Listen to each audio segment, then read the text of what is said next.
Hello there. I am Sir Ytimid, and I welcome you to the Adventures in Dundras.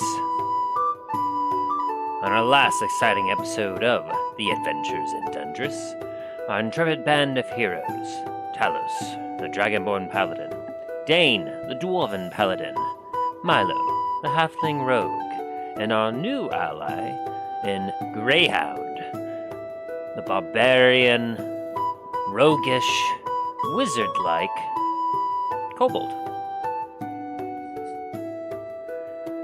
After the party entered the Underdark, taking in the vastness of its caverns, the bioluminescent mushrooms and moss, they had traveled onward. Before long, they came in contact with a mysterious grey kobold named Greyhound, an ally of Alfred, who was curious about the party and offered to help guide them through the Underdark. But before they could make way, they were attacked by a pack of bullets, fierce creatures that could burn the ground, land sharks some would call them, who attacked the party, hungry for a meal.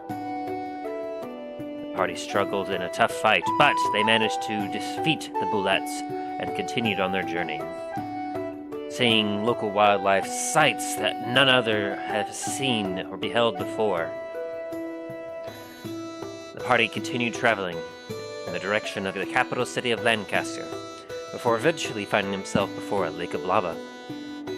There, Milo decided that it had been time to get rid of the dagger that he held so dear ever since he left Duskwood, the Razor's Edge, a legendarily deadly weapon that he no longer wished to keep the burden of, and hoped to keep it out of the hands of those who would misuse its power.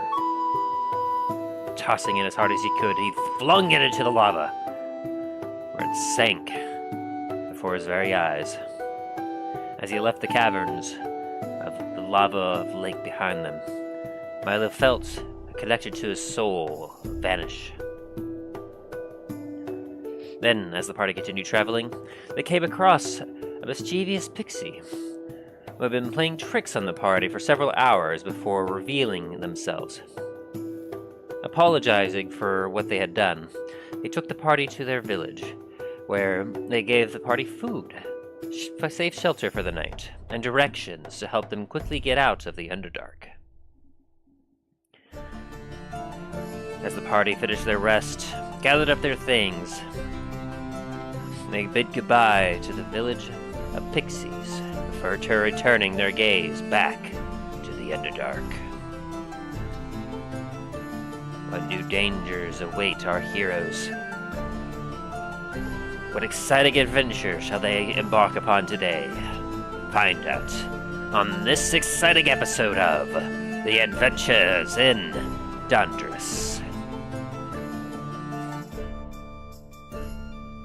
But first, as always, let us get into the chat with our intrepid party members to see how they are doing today and how they enjoyed their week.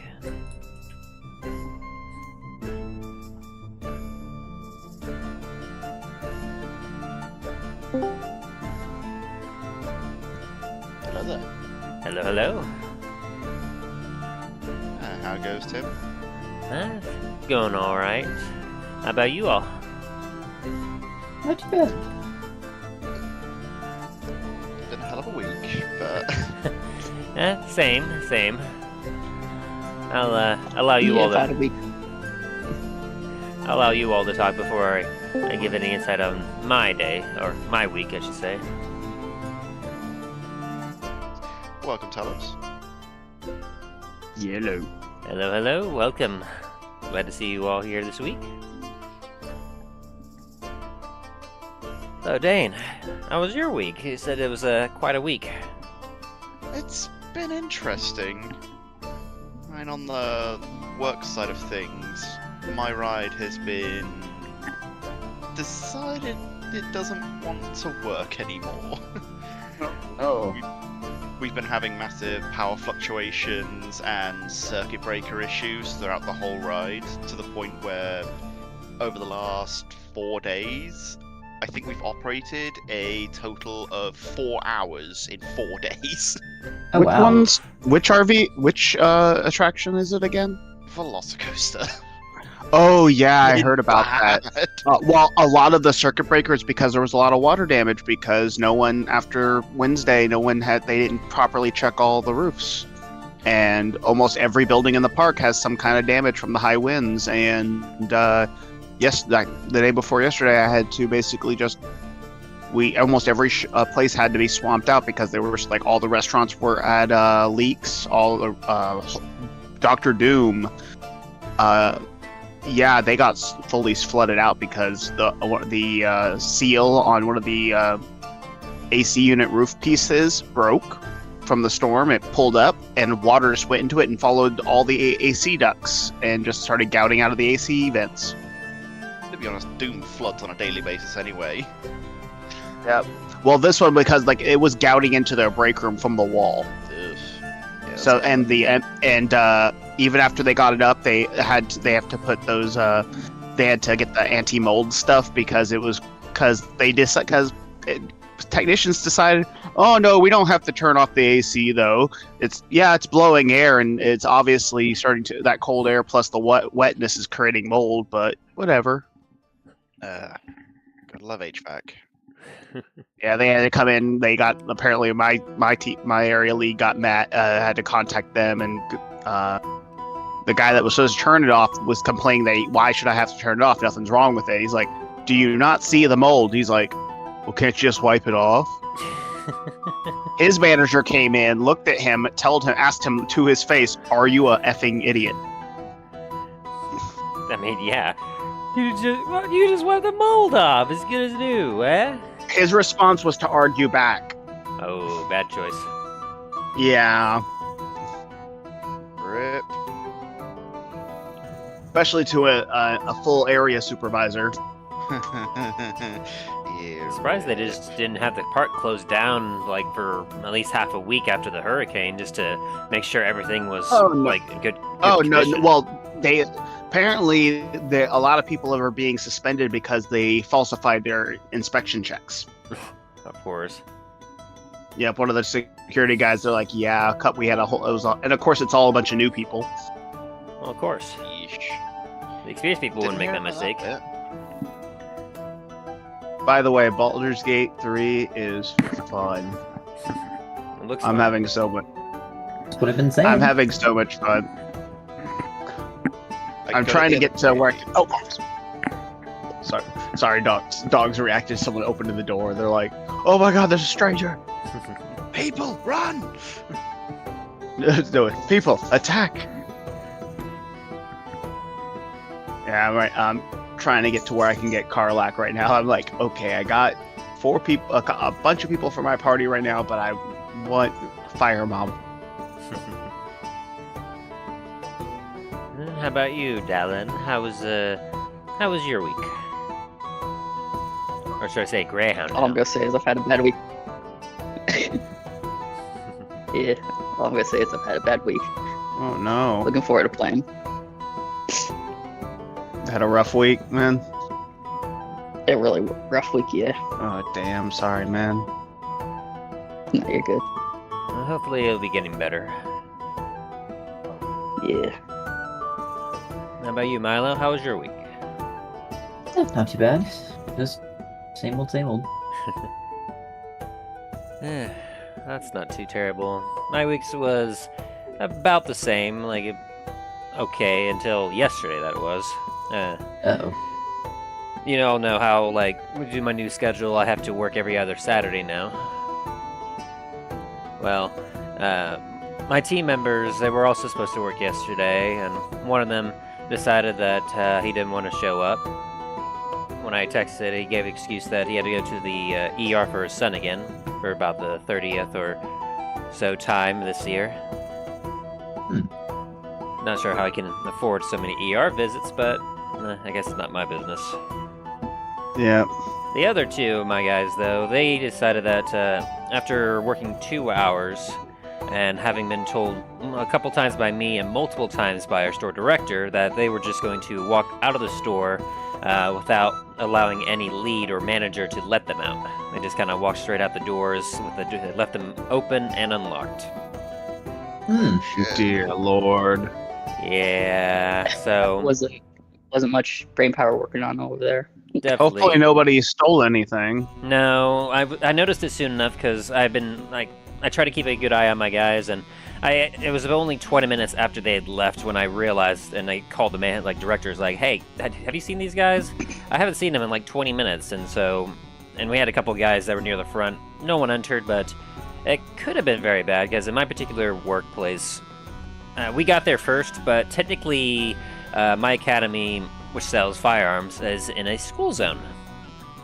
Oh, Yeah, the school zone got established after we had been long established in that spot, but because of them establishing itself as a school zone, we had to adopt a bunch of different policies and security like stuff in order to ensure that we were safe and they were safe. And so, yeah, if someone who wasn't thinking right would have came in through those doors while they were unlocked and perhaps got to our gun counter, well, the two guys that left the doors open would have been federally charged. So, to say the least, they will be lucky if they only get fired. But that also means that I'm now down to possibly just myself and my team, depending on if they decide they want to fire the other guy that didn't show up because he was already on his final warning. So, Ouch. aside from yesterday, my week wasn't too bad, and now I'm curious to see how my coming week will be. Yay. But, in any case, enough of the Debbie Downing here. Most of us haven't had a terribly great week, but you know what will make it even better? A rousing round of Dungeons and Dragons. Going through the Underdark. Kicking ass and taking names, eh? something like that. And hopefully getting out of the Underdark. Yes. Thanks to the directions you received last week, this week you may just exit. But we shall find out. If no one has anything else to say... No? Then, I say we shall return to Dundras. Dun, dun, dun. The last time on the adventures in Dundras.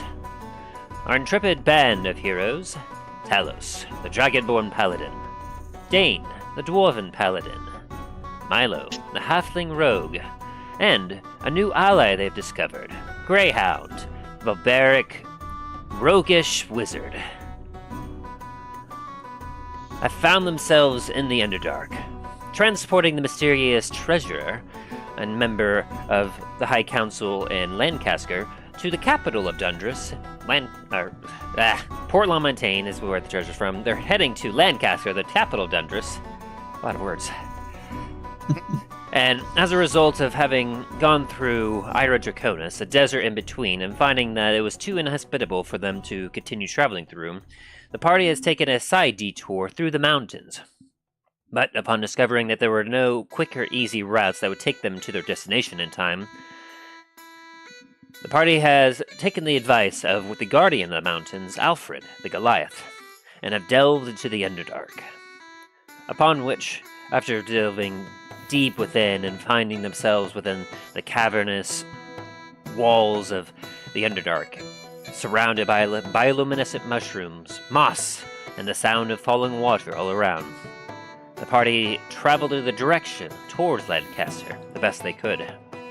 Through the winding tunnels and caves and caverns, they continued onward until they were stopped by the most precarious and suspicious of all items, a pomegranate.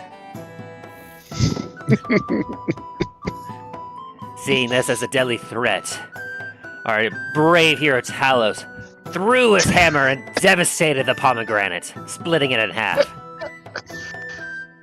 Before being revealed, a small kobold approached, absolutely devastated that this poor innocent pomegranate had been defeated as such. Introducing themselves as Greyhound, The party realized that this was an ally of Alfred, who Alfred informed them about was working down below. Learning that the party likewise was somewhat allied with Alfred, Greyhound offered to be their guide and aid them in the Underdark, trying to help them get as close as they could to the exit that they sought near the capital city of Lancasquer. As the party traveled deep within, the party learned a little bit more about Greyhound, including apparently some rumors that the exit to the Underdark near the capital city of Lancasquer was heavily guarded and that perhaps only those with an invasion army should try to approach it. They also discovered the local wildlife, like a fire beetle, and saw sights never beheld by those that could not see it, such as a large skeleton embedded deep underground, dangling over a underground lake. But perhaps one of the most curious parts of their adventure was when the party approached and felt the heat rising as they found themselves before a large lake of lava. There, before the blazing heat, Milo came to a decision that he would finally be rid himself of a terrible weapon, and assure that it never would be used against those he did not wish it to be used against. Approaching the lake of lava as close as he could before getting injured, Milo took his dagger, Razor's Edge, a weapon legendarily dangerous for its potent poison creation and its deadly power, and together with Dain, they flung it deep into the lake of lava, as far as they could. As they watched the dagger sink below the lava, the party turned, found themselves a tunnel leading away from the lake of lava towards their destination. But before they left, Milo turned back towards the lake, seeing a black spot in the middle of the lake and feeling the connection to his soul dissipate. Milo then turned back around and followed the party through the tunnels into the Underdark. Through the next several hours of travel, the party was plagued by tricks. Some of the members began to float unexpectedly. Some of them felt very sleepy and passed out unexpectedly. Unable to discover the source of this, these tricks came to a head when Milo suddenly grew into a giant ape. In this new form, Milo couldn't communicate with his party members, but unexpectedly went over and began to punch Talos. As the rest of the party began to strike back, surprised and shocked by the sudden change, Milo seemed to regain his senses and raised his giant ape arms up in surrender, before his body shrank down to the size of his normal halfling form, and a Deep Pixie appeared, apologizing for what they had done. They admitted that for the last couple hours they were playing tricks and pranks on them, as they thought it was quite fun and entertaining, only to be shocked by the sudden violence and fight that broke out from the giant ape Milo. Not wanting to cause any further trouble, the Deep Pixie offered to repay the party for the trouble they had caused by having them join her at their village. By the way, the little pixie's name was Tina. And so Tina took the party to her mushroom village. There, they received a little bit of food as compensation for the trouble they received, as well as detailed instructions on the shortcuts that would lead the party members to the exit of the Underdark much quicker. They also offered to help protect the party and allow them to have a full rest overnight without having to worry about any sort of trouble. And so the party, having enjoyed their rest in the Underdark at the edge of the village of pixies, they gathered up their things. The caravan collected themselves, and the party gave one final goodbye to the village of pixies before turning back to the tunnels of the Underdark. And so that is where we shall be returning to our adventures in Dundras.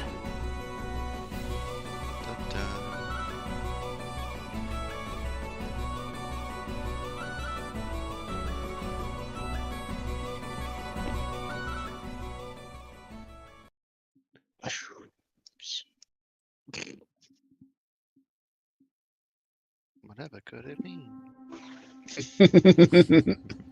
I'll answer you by.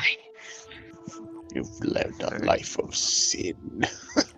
So, as you all have found yourselves at the edge of the caverns, in the glade of the mushroom forest, or the mushroom village of Pixies Lay, the rest of the caravanners look to you, three of your guards, keeping close to the treasure and keeping an eye out around them, ever vigilant as always. You have a few of of course, you have Burning Arm still in the caravan, happily just kind of riding along, just amused and fascinated by everything that is surrounding you, as none of these people have ever been in the Underdark. Naturally, the mages, were of course ever taking notes and fascinated by everything. You may have heard along the travels how they intend to take some of their findings and report it to the college once they get to Lancasquer in order to help provide further research, as the Underdark has generally been seen as so dangerous that many have not really delved below and returned. And so, as the caravan sits ready and waiting on your lead, what would be our marching order for today? I guess I'll wander towards the Um, front as normal. Very good. Does Greyhound still have to be the guide? Well, at this point, you're no longer, if you want to, you could be, but Greyhound, you know that after you hadn't reached the Lake of Lava, and so past this point, you are just as lost as the rest of the party is. But you are more familiar Gotcha. with, Alright. the scene of the underground, and you have better understanding of some of the creatures and some of the other stuff, so it's up to you. Just decide whether or not you Can feel like... Greyhound be jumping between each cart during the whole entire time? Sure. Just kind of patrolling along the carts as the travel goes on. And then Yeah. and then Talos. I think I'll be in the middle there. Very good. And Milo. No, in the back, yes. Alrighty. So Dain leading the front, Talos holding the middle, Milo in the back, and Greyhound hopping around and just patrolling the entire caravan. Our party sets on forth through the Underdark. Are you all traveling with lights? Without lights? Greyhound doesn't need lights. No. I think what do you think, Dane? Milo? Probably be best without lights again. Probably, yeah. Yeah. Alright. Yep, no lights. Alright. As the party continues onward, a little bit more stealthily due to how dark it is. It's a little hard to see for most of the caravanners, but due to Dane's dark vision and Greyhound's guidance with his superior dark vision, the two of them are able to help keep the company on track as the caravan moves forward.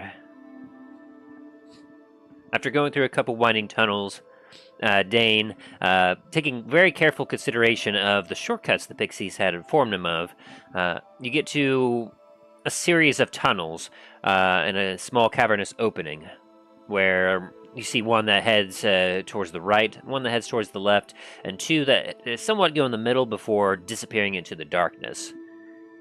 Dain, being ever vigilant, remembered that the direction that they needed to take was the third tunnel from the left, and so guided the party that way. Yes, third tunnel from the left. We must go this way. Thanks to the encounter from last time, you would have had to try to figure it out yourself, which, let's just say that it could have been very interesting to see how that turned out.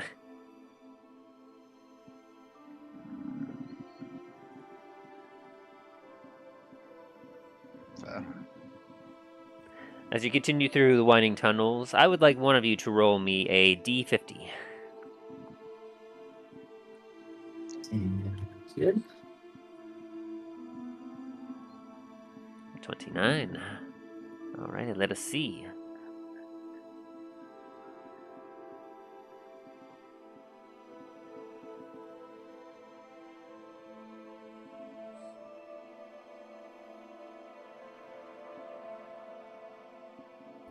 Dun, dun.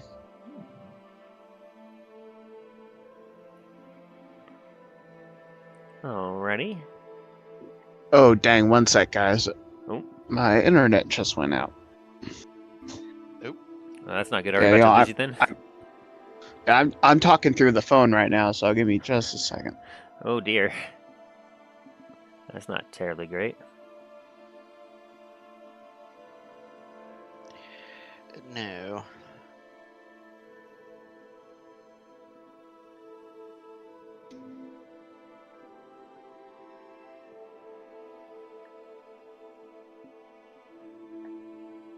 One sec.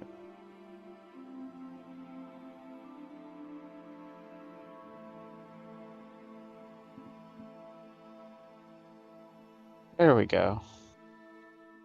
Let's see, restart.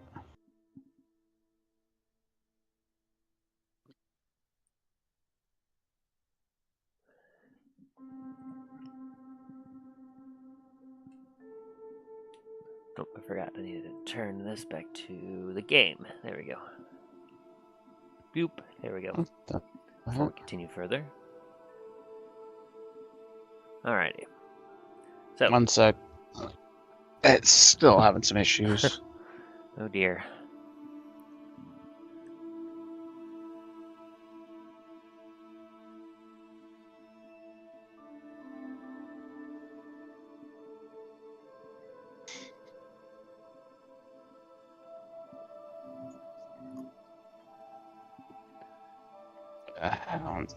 Give me a minute. You're all good. You're all good. Take your time. So, as the party continues to travel, is there anything anyone wanted to be doing while they traveled? Keeping an eye out for anything? Just kind of idly chatting or anything? Oh, well, like I said, Greyhound's jumping between, I guess. They do acrobatic checks for that. Sure. See how fancy you do it. And I guess you could also talk with the party members if you wanted to, as you were able to kind of jump between each of them. Yeah. I was gonna be watching Greyhound waiting for him to fall down into the dirt. Possibly get run over by part. And Greyhound can take it. I just imagine him jumping from cart to cart like a freaking squirrel. Boing, boing. Alright, there we go. Oh, the acrobatics aren't correct here. I'll have to change that.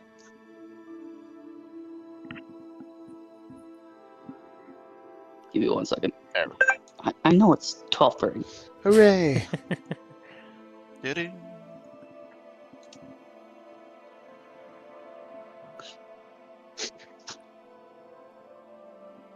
Stop throwing yourself at the door.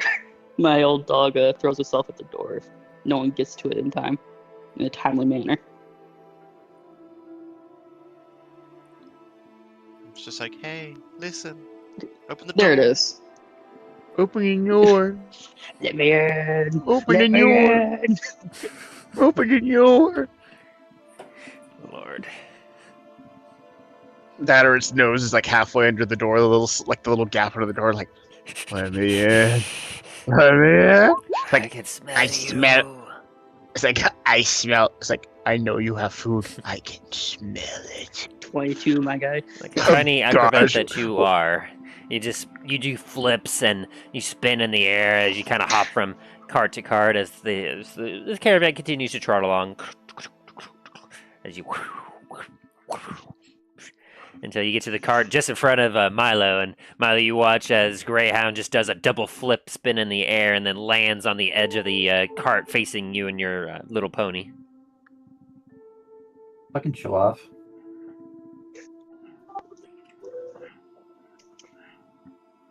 I'm proud of it.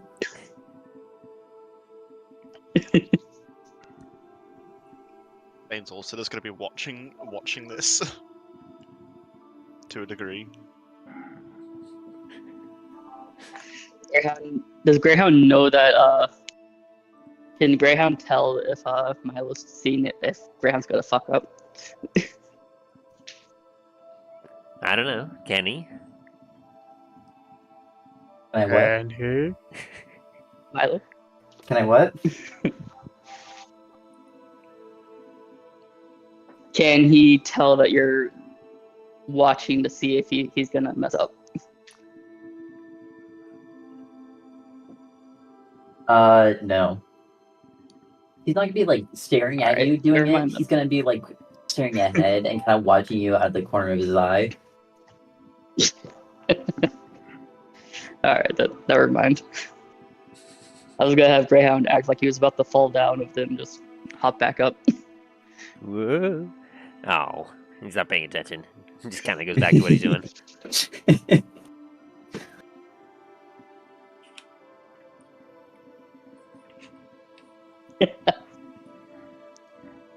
As the party continues onward, Dain, I'll have you roll me a quick perception check. Alright. As the caverns start to get really dark, you still have decent enough vision, but there's a lot less mushrooms around here. Let's hope it doesn't double click.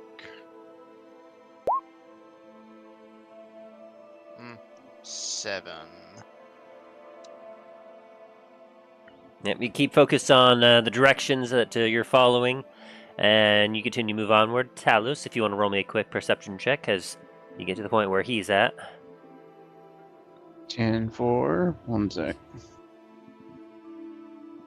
Okay. Perception check. That's not it.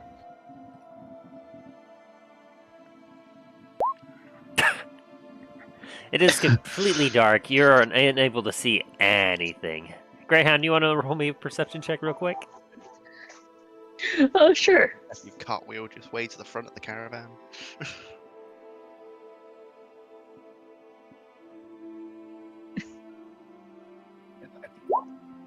A 9.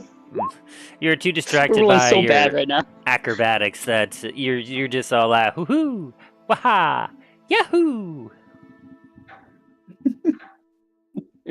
It's a me, a Greyhound. Until we finally get to Milo. Milo, do you want to see if you can save the day here?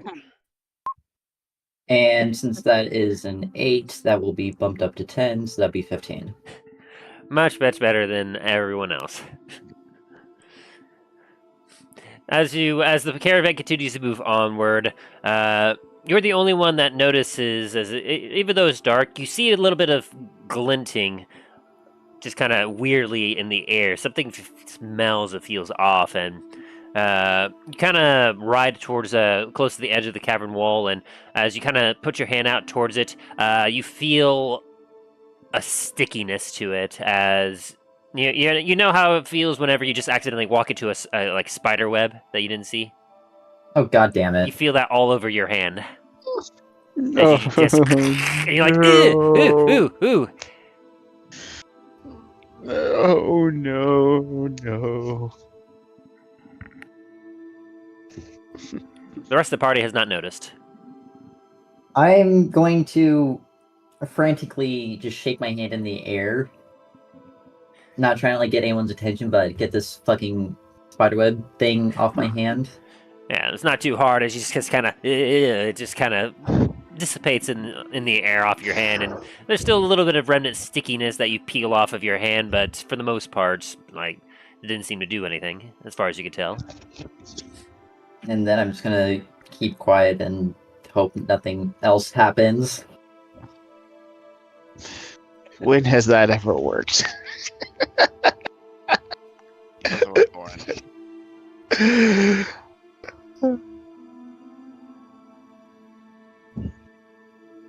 No. Stop. Sorry. After a minute of continuous traveling through the dark, Dain, you take one of the corners that you know you need to take, and you hear an interesting sound. Oh no.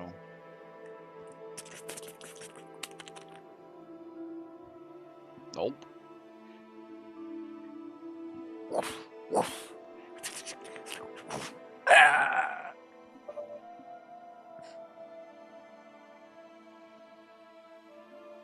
What was that? What? And then silence.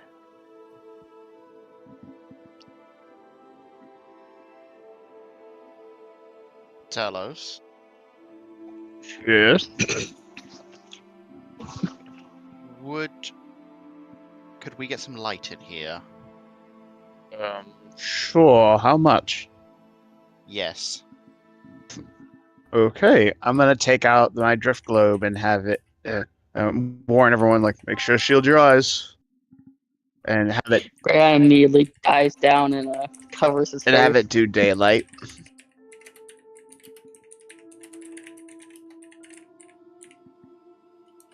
As you take the Griff Globe out, and I need all of you to roll me a Constitution saving throw real quick. Unless you all were prepared. I was very prepared. Yeah, Greyhound immediately dived down and covered his whole entire face and closed his eyes. I've already, like, I'm obviously, since I'm bringing up the drift globe, so I'm already like, Milo just heard Talos' faint whisper. Okay, so far that's... Wow, yeah, all of you definitely were prepared so far. Good lord. You need these rolls earlier for some of the other stuff. Yeah, just a bit. Well, as Talos lights up the drift globe, all of you have a quick enough warning, and you're like, okay, oh, and you cover up your eyes as the entire cavern just... BWOM! As the entire cave system is just lit up. And immediately all of you... kidding me? Immediately all of you are somewhat taken aback and shocked as you freeze, as you see that the cavern all around you is strewn with thick blankets of cobweb. You look around and you see what appears to be just cobwebs here and there, tunnels that go off in a direction that just are completely closed off by cobwebs, and guys, my Roll20 is saying that it doesn't exist anymore. It says Roll20 IP service not found. you might want to refresh that, maybe. I am, and it's Maybe try relaunching it from the link in Discord. one sec.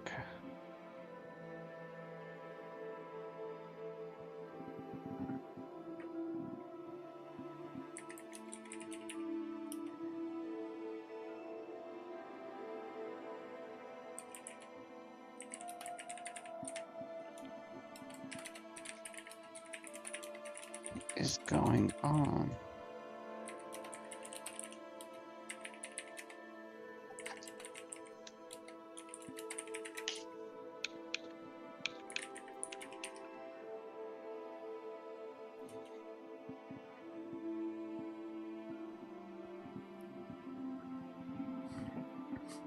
As you all just kind of look about and see just nothing but cobwebs just everywhere, you notice that the wheels of the carts, they've been sounding a lot quieter than it has been in a while, and you realize that they've just been getting coated with just the gooey spider webs, and it's just making it look just kind of gross. But it's not preventing it from traveling. It's just there's just a lot of cobwebs on it, and the horse's hooves are also covered in some cobwebs. Oh, you can't help but recoil at a bit of ickiness, like, ew, okay, wow. Yes. Lovely. And with this... There's something there's something going on. Like, I got it to pull up again, but there might be some issues. Apparently, Spectrum is having issues in my area. Oof. Hey, oof. Great. Yeah. It's the notification I got says Spectrum services may go in or out anytime during the day today due to influx, which I'm like, that doesn't answer the question. It definitely does not. Hopefully it won't be too troublesome for you.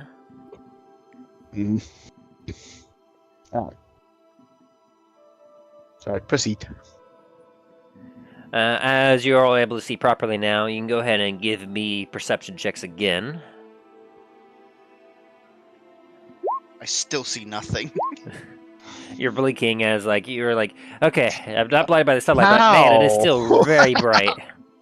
How? Would you want a perception check? Yes. Yeah. How did I roll a freaking 4? Milo has the eyes of God right now. He Another does have the hand of 9. glory. The rest of the party is too distracted and like horrified by all these cobwebs. Try to keep an eye out everywhere, everything. Like, oh crap! What are these? Are these going to be small spiders? Are they going to be moderately sized spiders? And then Milo, you're the only one that, as you're looking about, you're very uncomfortable with the situation. But you do see what appears to be a bit of vibration coming from a side tunnel, as you see some of the cobwebs that were shaking a little bit as they started to calm down, indicating that something was happened in that direction. Hey, Dane, which direction are we going? Gonna kind of look around and point to the direction that we're traveling in. Yeah, That way. there's Okay, we're not gonna. Let's not go that direction. And we point to the cobweb that was just shaking, then suddenly stopped.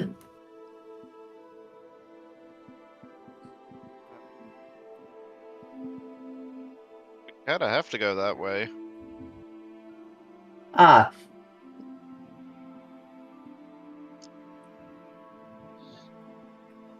So that's the way the fairy said to go. Yep.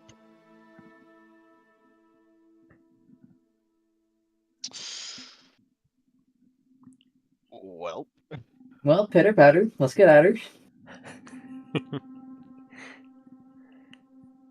so you to continue. Unfortunately. Alright. As the caravan cautiously continues, I assume all of you are alert at the ready. yep. You continue to travel through the cobweb-filled tunnels. The light from the drift flow causing some interesting shadow and light work off the cavern walls, as the cobwebs themselves seem to almost give off a strange rainbow-like effect onto the walls as you travel through them. The webs seem rather It's thick, creepy. rather capable of capturing larger prey. As you all are very familiar with the smaller spiders that you encounter just in the overworld, these appear to be a lot of webs and a lot thicker than what you would be expecting from your average sized spider. This is creepy. As you continue through the tunnel, you notice that the tunnel splits off again, one slightly to the right and one straight ahead. And Dane, you remember that we'll go straight ahead. As you get to that intersection, let's try one more perception check to see if you all might be a little bit more perceptive this time around. All of us, or just Dane? I might be a bit more perceptive. No, I mean, that's higher than what you have rolled. Yeah. 6.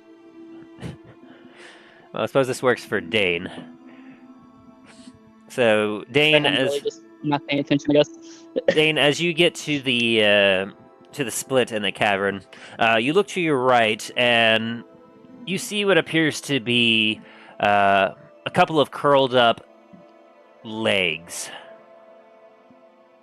As you identify what you recognize is a spider, but whereas you know spiders to be about insect size, this one appears to be the size of a wolf. And it's currently on its back with its legs curled in. And you're just like, ugh. And you're able to see nearby the bodies of a couple of dark bluish-skinned, like deep bluish-skinned, some could say maybe even black-skinned humanoids. Would I recognize them at all, or? With 14, you don't quite recognize them, but they do appear to be. You see on a couple of them, there a lot of them are covered with cobwebs, and you see there's some blood scattered here and there. You see that they do have pointy ears. Would I recognize them? Yeah, it's kind of Dane stops, and you walk up, Milo. You take a look upon the scene, and you recognize like the bodies of what appear to be drow. And you also do see a couple of giant spiders. For your size, Milo, they're about as big as you are, about as big as like the giant scorpions are. And they do appear to have their legs curled up. There doesn't appear to be any life in here for the rest of the party as you all gaze upon the scene. Except for you, Milo. With your 23, you happen to see, mostly cocooned up, another body.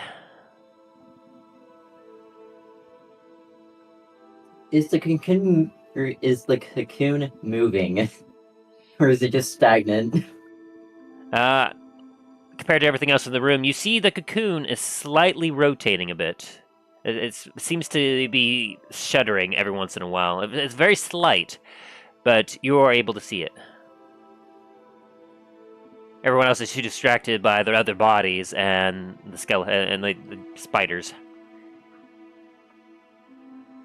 I think there's someone trapped in there. Wait, what? Yeah, look at it. It's fucking moving every once in a while. As he points it out, you kind of take a look. You see you see a partially covered face of a drow. Most of the rest of his body is completely covered in cobwebs. As you wait a second, you see the entire thing just twitch. Probably get him down, but keep your eyes peeled. Or we could just keep moving on and let them worry about it themselves, since there's a couple more over there also. What? Fucking right there. There's like 2 or 3 of them. I'm pretty sure the other ones are dead.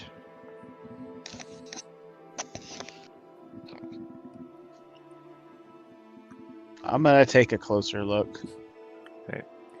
As you bring the drift globe in, the bright light shines everywhere.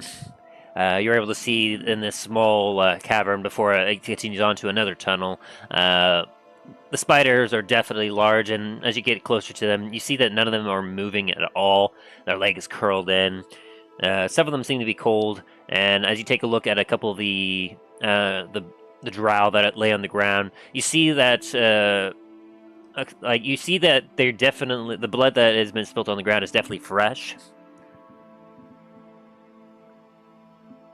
And you start to hear a small groan from the cocoon as you get closer with the light.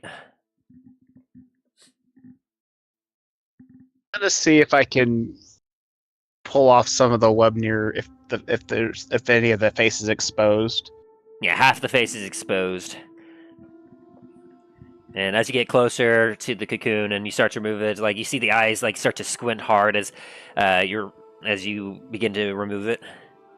As you hear, I had all the bloody idea.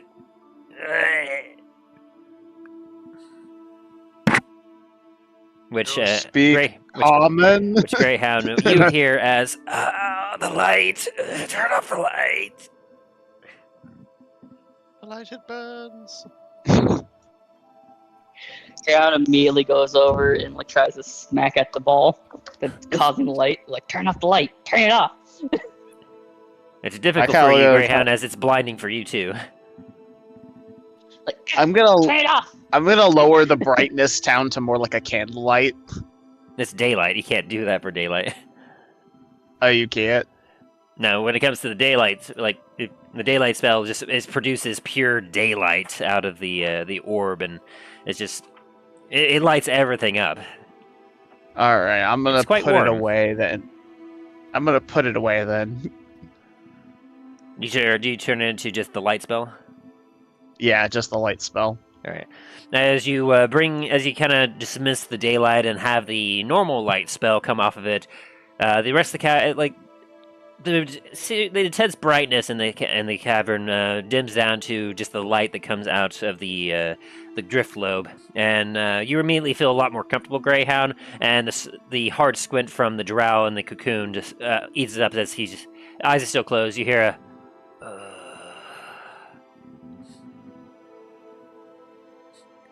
As it sounds almost like a bit of a gasp of relief. Oh, but did I hear you broke out for a second? Oh, sorry. You feel a lot more comfortable, Greyhound, as the daylight dissipates and turns into just light, and you hear what it sounds to be a gasp of relaxation, or at least a respite from the drowned cocoon.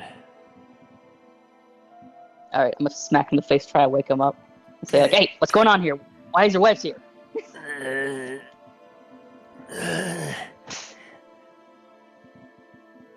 Like, you see one of the eyes slightly open as it kind of looks at you. Smack it again. Hey, smacking him doesn't seem to work. Oh, he's been poisoned. Ground looks straight at Talos' face as he smacks him again. Back off. I'm gonna see if try to see if I can get him free. All right. How are you going to try to free him? Let's see. One sec. As he's checking this guy, trying to free him, Greyhound's gonna investigate, see if he has maybe a coin on him. In the cocoon? On his person. Seriously? You're gonna rob him?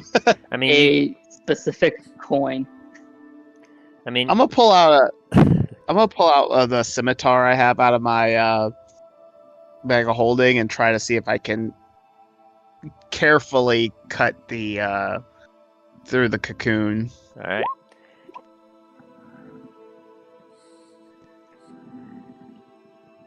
With a 12, you find a lot of cobwebs, Greyhound. As All right. the drow is mostly completely wrapped up in cobwebs and is, Talos is currently in the process of trying to free him. And as Talos, you see Greyhound starting to paw at the cocoon, and you think he's trying to help get him unwrapped. How noble. All right, what should I roll for to try to get him free? That is an excellent question. Let me think here.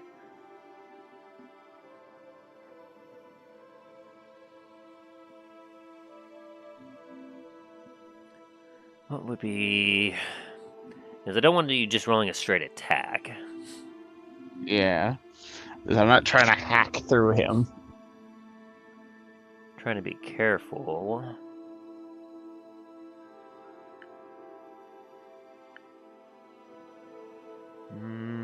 I would say you could try rolling either athletics or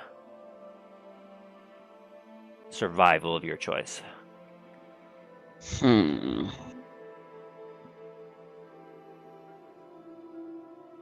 go with athletics. 15. Very good. As you take the scimitar, you kind of find a few. You carefully got it into some of the some of the cobweb strands. You notice that while there's a lot of it that is sticky, a lot of these particular webs that surround this individual seem to be a little bit on the more sturdier side. They appear to be more like string than they appear to be like tacky and sticky. So it seems that he was wrapped in a combination of a sticky one as well as a hardy one to prevent him from being able to escape on his own. And disgusting. as you slip the scimitar in, you start to pull back towards you, and you find that there's a lot of resistance, but thanks to the sharpened blade, as you're able to cut a huge slit in the front of him, kind of opening up the cocoon in a way. All right. Let's see if we can get you out of here. Right. And as you kind of, I assume you grab him and start to pull him out. Yeah, that's gonna try reaching in and pulling him out. Yeah, you're able to grab firmly but gently. Yeah, you grab the body, and as you pull it out, you start to see like his body is feeling incredibly limp, But you see that behind him, like as he's being pulled out, there's still a lot of strands of cobwebs attached to him, trying to keep him within the cocoon. All right, with one hand, I'm going to try holding him, like holding his body so he doesn't just fall straight out. By the other hand, I'm going to try using the scimitar on the cobwebs near his back. Yeah, another athletics check. Even better than last time. With quite some skill, you hold his body like in one arm as you're just kind of pulling, and you feel him starting to be drawn back into the webs. You take the scimitar in your other hand and slash right down the backside of him, and you sever all the connections as you feel the full weight of the body just fall into your arm. All right. I'm going to gently lay it down, down on the floor. Is it a male or female? Appears to be male as far as you can tell, but it's with the clothing, everything else, it could be either or. I'm going to check him for any injuries.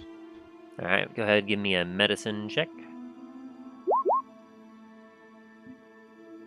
3.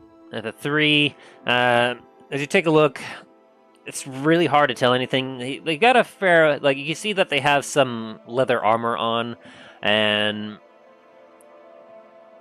but it's kind of hard to tell. They still got a bit of like a cobwebby haze all over them, like not enough to keep them restrained or anything else, but still somewhat covered up in like some very thin webbing, which is making it difficult to see what injuries that they could have.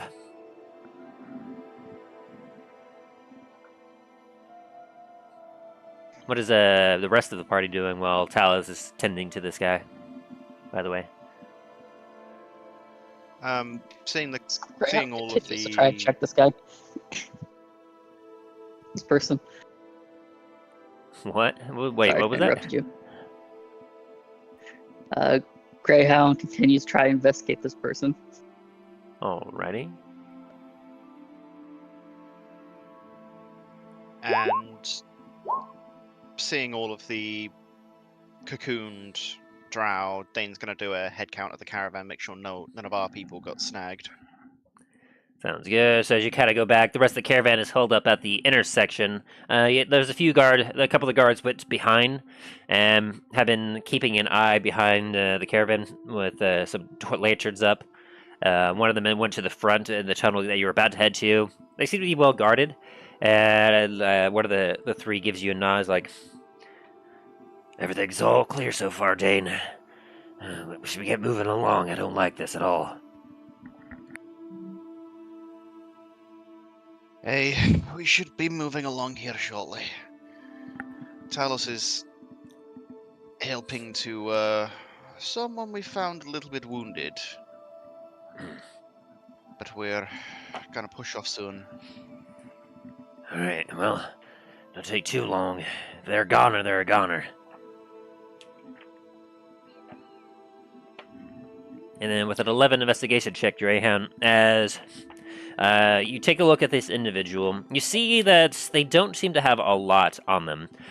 You see that they're wearing some simple leather armor. They have some bracers on their arms and some nice leather boots. I mean, nice if you consider that the fact that they're all beat to hell and look terrible, but I mean they're still workable boots. And let me see what else you might find with that check.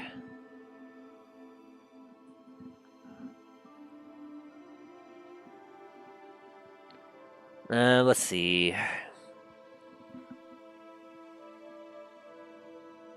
Yeah, I mean, it looks like that's basically all that you find on them. You do find, though, a coin. It's a single gold piece. Is it a specific type of coin? Does it have a figure on it? As you take a look at it, it appears to be... It appears to be the simple shape of the currency of the land dwellers.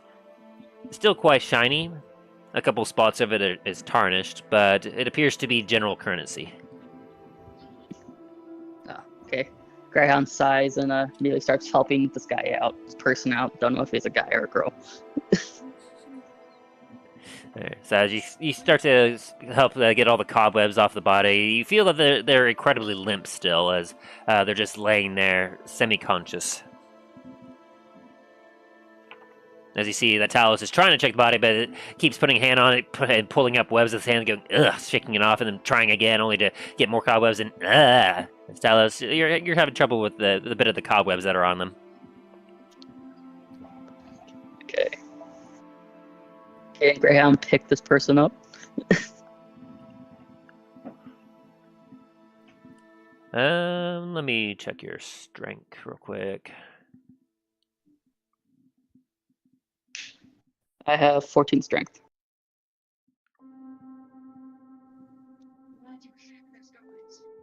Not bad, not bad. I have a +6 to athletics. Yeah, I'd say that with that you would be able to pick them up. They're not terribly heavy as you kind of lift them up. Their legs kind of dangle down to below, just kind of dragging on the ground, and same with their arms, as you're only like 2 feet tall. I was picturing this person slumped over, his head's on the ground and his feet are on the ground, while Greyhound's just dragging this person across the caravan. As Greyhound drags the individual towards the caravan, are you doing anything about that, Talos? I'm a bit. What the heck are you doing? Bring him somewhere safe.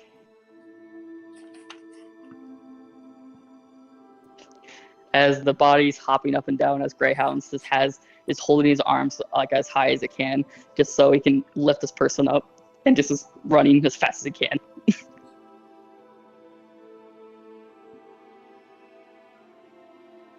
Oh, I forgot to mention one thing. He does have a cloak on with a hood, but his hood is currently down, and his cloak is just absolutely crumpled up with cobwebs. Ah, okay.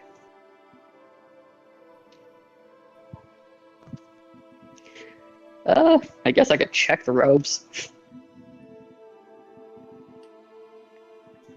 If you want. If you want me to. Okay. It's up to you. You have this body with you. Semi-conscious body. Ground throws the body onto the ground, starts checking the robe. Yeah, you find that the fabric seems to be interestingly made. You're not quite sure what it could be made of. It appears to be cloth, but could be anything else. It's hard to tell, honestly.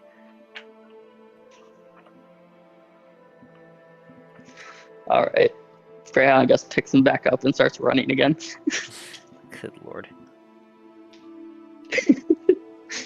So, nyeh! Checks the robe, picks him back up, and runs again. You just as you run along, you just hear the bouncing. Is no one gonna help this man? I'm gonna help get him up. Like,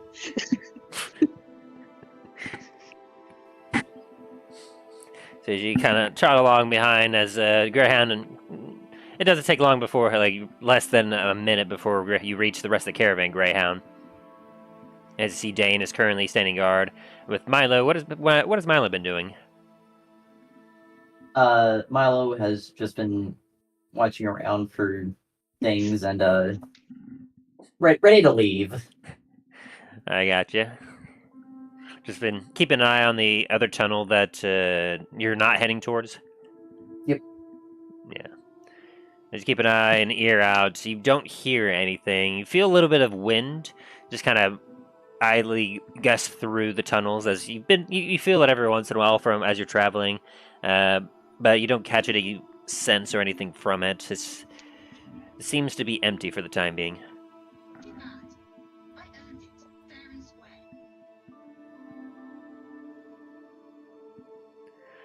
And then Talos, you said you were doing something? I was gonna try to help lift him up and get him over to the carts. Easy enough. So as the two of you lift up this humanoid and you set him down into a cart, the rest of the caravan is just kind of looking about, and they look at you and they go, "Is he alive?" He is, but he's definitely out of it. I'm not sure. Can't really tell what's wrong with him because of all the cobwebs, but I'd rather get out of this area first before I try doing a more detailed inspection on him. Unfortunately, it looks like his comrades didn't make it. From the looks of it. You, I pointed to the call. It's like, you were checking them. Might want to see if they have any letters or anything on them that might let us know who they might be. But be respectful to the bodies. Are you talking to Greyhound? Yeah. Greyhound, like, just watches you, slightly kicks the body. Will do. I just, like, shake my head. I'm like, Bahamut, give me strength. Talos, to be fair, when have you ever respected dead bodies? I at least try to bury the dead and give them proper funeral rites. Is that why you fucking cave in their skulls half the time with your warhammer? Hey, they started it. I finished it.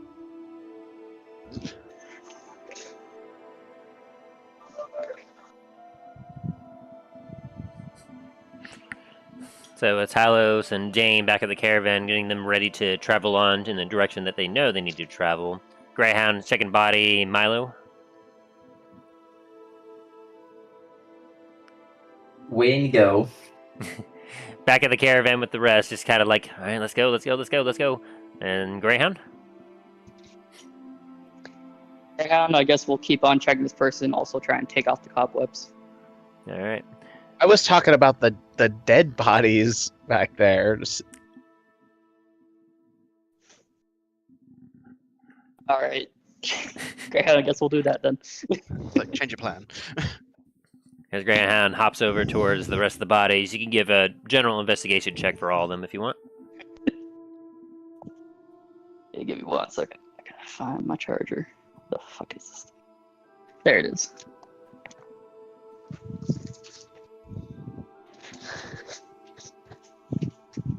Hope it's close enough.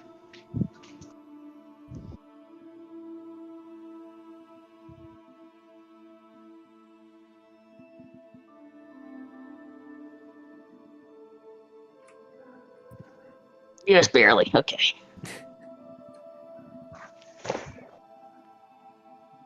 Alright, you might want to have someone else do their rolls first. Everyone else has made the rolls, essentially, unless someone else wants to go and check the bodies. Sure. Because the rest of the party is ready to get going. Seeing what Greyhound's doing, I will. Dean will come in and help out, even if it's just to speed up exiting this area. Here we go. You're helping out Greyhound? Greyhound, why? Yeah. Okay, Yeah, so I'm that gives helping you the aid, which means that you got a nat 20. Thank you. You find everything. As you take a look at... Greyhound's trying to realize that there's 1s and 0s flying around. As you take a look at the bodies, you come to quickly realize that this appears to be some sort of smuggling group. As you find some fine powder scattered across some of the webs on the floor, and as you kind of shovel one of the bodies over, you see that they're laying one of them was laying on a sack that was once filled with what appears to be some sort of fine powder. And as you take your pinky finger, you dab it into the powder, you take it to your mouth, and you're like, that's spicy. As you realize that these might have been some spice smugglers.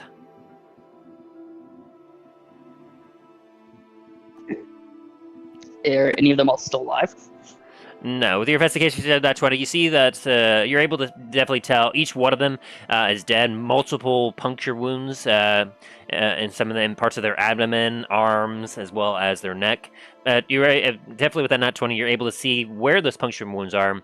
You're able to see a bit of a little bit of blood is coming out, but also you can see a bit of green ooze coming out as well with it. It's a mixture of red and green, which can't probably be good. Greyhound shakes his head as he sniffs this and kind of like, it's time to go.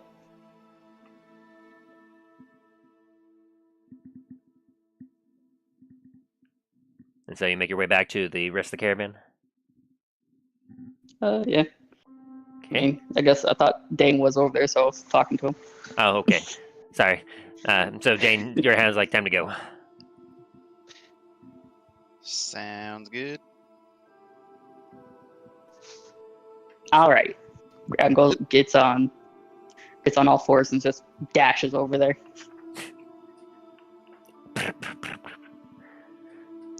Just gonna kind of look around, just like, okay then. Continue onwards. Give me a quick perception check as you're walking back, Dain. Not See 20. everything. As you're starting to walk back, you stop for a second as in the distant tunnel behind you, where you're not traveling, but was leading away from this, you start to hear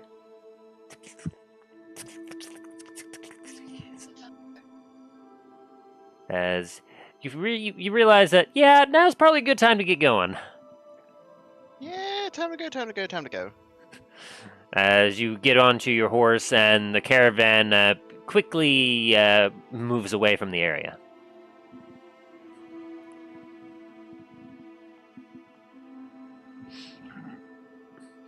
After about a half hour traveling, you all continue through these tunnels where you're carefully keeping an eye about you. There's still lots of cobwebs, but after roughly half an hour of moving, you notice that the cobwebs are starting to dissipate to the point where you exit a tunnel into a bit of a cavern where you see in front of you more bioluminescent mushrooms before you, as well as you can see that there's a small waterfall coming from somewhere up in the ceiling above you and landing into what has become a small lake pond. Not quite a lake size, not quite a pond, but it's somewhere in between. Nice.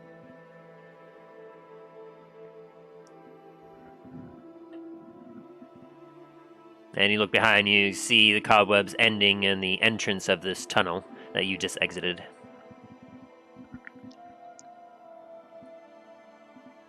Well, luckily that's behind us.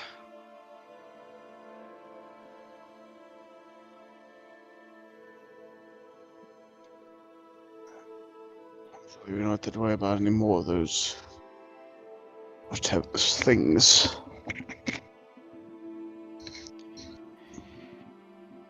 Aye, giant spiders, not fun. I do not wish to go anywhere near giant spiders.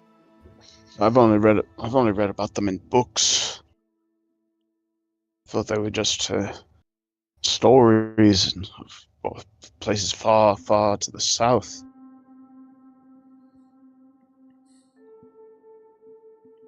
Well, we are in the Underdark. We're in the mountains. It's definitely somewhere they would live. Ugh. Anyways, why don't we carry on and not talk about this anymore? I agree with that. Let's continue on.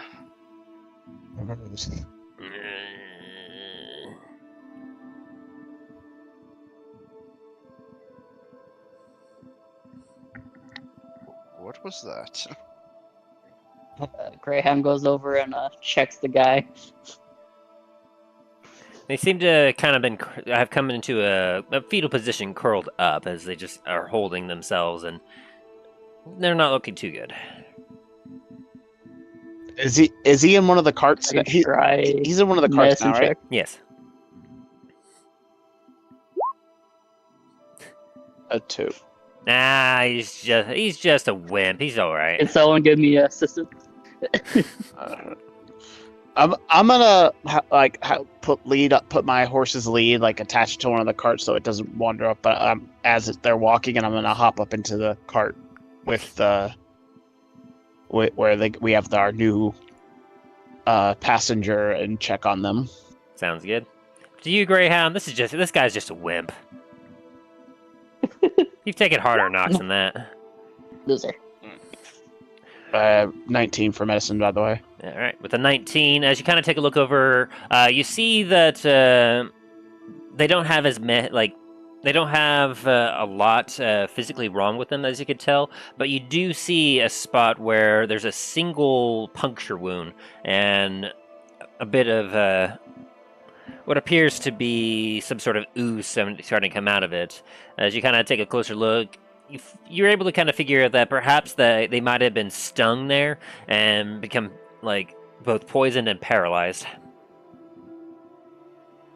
Pull out one of my regular potions and try to coax him to drink it.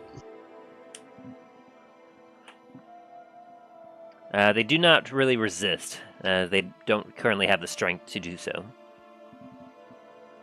There we go. Anyways, Greyhound's just gonna chime in and open his mouth and hold his nose closed, just to make it so he has to drink it.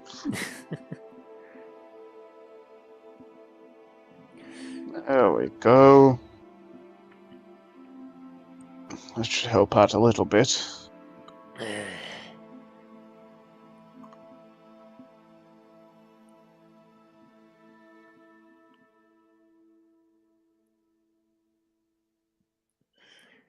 They seem to kind of relax a little bit, but still seem to be kind of doubled over. Grant's gonna flick him on the forehead. Wake up! Hey. He's clearly not well. Don't hit him. Yeah. And he just hops onto another caravan cart.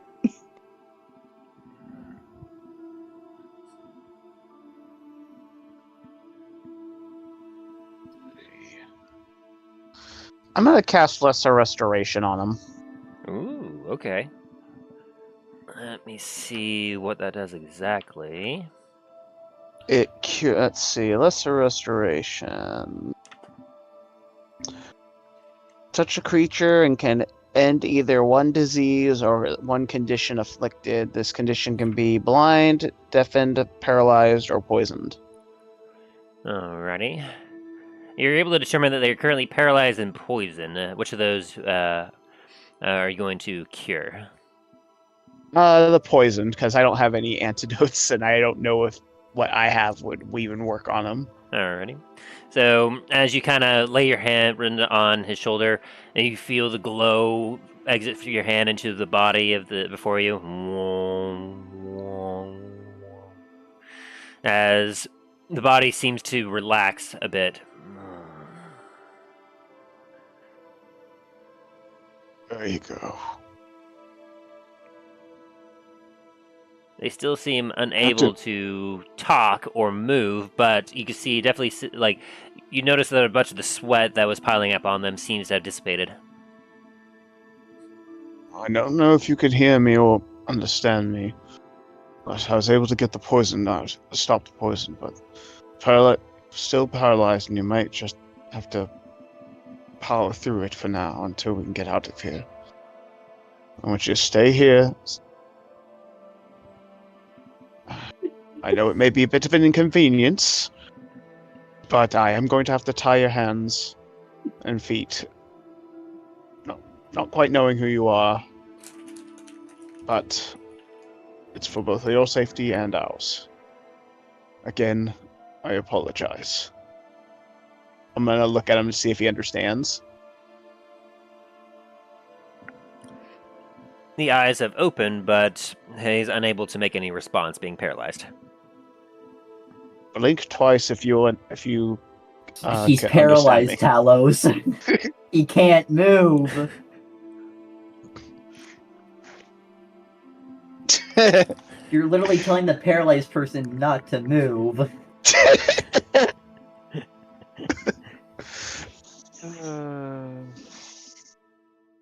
Good talk.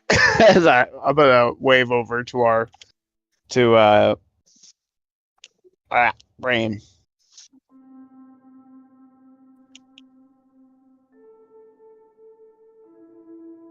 Waving over to who? Our kobold friend. My brain is not working on his name for some reason. Greyhound. Greyhound? Greyhound hops back onto that cart. He's like, what do you want? Stay here and watch him. Make sure he doesn't worsen. All right. Call me if anything happens. Greyhound's gonna take his goggles off and put them on his forehead as he just is eyeballing the paralyzed man. I'm gonna hop back on my Just- horse. I think he's just all up in his personal space, just staring at him.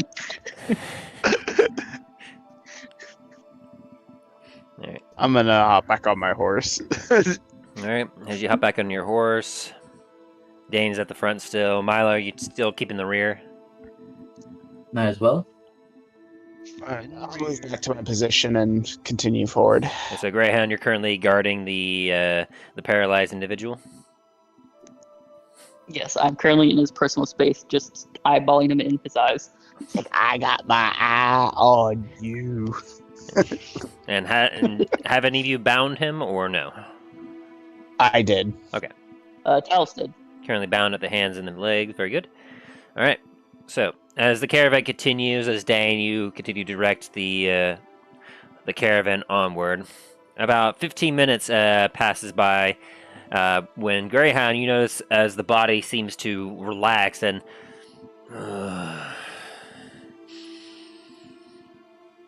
looks up Greyhound's at. gonna poke him in the forehead. Wake up!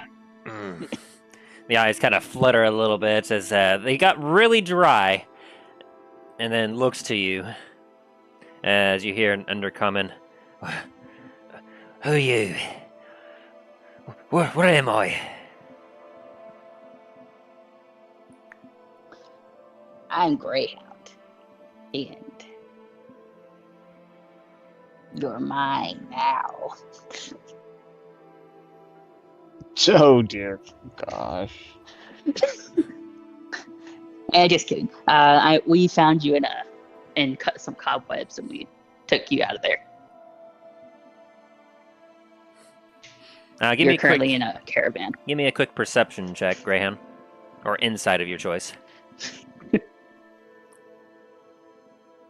Gotcha.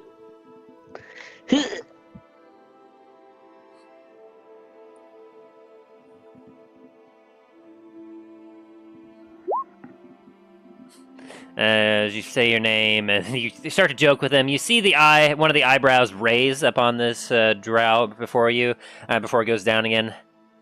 I remember they were spiders. I guess a little fuzzy after that.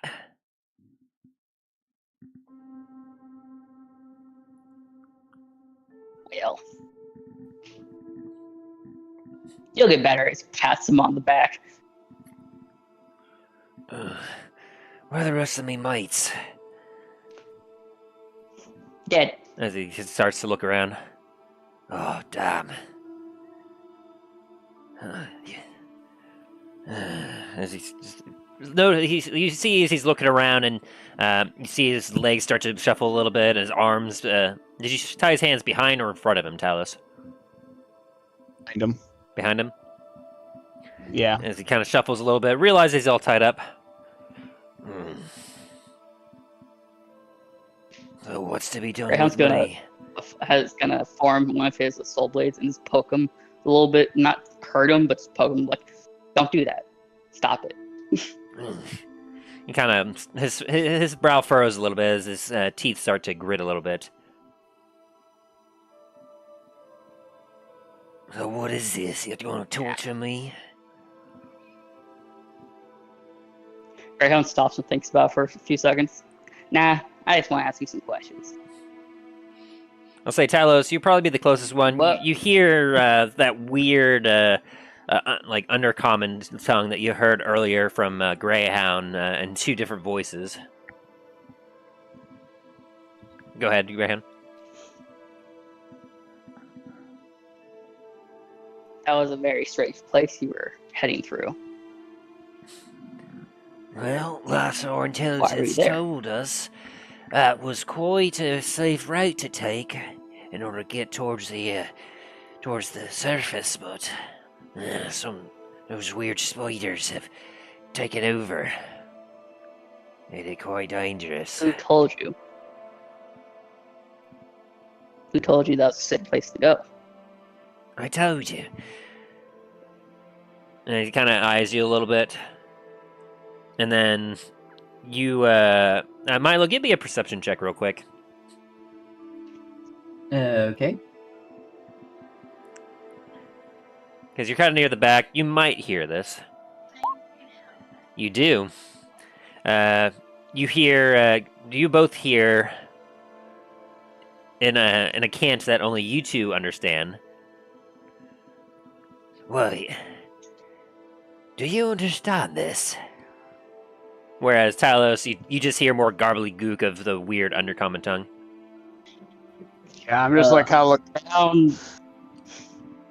Ground just goes eye to eye. Okay, I to just him. shake. Like I his shake my face head.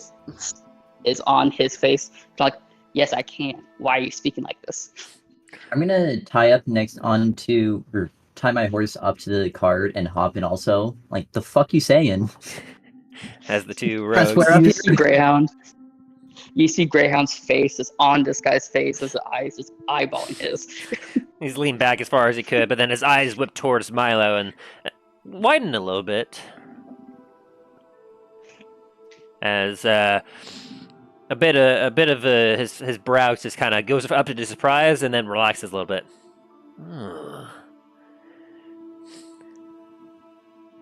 Well then, as he continues in Thiefskin, I'm a smuggler. If that's any interest to you. Oh, Or you and Greyhound smiling. immediately just gets off his personal space. I'm like, okay.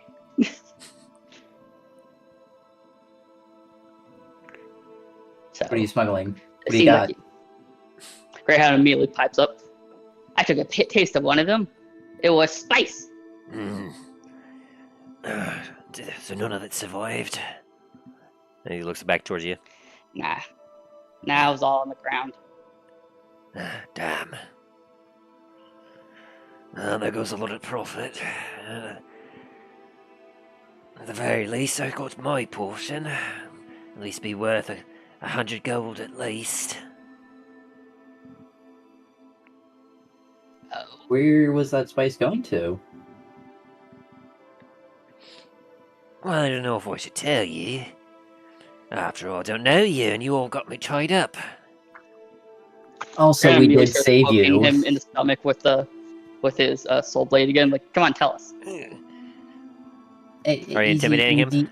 Easy, Greyhound. No, he's not interrogating him. He's just annoying the shit out of him, trying to get him to say something. Sir, we also saved your ass, so I think you owe us a little bit of fucking explanation. Yeah, Greyhound's doing the equivalent of poking someone with a stick. Also rolled 15 persuasion. Or, wait, shit, that's perception. Hang on. Yeah, that's a perception check there.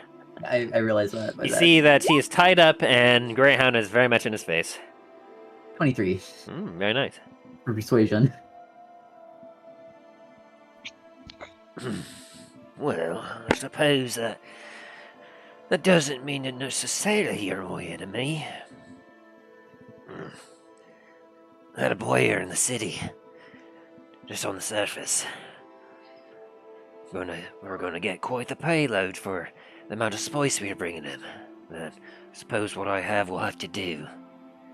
Hopefully they'll understand.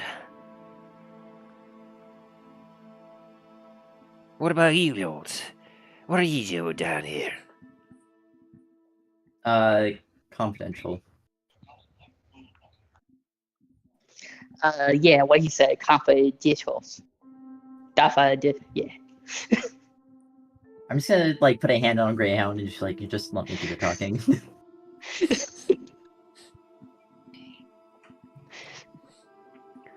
He then switches from Thiefscan to Undercommon again for you, Greyhound.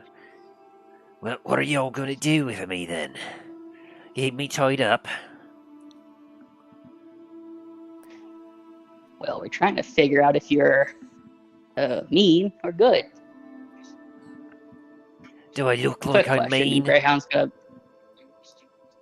Don't Kinda, answer that. Don't answer that. How about this then? Do you see any weapons on me? Ground's looking at his fists. That are tied up behind his back? Kinda, yeah. Yes. Deception Greyhound's check. just looking, like, gets behind him, throws him down onto the ground, and just looking at his hands. Jesus Christ. Greyhound, what the fuck are you doing? Like, did you throw him on the ground, or on the Yes, if he... the wagon? I kind of just hunched him over, just look like the point at his hands.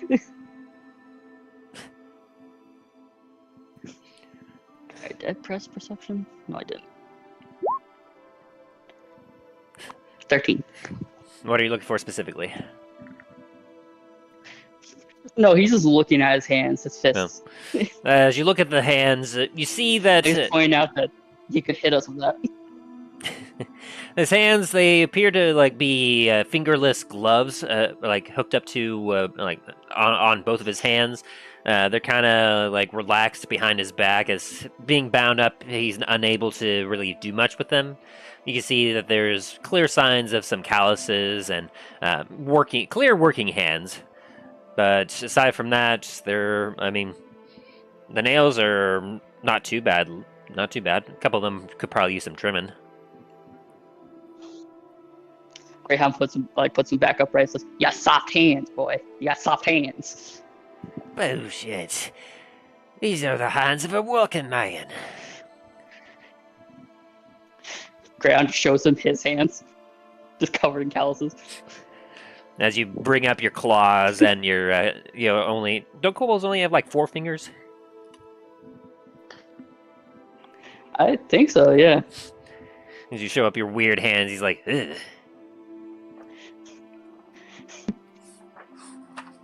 Alright, and Greyhound's gonna go back into Thieves' Can and say, just one very important question.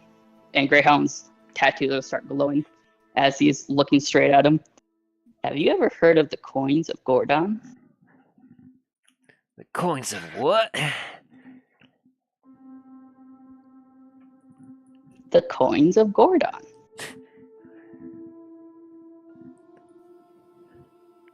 Well, I suppose I might have heard of them. I suppose that they sound more like a myth, though.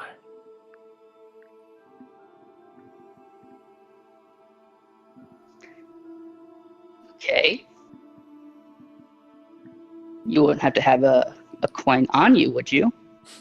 But, of course not. You've already checked my body, I suppose. I can see that it looks like my clothes are a little more ruffled than what those spiders could have done. Did you find anything? As soon as he says that, can I start searching him again? Go for it. What did I roll? Investigation.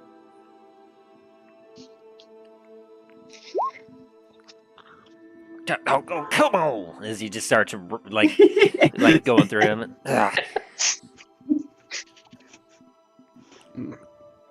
As you kind of look through his body, obviously you still have it. You feel up his leather armor. His cloak is still with him. You manage to find, tucked within a small part of the cloak, a very small sack that, as you kind of pull it out and you open up, you smell the pungent smell of spice. Greyhound just pats you on the back. Good, good, good. Keep that. Sergeant. Oh, come on. That's my livelihood there. How much is this worth to you? Well, I got nothing else on me. Oh, so it's worth nothing then? So I should just throw it out the back of the cart? Are you daft? Greyhound, look out. No, don't do that. Do you have any idea what you have there?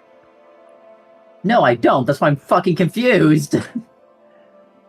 He kind of eyes around. Is Talos or Dain eyeing or looking towards what's happening between Greyhound and Milo?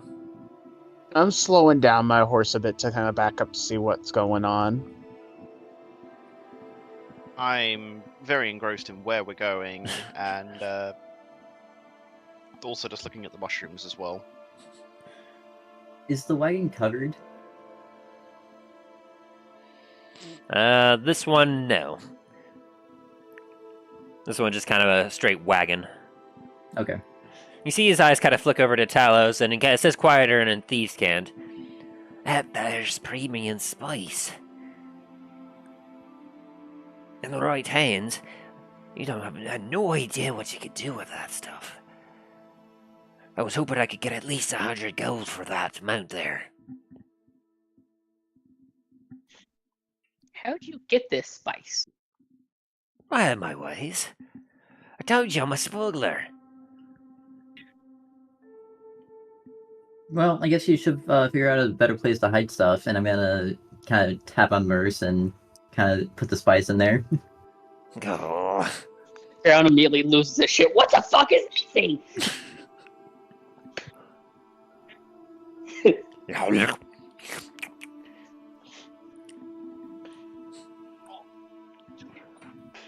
Greyhound like just falls down his back, crawls all the way to the other side of the cart. What is that thing? Why is it on the belt?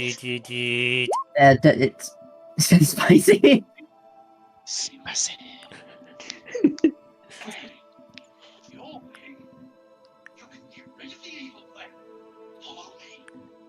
Tim, does Morris understand Thieves' Cant? Or is it just common that he would understand? For the amount of time that you spent with him, he knew common, but if you wanted to, you could have, in your free time, been teaching him Thieves' Cant. Is that something that Milo would have been doing? Absolutely fucking yes! Okay, then sure. We'll say that with the amount of time that you've been spending with him and through your training and becoming what you are today, we'll say that you would have been teaching Murph's the first bag of holding mimic rogue. Dear Lord, help us all. He's my partner in crime, come on. Literally. Spits out a paper and it's just gobbledygook, except for those that understand Thieves' Cant. Oh, Lord.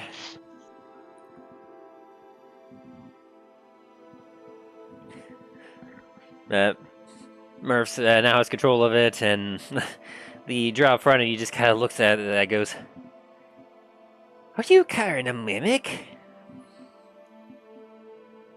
Perhaps. How the blazes has that thing not eaten you yet? I have my ways. Well, this Greyhound is kind of on all fours, like with his scales perked up like a cat that's been freaked out. Greyhound, Greyhound's chill. still wondering what the fuck that thing is. Greyhound, chill. Why do you it's have not gonna mist fucking. on you? I'll fucking tell you later, okay? Just chill the fuck out. Give me a history check real quick. Alright, fine. Give me a history check, Talos is just Greyhound. Just sitting there, just like looking at this display of tomfoolery. Like, what the heck is going You're on? watching as this tied up drow is being harassed by these two small, diminutive people. As they all are, you just hear a bunch of nonsense gobbledygook. Which I'm like is one of the reasons I'm like, 5. what the heck Greyhound is has no idea what a mimic is. Yeah, he just heard the word and now he's just asking why there's a mimic. You identify that there appears to be a living bag or something that is on the hip of Milo and is called a mimic, and you're like, what the heck is that? What is a mimic? Why is that alive? Why do you have it? And why is it hungry? Hungry mimic. Alright, Greyhound is gonna go back and ask now please, answer the question, where'd you get the spice? I told you already. I have a source. There's a few. Tell us the source. As Greyhound just starts poking his stomach. Look, if it interests you that much, to the south of here, I have myself a supplier. He meets me near one of the entrances of the Underdark, and I transport it with my mates all the way north here to Lancasquer. Who in Lancaster is buying it? That's none of your business. Boy, I'm gonna take my dagger out, put it up his throat. His stomach. Oh, as a fellow business entrepreneur, you ought to know that buyer's confidentiality is a thing, eh? I'm gonna take my dagger out and put it up to his throat. I think you'll tell us. Intimidation. Yeah, Greyhound takes out his soul blade and goes back and goes and puts on the other side of his neck. Intimidation with advantage. Nat 20. Dear Lord. Alright, let me do check real quick.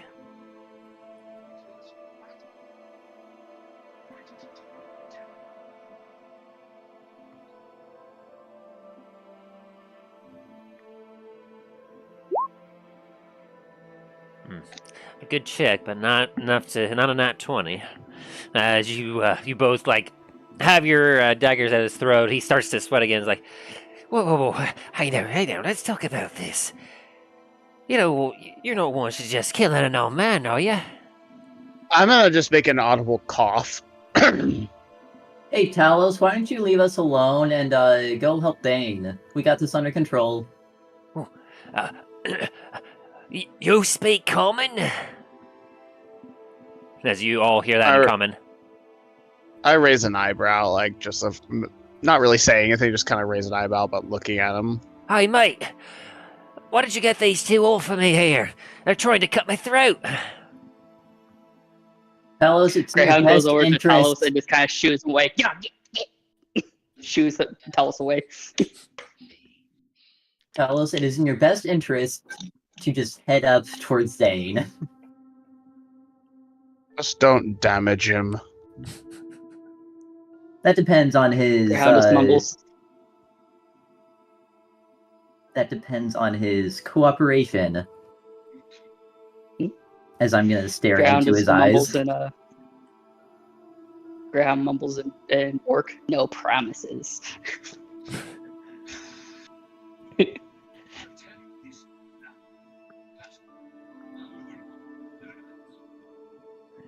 Fine. Look, if you have to know, their name is Terry Yanetta.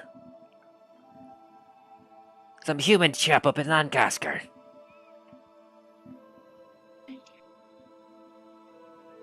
Don't know much more about him than that, other than he's got a bald head, gold eyes, and very veiny white skin.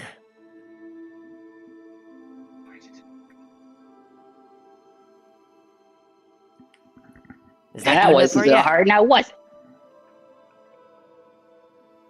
So much for confidentiality. You already took everything I got. You took me spice, and you have me here tied up. I can't do nothing for you.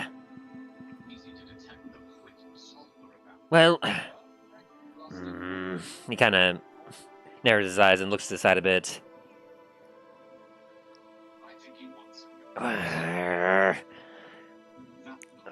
Shouldn't be doing this. Look, if you really need something out of me, how do you plan on getting there? Like, where are you headed? Are you planning on heading to Lancasquer? Yes, we are. All right. How do you plan on getting past the guard then? The guard? Hey, there's one well-known entrance that leads up to the capital city up there, and it's heavily guarded by the Lancastian guard.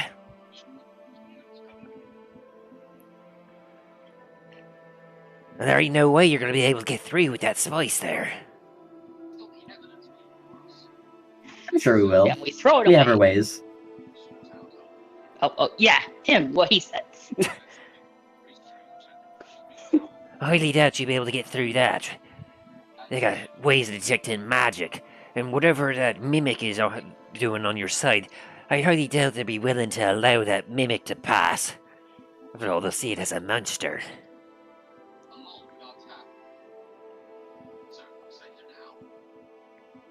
I'm going to whisper to And we Greyhound killed them all.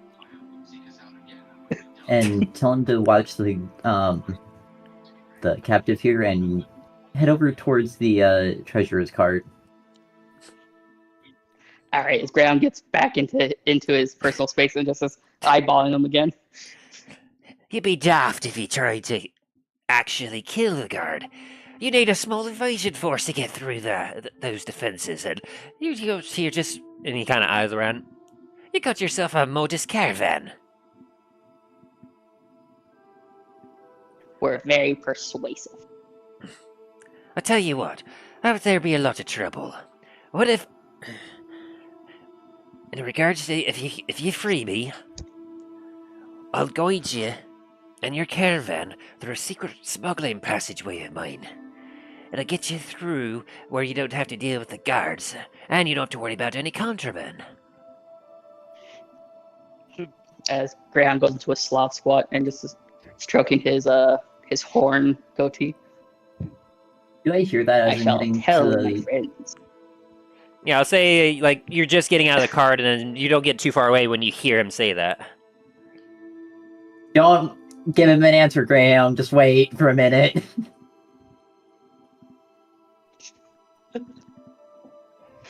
I mean, come on, mate. Alright, What have I got got to lose here? everything. You already took everything! Everything from you, maybe, but... Your life. Just so casually, your life. Well, if you were going to take that, you would have already done so, eh? Greyhound smacks him in the face. Gah. Well, we won't be getting anything out of you then. That wouldn't be smart, now wait. As he pokes him with his stomach again. Talos is just like, I'm not sure if Talos can hear this, but he's just like just kind of like.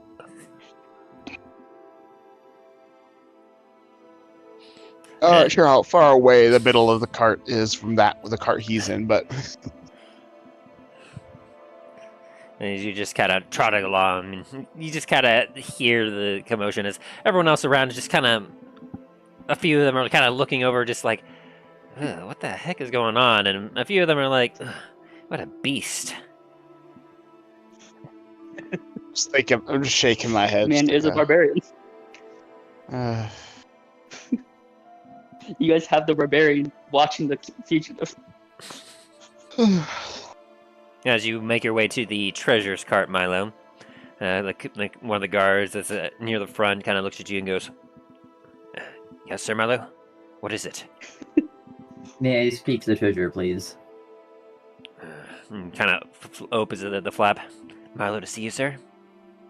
"Very good." And he kind of nods his head up to you.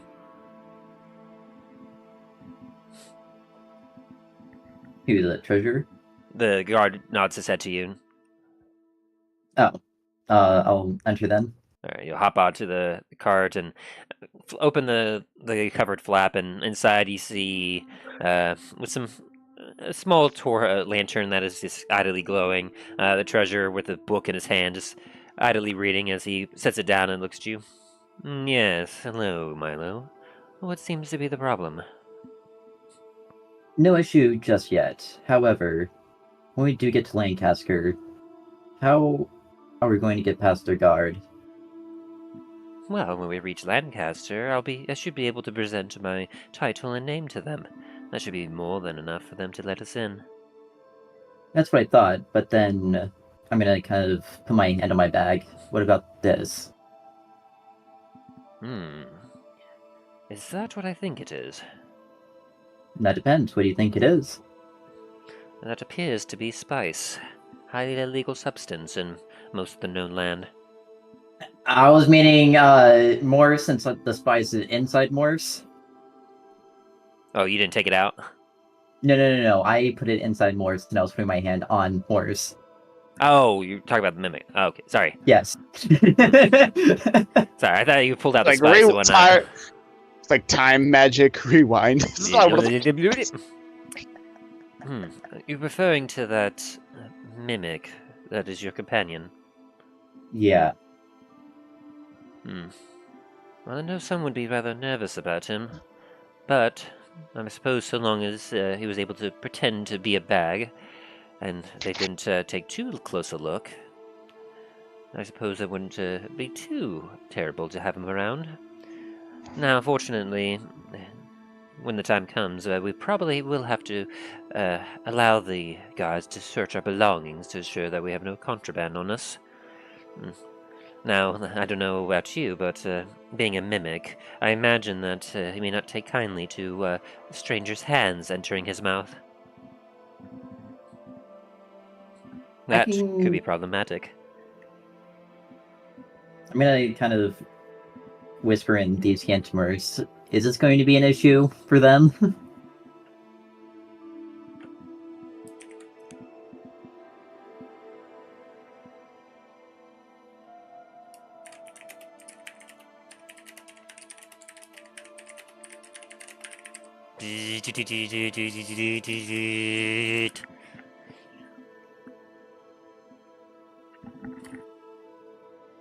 Do you like finger food more than you live? His eyes squint a little bit as he kind of looks to the side.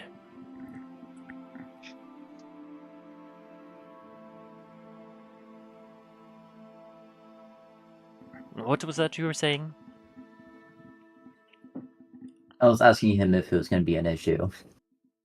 Oh, it just sounded like pajama peanut butter olive grape. It was quite confusing. My apologies.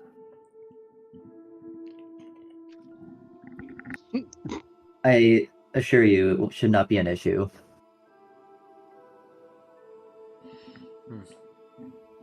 Well, I suppose that's not for me to say. I could do my best, but in the end, a lot of it will determine based off of how the gods feel.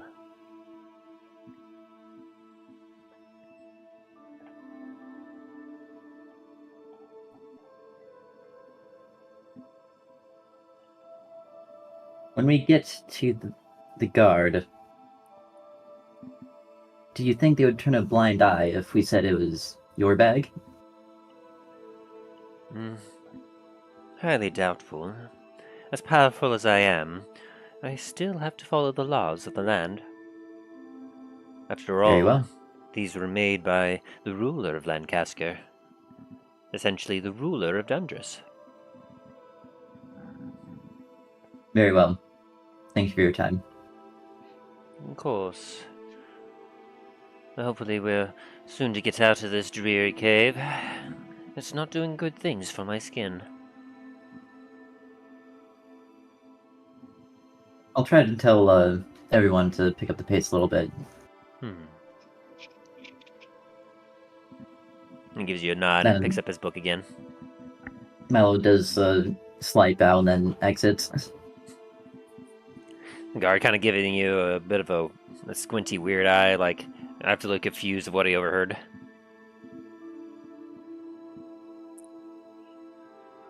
And shakes his head as continues.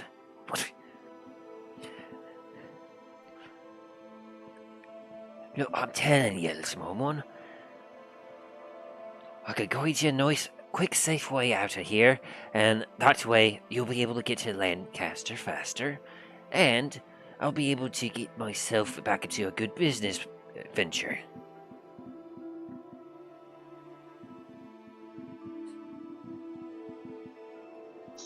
Sorry, were you talking to me? Yes. As Milo leaves, I and apologize. the drow is continuing to try and persuade you to let him go. Greyhound immediately yells to Milo, "Hey! He's trying to persuade me!" Morris, can I see that bag again? He kind of grumps a little bit, and then bleh, spits it out.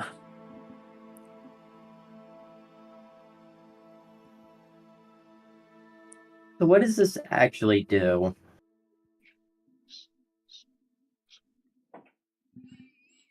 I told you. It's a special compound. There's lots of stuff you could do with it. So if I could just casually do this, I kind of start opening the bag and start motioning to dump it inside Morris. Hey, we don't want to do that. That'd be a lot of gold you're wasting, not to mention you don't want to know what they'll do to your mimic. That's why I'm asking you, and you're not telling me, so I suggest you fucking tell me. Clearly, if you're not in the know, then you probably shouldn't be messing with it, eh? Well, as seeing as you were foolishly enough to get captured and Hey, be relieved of it... I was I think ambushed you by should. spiders. And you hit it very poorly. I resent that. Graham mumbles in Thieves' Cant. I wouldn't have been captured by spiders. Oh, is there anyone else in this caravan with more sense I can talk to? And he yells that out. Nope, just us two. We're the most sensible here. He kind of gives you a bit of a side eye. Ground smacks the ground. Smacks the bottom of the gate of the cart. Is Milo saying that in Thieves' Cant or Common? These can't. Okay. In common, you all heard, like, Dain and Talos, you would have heard him, like, call out for someone else to talk to. Dane's just gonna like slowly turn around and just stare at the drow for a second. Same. It's just like same. It's like I just hold up my symbol of Bahamut, just like, you really want to talk to me? Here, I'll put it this way, my guy. Either you talk to us, who know your trade, or you talk to two fucking paladins. Which would you choose? Insight, and that's pretty good. Now that you mention it, I think I'd like to talk to the paladins. He'd rather take his chances getting arrested than lose. Hey, Talos! This guy's smuggling drugs. He wants to talk to you.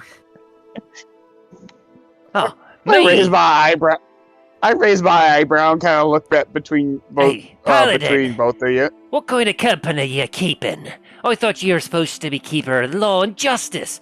Look at this fella here. He has spice on him. Don't you know that's a highly illegal substance? It was found inside his coat pocket. I was relieving him of it. Ha! Likely story. Greyhound goes over to him. Stop lying, as he pokes him in the stomach again. Insight, Talos. Alright. Insight. 17. Yes, he's going to try. Wish it would have been the 25. That would have been nice. But as he's calling out to you, you're like, hang on, illegal substance, Milo? Like, wait, what's going on here? You feel inclined to have a closer look. As the way it sounds like, this innocent man is being harassed by your two companions. I'm obviously very tired. Like, Talos is very tired. And he's like, what's this about illegal substance? Your two pals here have put their I knives... put my finger up to like to stop. Milo, what the hell's going on? So, this bag here, bag of spice, not Merce, was found inside his coat pocket after he said he was a smuggler and trying to get to Lancaster to sell this. And now he's trying to blame it on us because he was being uncooperative. I purred to Graham. You said you found some stuff when you were searching, checking the bodies to see if anyone was alive. What was it that you found? Nice. As he licks his lips. I'm trying to kind of look at the guy in his eyes and trying to just that 1,000-yard cop stare.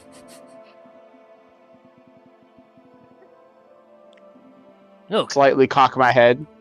I am but a humble guide, Sir Paladin. I was help guiding some pals of mine through the Underdark, trying to get to Lancasquer when we got jumped by spiders. I'm gonna wordlessly cast Zone of Truth. I don't know if that's wordless. I'm gonna cast it, but I'm making it so it's more of not very noticeable to the guy in front of me. Let's see. Zone of Truth, second level enchantment, 10 minutes. You create a magical zone that guards against deception in a 15-foot radius sphere centered on a point of your choice.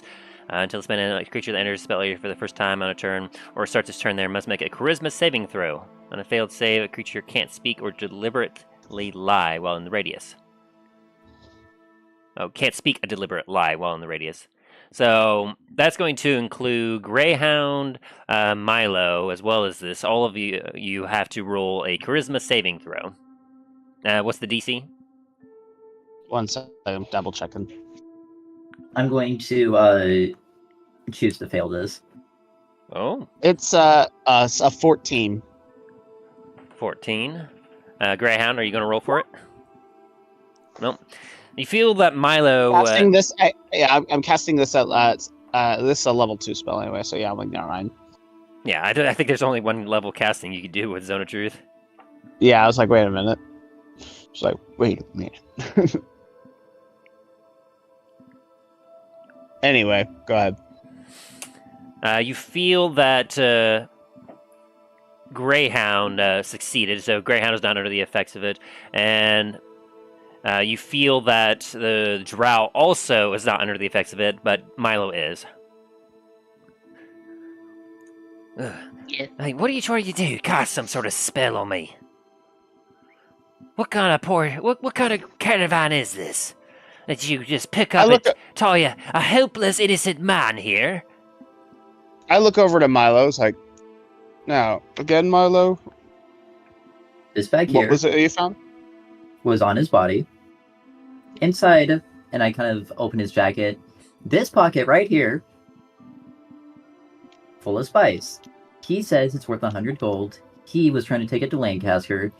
His party, which was the group that was by the spiders, got ambushed and killed, except for him. And now he's trying to blame it on us. Or that we are smuggling this spice. Well, I don't know I about... kind of look back at the smuggler. I look back at the drow. Well, I don't You know know a about lot. you, little man, but my friend here, the one that's been having daggers at my throat, trying to silence me, keep me silent, he was the one that we were trying, as he looks over to you, Talos, he's the one that we were trying to, I was guiding my friends to. My friends, I don't know what their business was. I was just a simple guide. But they told me that there was this small kobold that they were trying to deliver some packages to. Again, I cock my head at this, like, I wonder if our big Goliath friend will have some words about that. Yeah. He doesn't like those. I like the taste of it, but No, I was talking about them saying that they're friends with him, with that they knew Graham, but I'm like obviously our Goliath friend saying that Graham was his friend, so it's like like knowing how noble he was, like I'm like, yeah, sure. What's this, Goliath? As he kind of looks at you, very confused face. What is that? Is that? And he kind of looks over at you, Greyhound, and back to you, Talos. Giant fellow, big bone of a bone, a very large bow, almost my size. Kept the other end locked up. Hi, look, and he kind of shrugs his shoulder up. What your business is your business. My business was to be a guide for my other pals there, before they tragically lost their lives. I'm gonna inspect his pocket real quick, with like a finger to see if there's any residue. Investigation check. Can I help him with this also? Sure. That'll give you advantage. I'm gonna use my luck to re-roll that. Okay. Oof. Are you kidding me? With a 7, you put your finger inside the pocket and you bring it out, and it feels like a cloak with a pocket. There doesn't appear to be anything inside except... what's that? Oh, nope, that's just a little dirt. It's lint. Oh. The ground got 21. 101. Alright, as you kind of investigate are you investigating the same pocket, Greyhound? Yes. Graham immediately just shoves his hand in there with Talos' hand. I'm like, what the hell? Hey, Look- what's the man looking at had the in little here? As you kind of shove your hand in there, you mess around and flail a bit, your hand a bit, and you pull it out, and you discover that there's no residue, no nothing else. It seems the bag was well sealed. Well, I'm more inclined to definitely believe my friend here, as that spell that I cast, well, let's just say that if it took, which it did, I can tell for him, that he wouldn't be able to lie to me. Well, then You, that on the should other just hand, are a prove little my, more that should prove my or a little strong more- my case, then. If I even also then You- whatever that is. You, on the other hand, I could tell that the spell did not take, which means you're a bit more cunning than most others, which means you can lie as much as you want, and I would never know. You, sir, insult my honor. Do I look like the skeevy sort of person that'd lie to a paladin? Yes. I shrug and are like, What? we can always have that. We can always bring when we get to when we get to the capital. We can always see what the guards there have to say. Maybe they might know I've recognized you at some point. I don't see how they would. After all, I'm just one voice out of many. Now, come on, I'm clearly not any sort of risk to you. Is there any reason that I should still be tied up here? I am an unarmed man here.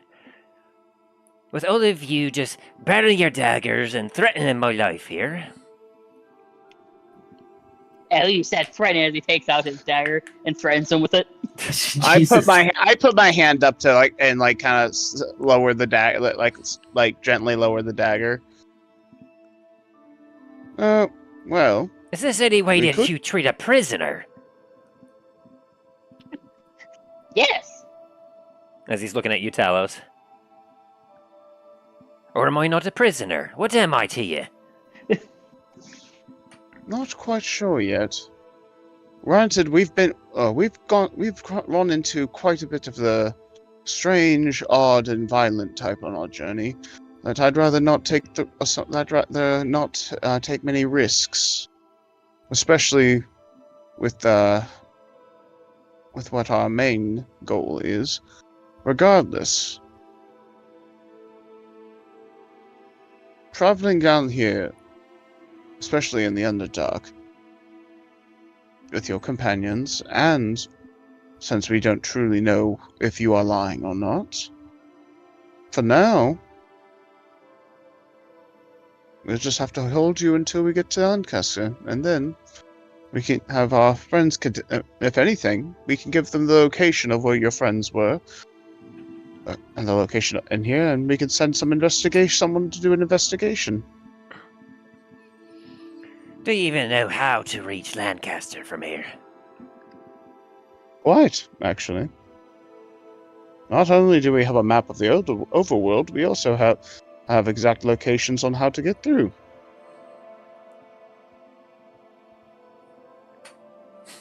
So let's kind of go down a little bit. And how do you expect to get through the guards at this exit that you're heading to? All the exits to any sort of Underdark entrance that leads anywhere close to that capital city is heavily guarded. They attack anything and anyone that tries to go through it. I really think we would be going through the Underdark if we knew we couldn't get a way out safely and without being harmed. Well, I'm not sure. It doesn't appear that you have yourself much of a guide. Hey! Graham pokes him in the stomach with his finger. I'm gonna look to Hurt Talos and my feelings. I'm gonna look to Talos and ask, would you like us to take care of this? Just don't. If he keeps blattering on, don't kill him. Just gag him if he gets too rowdy. But please keep the kobold under control. I can promise you he will not die by us. And he pokes him again. Besides, as my oath, he is a prisoner, and we cannot. And as my oath, I cannot allow him to be harmed. But at the same time, surprisingly, I'm actually believing you on your part. So, for now, just keep an eye on him. I need to sleep. For now, we'll get where we need to go. Why don't you go ahead to Dain, and we'll figure out. You guys can figure out a place to sleep. I move my horse away and back up toward Dain.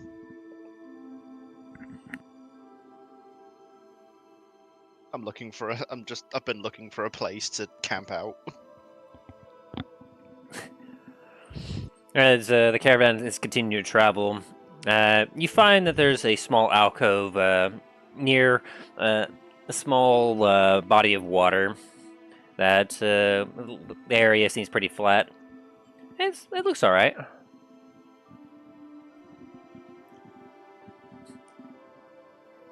I'm gonna direct the caravan over towards that area.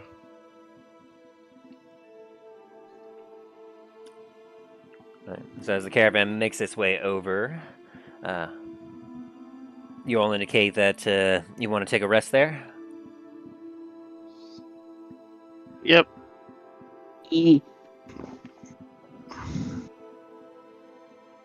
All right. So as you all set up your tents, the guards they get their tent all set up.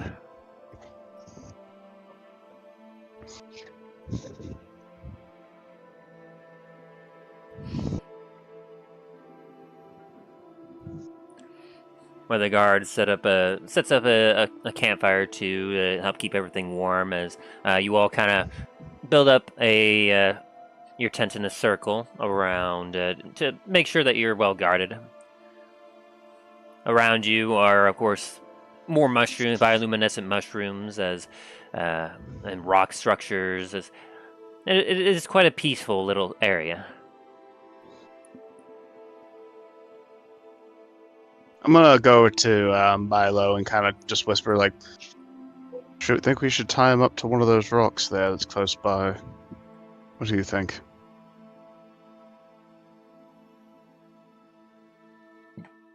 No, keep him in my tent, and I'll figure something out. We'll have to figure something out soon, because he's not, as I know, he's not. The one thing he's not lying about is how those guards react.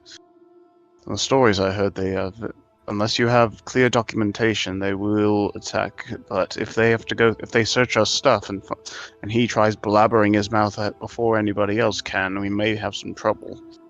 I don't want to cause too much trouble for the treasurer. I'm sure that will be all right. Why don't we just throw him aside before we get over there? Make sure the kobold doesn't do anything rash. As I walk away.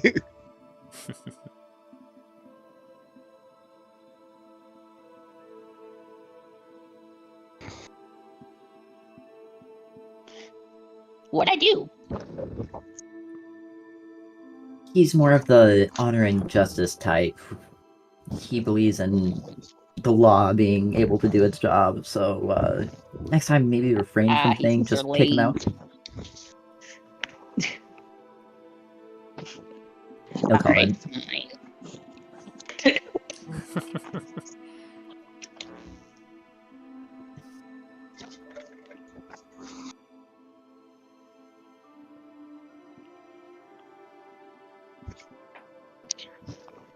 All right.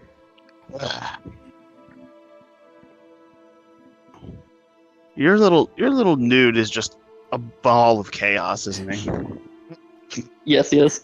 I mean, Scaly. Isn't any character either me or Ryan makes a fucking ball of chaos?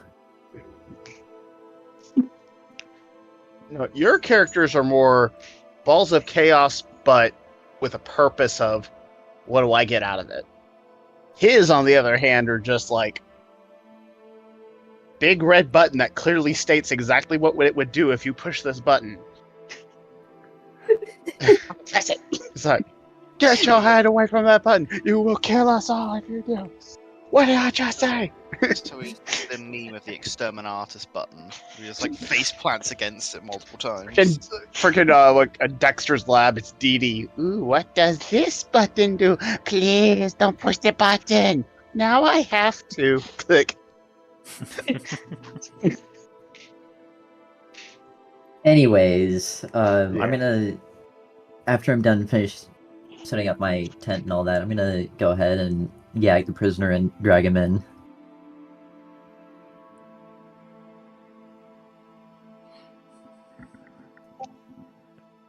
Alright. Greyhound's gonna sit down, and I guess in the middle of the caravans to start eating a pomegranate. It's all crisscross applesauce, looking all proper. Oh, I probably should have mentioned it earlier. Talos, could you roll me a survival check for the knots you tied on the drow? I should have told you to do that earlier. Sure. Is it survival? Very good. This is how well you tie the knots. 19. Very good. Roll. All right. And so, as you all have your tent set up, everyone go ahead and write off a ration as you all. Go ahead and write off your ration for the day. And yeah. And so, Milo, what were you doing? I'm gonna go ahead and gag this prisoner and Okay. kind of drag him into my tent. Alrighty. And so you bring the drow and you just kind of have him tied up and gagged in your tent. Mm-hmm. And Dallin, what are you doing?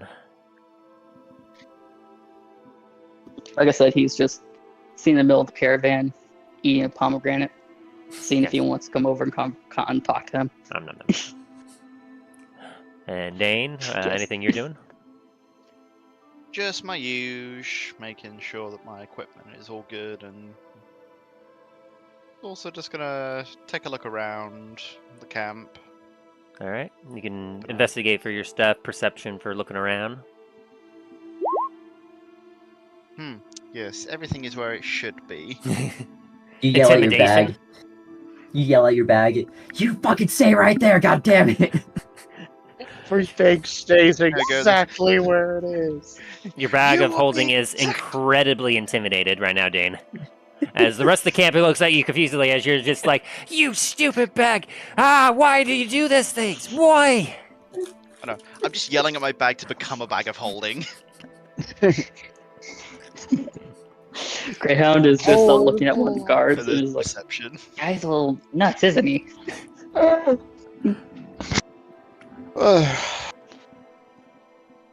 As 15. you look around, you see that the rest of the caravan has a couple of guards are kind of moseying about.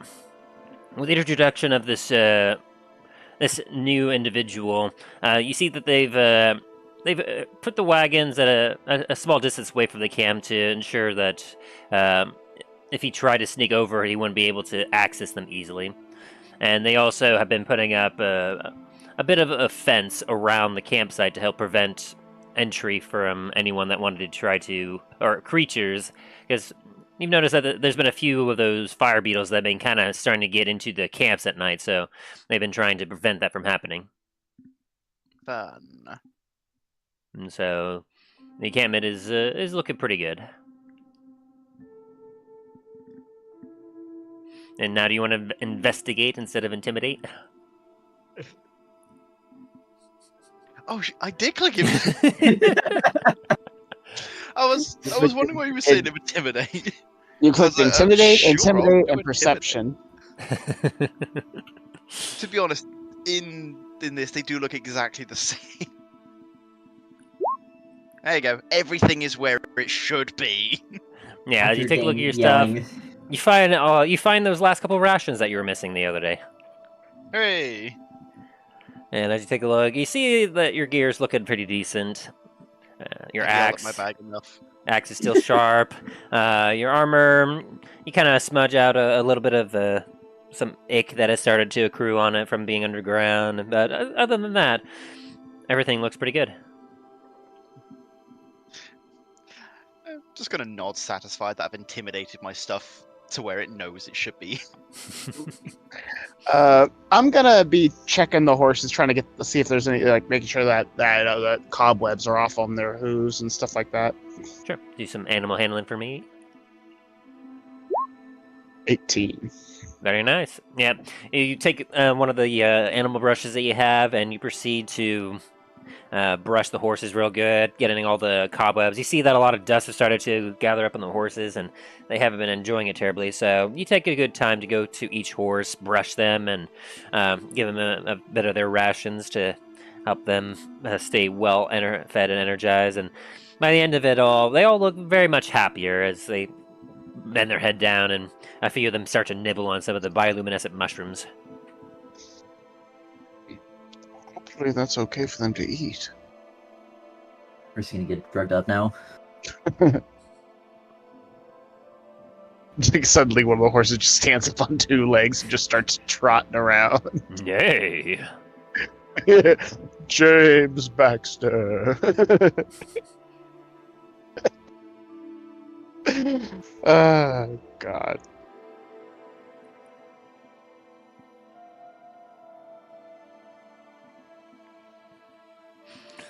Alright, and then, so, as you all tend to the horses, keep an eye on the prisoner, and enjoy your pomegranates.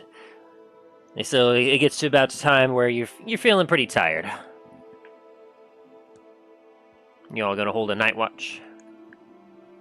Yes. Very good. Greyhound's gonna be the first one. I guess Dane will do second watch. Milo will be third. I'll be final. Alrighty. So, we got Greyhound, Dane, Milo, and Talos. See. Very good. Alright. So, as the rest of the caravan starts to head to bed, Greyhound, you stay up. And, Yep. I guess you start doing your watch. Yeah, he's running around the caravan on all fours, just checking everything. Oh dear. Perception. Wow, natural 20. Nat 20. He sees all. You I see everything.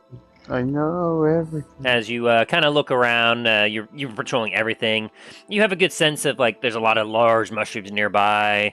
You can see nearby on the path you all have been following, there appears to be some. As you take a look out past the campsite, you see what appears to be the remains of some pillars, possibly from whatever ancient road may have come through this area. Kind of blend into some of the rubble and rock around. Looks ancient. The water you can hear kind of trickling behind you to the southwest a little bit. You hear the horses just kind of softly breathing off in the distance as you just keep an eye on everything. You hear a bit of coming from Milo's tent, and when you come in, kind of open up the tent and peer inside, you see what appears to be the drow just trying to shuffle and rotate himself to be a little bit more comfortable. Over, pick him up, and turn him onto his other side. You see he's gagged. The ground's like, why are you gagged? Greyhound kind of just takes off the gag for a little bit and asks him, but why did Milo gag you? I don't know. Your guess is as good as mine. I was just sitting there. Alright, and he gags him again. Do I wake up from hearing them talk? He would have been whispering. Would you have been whispering, Gran? Oh, Greyhound he saw Milo sleeping, so he was trying to make sure he stayed asleep. He didn't want to wake him up. He was just curious why he was gagged. You make a Constitution saving throw if you want, Milo. See if that would have been enough to wake you. And since they were whispering, it'd be with advantage. Yeah, with a 20, you're still asleep. Okay. Shame. Or you want a point of exhaustion? No. Alright. And he just kind of growls and Greyhound's gonna check. Greyhound's gonna check all of his bindings to make sure they're still in good working order. okay.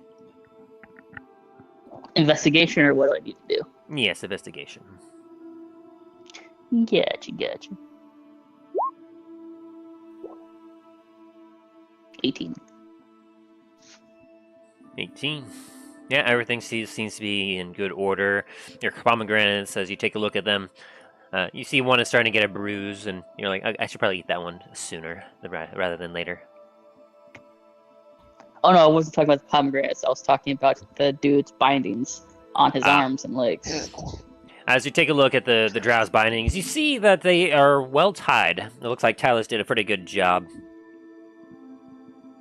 Although they look like they might be a little tight. Ground tightens them a little bit more. Good lord.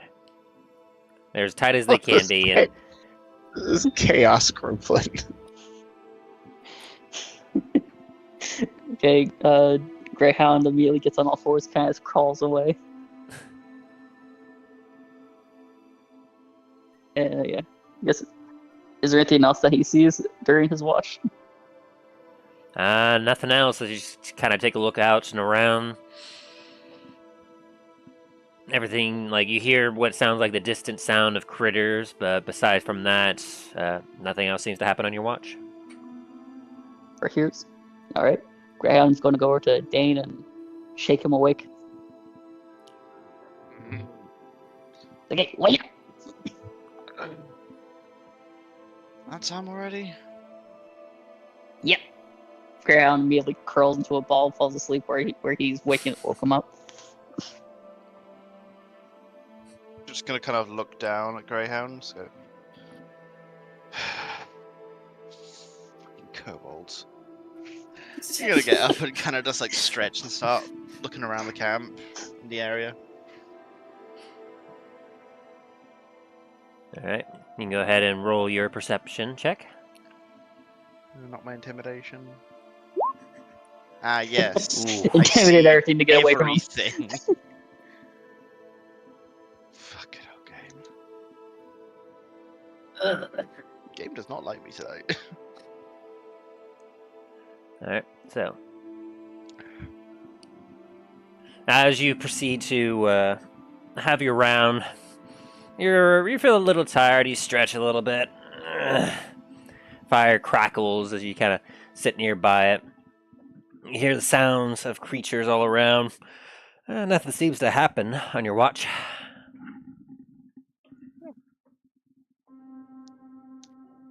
It just sounds like a nice, just a nice evening. Where nothing ever happens.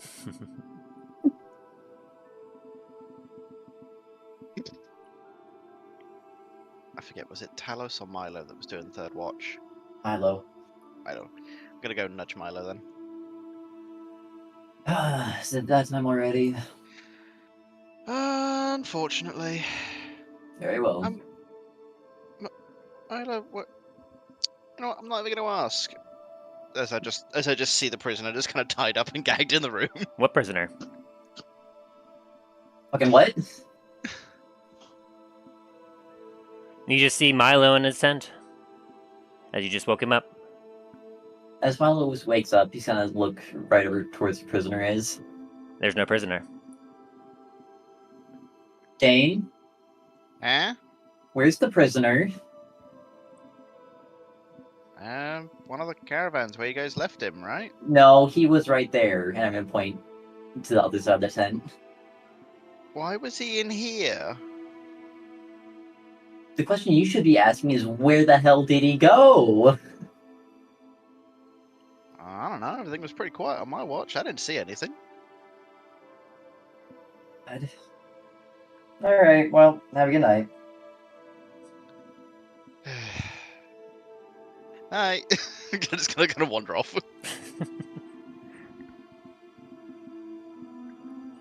Alright. As Dain goes into his tent, anything you're doing, Milo? I'm gonna take well, probably should roll perception first before anything else happens. That'd be 15. Alrighty. And I'm going to take the bag of spice and kind of just dump it onto the ground and kind of stomp on it into the ground a little bit and kind of use my foot to put some dirt over it. As you dispose of the small bag of spice. If you have that in your inventory, make sure to remove it. Yep.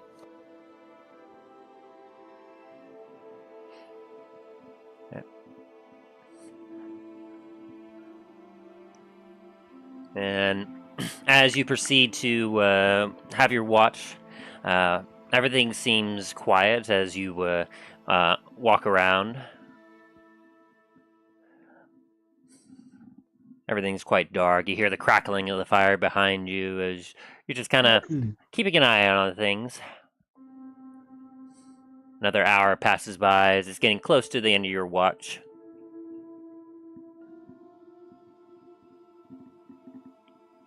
Hey, Greyhound. What? Yeah? Oh no. What is it? Let's just say that you should probably. I need to see how much this does here. Give me just a sec. I'm sitting right next to Dain, so would Dain wake up too? We'll see.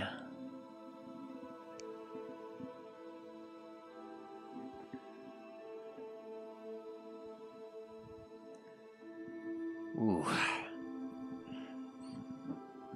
Yeah, as you are currently unconscious, laying on the ground, this won't kill you, but you are... Oh, boy. Okay, so that will only happen once, but the other one will happen... Yeah. Ooh, yep, that's a... Oh boy. That's not a coup de grace. Is Greyhound dead? No. I'm saying it's not going to kill you, but let's just say this is going to really hurt. Alright. And just make sure the ruling on this is fine.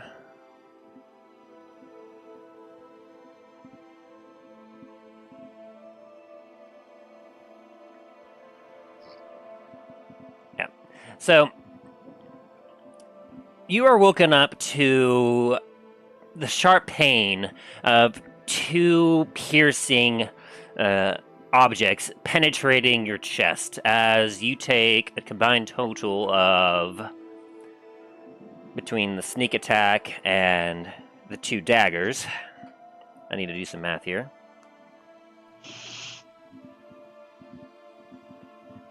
Plus that, plus that, plus that, plus that, plus that.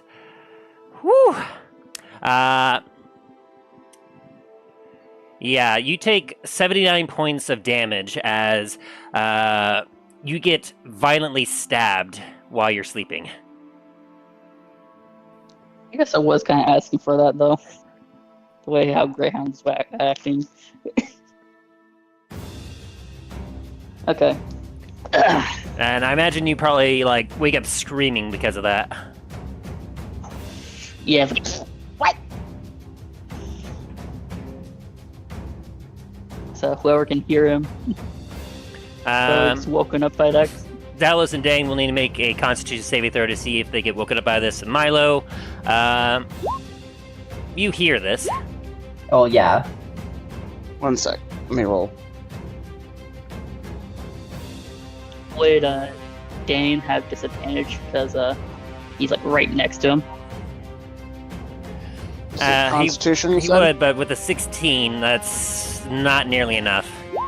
Oh, sorry. That's the wrong one. 16 for the Constitution. Oh dear.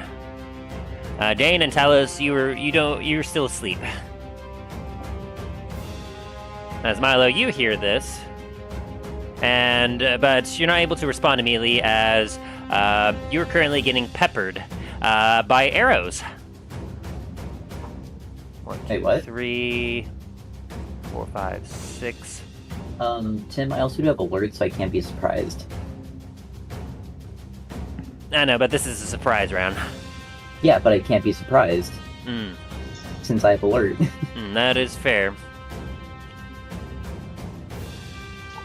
Talos just, as arrows are flying around missing, and it's like full perfect outline around his body.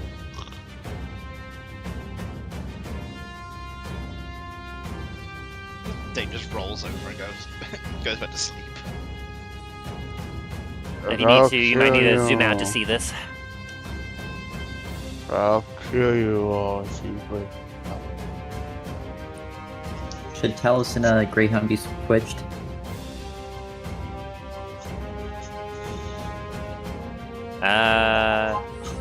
Yeah, give me a sec. You.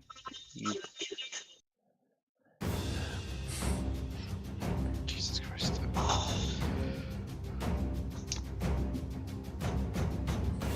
Swap that around. There we go. Fuck situation.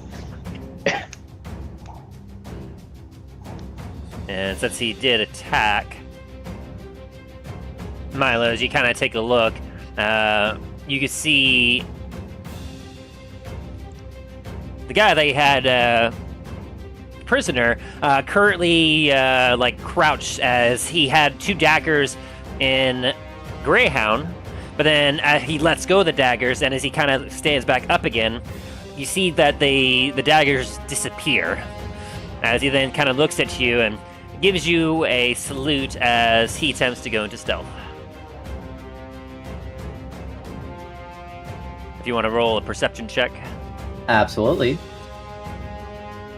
Do I have to as well? 22. Ooh. You still see him, Milo, as he Am I gonna- runs and ducks behind a tent, but you see exactly where he goes. Yeah, you can if you want, Graham. Gotcha.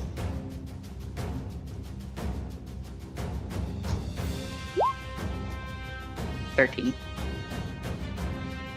You see him when you look and you wake up to see him standing over you, and you see the daggers in your chest before they disappear, and then you watch as he runs out of the tent, and you don't get to see, you unfortunately you don't see him, but he is not stealth to you. As him getting caught so quickly was not according to his plan. As a free action, can I yell out for the guards? Yeah. Okay. So as you yell out, you're like, "Hey!" What do you say? Prisoner on the loose. Possibly more, and I'm gonna kind of say he's in the tent next to Dane's. And with that, I'll allow both Talos and Dain to also make another Constitution saving throw. I was about to say, do we also make another con saving throw? Yeah. As he kind of yells up. Alright, 8. you both wake up with that. I like bounce up with a hammer at the ready. Oh, actually, no, not hammer. I'm gonna have my sun sword at the ready. As you bolt up, you get your sword out. The guards jump out of their tents with their gear on, like, wait, what's going on? Prisoners on the loose. He's fucking over there. As they kind of take a look, And and has two gaping holes in his chest. it's like, ah! I'm run over toward the tent. As everyone roll initiative. Yeah. Isn't this a surprise round for them? Indeed. Okay. Now that we're awake.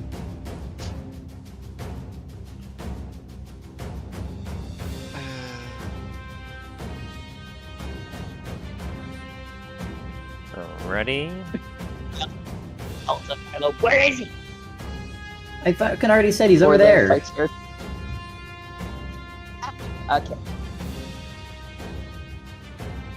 Give me just a sec. I need to roll this initiative. Just for simplicity, I'm gonna have I'll have that be. All right. Good to know. Alright, now let me get into descending order. Alright, so since we can't be surprised. Oh, I can. Well, the rest of the party can. Yeah, so what we'll do is since he already had his surprise attack and alerted you, you'll be able to go next, and then whatever happens next will happen, and then we'll go into normal initiative. Okay. So Milo is like the drow has run over to the side. Okay, I'm gonna run up there and then try to stab him. Go ahead, try to hit him. 15? Does not hit as you thrust towards him. He takes one of his hands and blocks your attack. It just almost like a martial arts style, just whoosh, and as he holds his other hand to you, goes, "A shame. They could have been friends." What about as a 19? That does hit. As you take your other dagger, yeah. 10. Wait, why did that roll? Wait, what? Wait, what happened there? It rolled 2d6 or 2. I'm gonna have to check that out. Yeah, rolled 1d6 plus 3 dex and then just rolled a standard d6. Yeah, it should just be 1d6 plus my dex. Yeah, what happened there? Anyway, so I guess looks like we'll just ignore that 6 then, as it was a 1d6 plus 3, so you do 4 damage. And he's going to uncanny dodge that to deal only 2 damage. As you kind of like slash him a little bit. I'm gonna make you pay for that. Should have known you were a fucking terrible thief. And that'll be my turn. Alrighty. As the rest of the guards get out, you hear a shout come out over the calm quiet of the cavern. As roars erupt from all around the campsite. As arrows start to descend upon people. As a 21 will definitely hit that guard.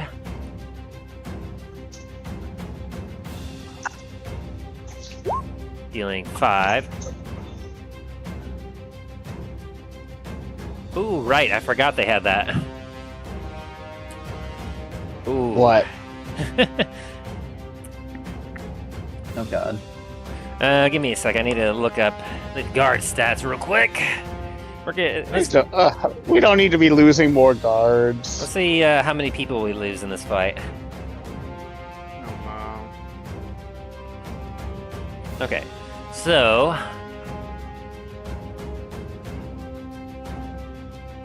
Alright, we'll say he has that much health. This guy, he'll have that much health, and this one, that much, and he needs to make a con saving throw, which will be d20 plus 1, which he does make.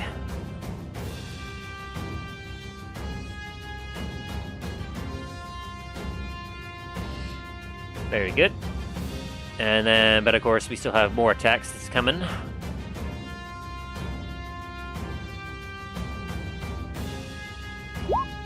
That one will miss. That one will also miss. That one will hit. And so he will need to make a save. So you're at 15.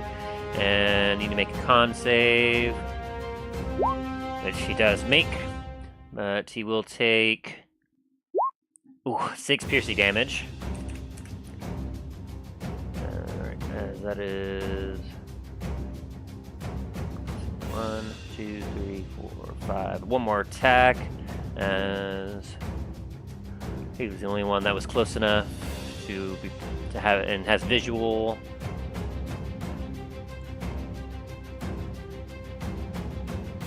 And that will miss. As charging forward, as Milo, you're not able to see it, but the rest of you are like everyone's able to hear it. As you hear boom, boom, boom, boom, as something is currently charging.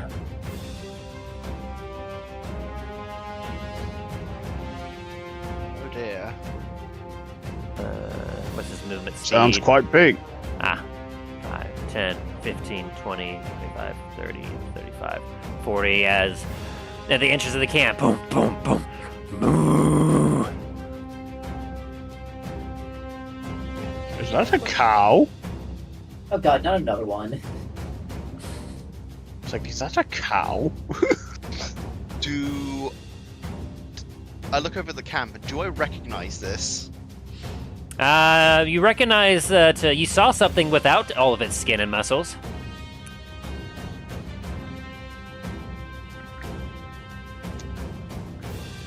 You're much more familiar with these being a little bit more bare bones. But I'm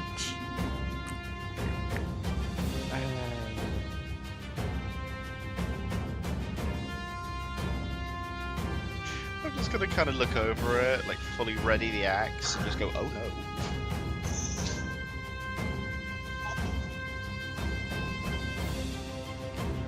all right. And so with that, that takes over the surprise round. As Milo, it is now your turn again. Okay. Time to stab.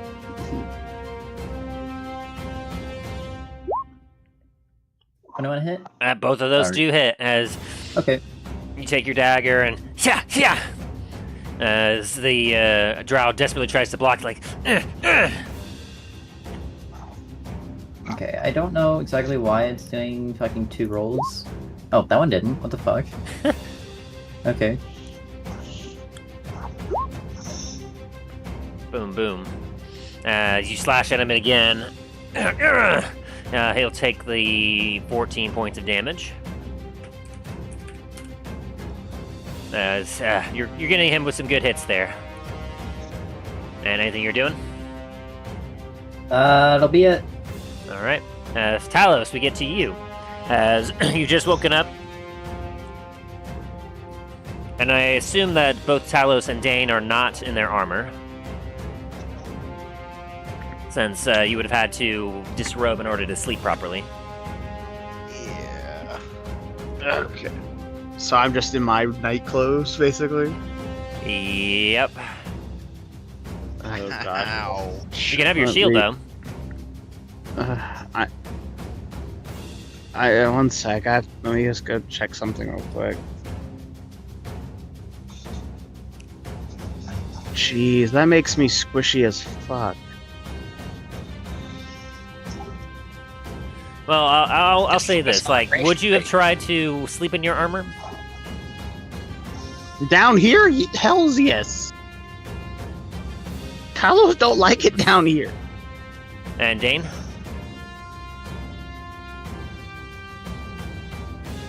Dain probably would have taken it off, just because he is more familiar with the underground, but probably would have kept it near, or at least like the mithril one near. The breastplate? Yeah. Okay. So, I'll say for Talos. Talos would Talos would be like this. Like, he'd rather have been wake up sore than wake up dead. Fair point. Alright, so I'll say you have your plate armor on, Talos, but it's going to take, in order to stand up at this point, it's going to take 25 feet of your movement. That's fine. So I'll give you, for your first turn, I'll be giving you a major penalty to your speed. All right, like I'm gonna step, like basically I'll be able to step out of my tent, and that's about as far as I can move. Yeah. And from there, you can see the beast that's at the entrance. You see the few guards that are around the campsite, and you see Milo over here. Roll me a quick perception check to see if you notice our drow friend. I mean, I would have said where he was. But he's still kind of hidden. Yeah, you're able to see Okay. him with that roll. His stealth wasn't that great. I'm like Talos is very hard, like confused on how the hell did he get out. I tied him up, and I know I tied him up really well.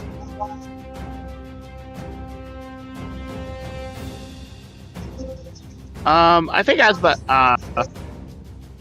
I'm just gonna like grip my sun sword and make it like brighter, as like not like blindingly bright, but bright enough where it's all, like I'm like obviously like come and get me, big guy.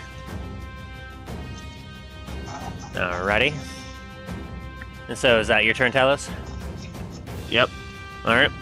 As we get to the enemy's turn,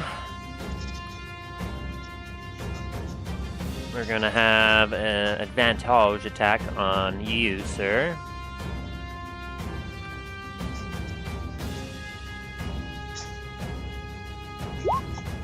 And that's a nat 20. As suddenly, popping out of one of the tents is another drow. Who's he attacking? This guard right here. Oh damn. As he slips out and gives him a stab from behind. Just, ah! As he deals, let's see, that's 5, plus 6, that's 11, plus, that's 12 points of damage with his critical sneak attack. Oh damn. As the guard just kind of goes to her knees.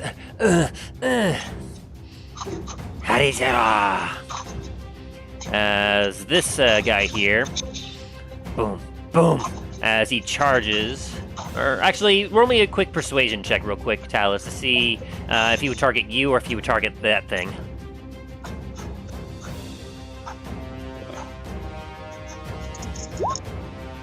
$24. I'm a shiny target. Then yeah. So as you kind of appear, he's going to charge you. 10, 15, 20, as he charges right at you. And horns down, he's going for a gore attack. Does a 23 hit you? That it does. Ooh.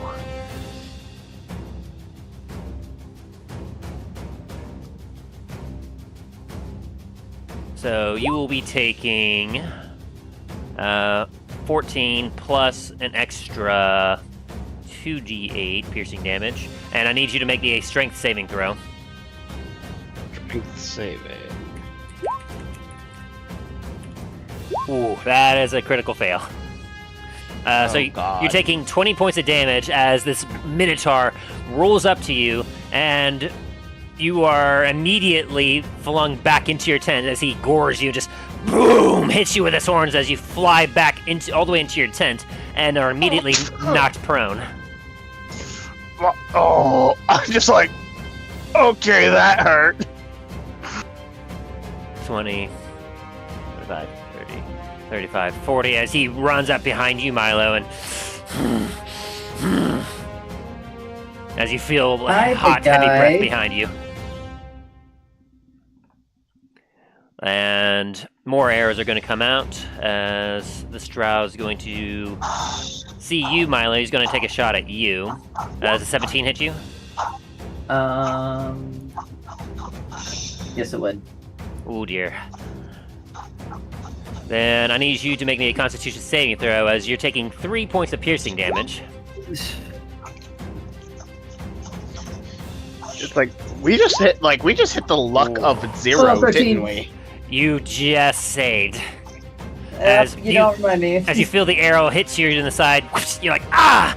As you suddenly feel a bit of the poison that has been laced into their arrows start inserted to you. You quickly knock out the arrow and just, you resist as you're like, okay, I did not like that. As this one is going to attempt to shoot the other guy down there. Terrible shot. The other one, oh dear. They got terrible shots here. I think the light from my blade is like, I may be in the tent, but the light is like, oh. Yeah, for just a second. Speaking of which, so let's see. You have the sun blade out, right? Yeah. Okay.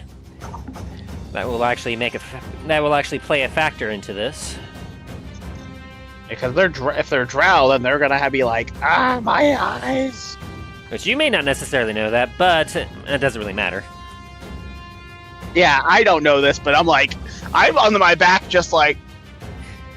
He just got hit by a truck. Hurt. Like, what's that scene from freaking Fantastic Four? He's like, Bang Grim gets knocked into the wall. It's like, okay, that one hurt. Choo choo! Boom! The Sunblade. Let's see, you have it out. Let's see. Principal bright light in a 15-foot radius. And it's on bright right now. It's a maximum of 30 feet. Yeah. Alright, so I will need to give you a radius real quick, because that will help determine a lot of things.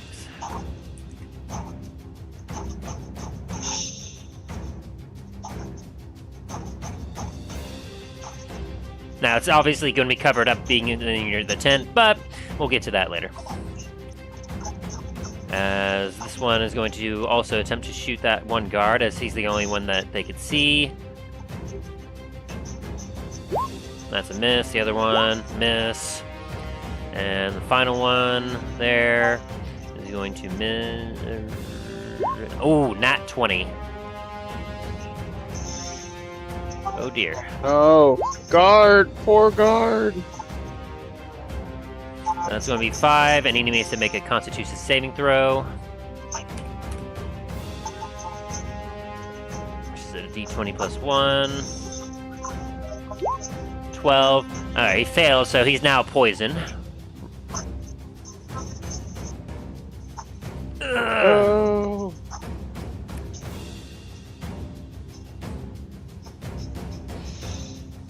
As this one will 5, 10, 15, 25, 30. He's also going to be charging in. All the rest will hold steady there. As Greyhound, we get to your turn. As you are currently prone. You're currently prone. You've been badly stabbed.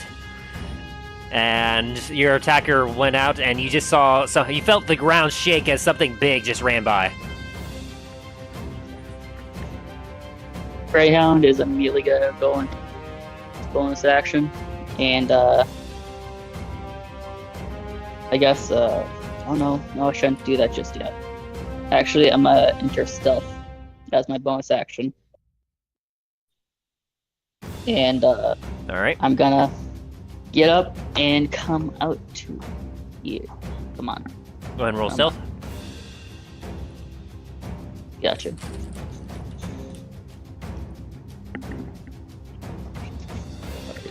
Right there. Damn. My 7. You're invisible to everyone. Yeah, not an Vanish. It's gonna be 5, 10.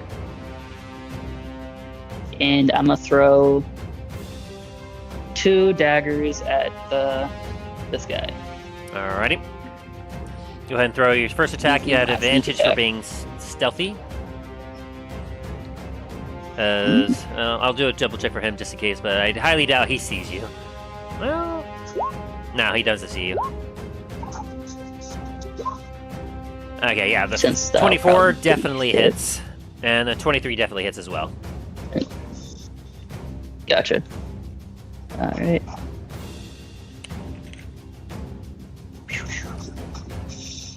So you're gonna need a.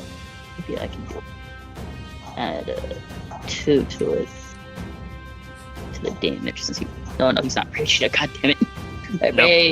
Not rage. You can just click the soul knife on each of those, and that should account for it.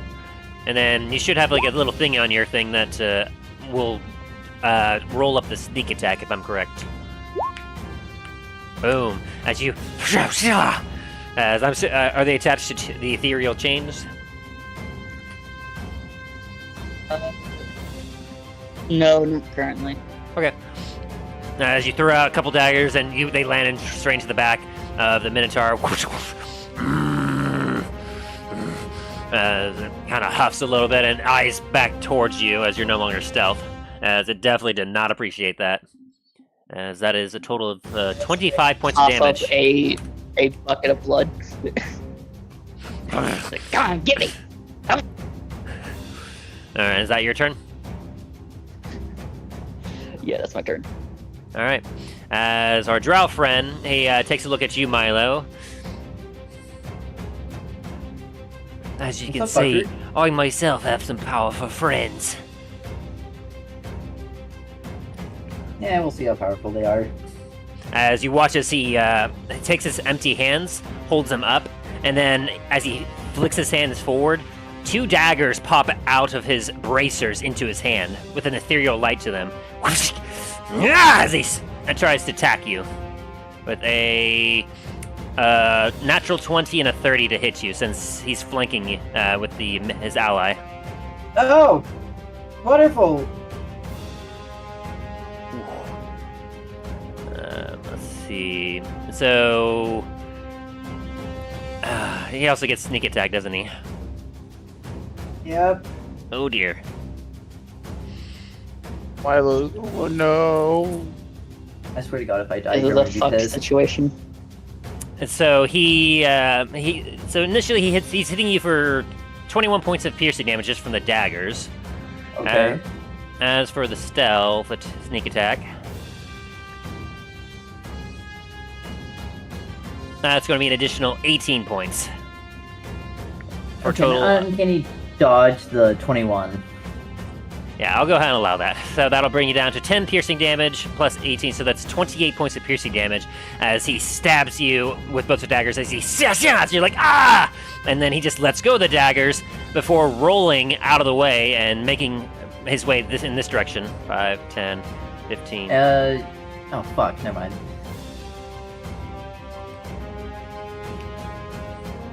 6, 5, 10, 15, 20, 25, and 30 as he runs behind a tent, and he's going to attempt to stealth.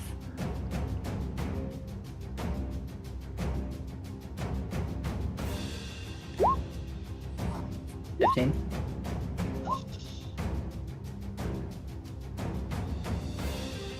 He vanishes. I'm in the tent. 20. Yep. Like, I'm in the tent. I can't see shit. I'm just like...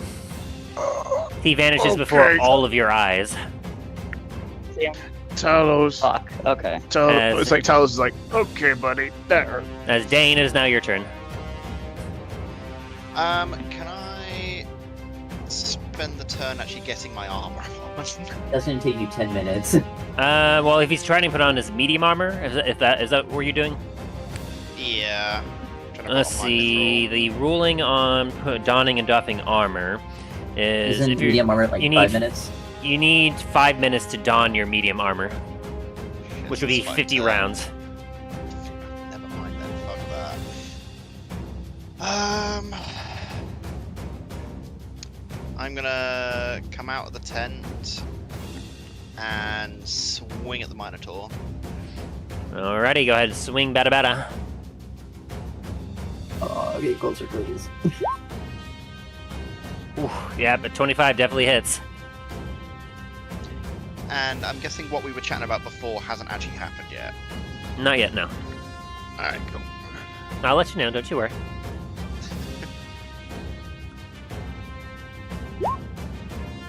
Woo! As you dig into him with 22 points of damage, as you see this giant beast, you're like, oh, not this time! Rah! And you dig into him as the Minotaur looks to you and doesn't even have a chance to block as you rush, and he's like, Arr!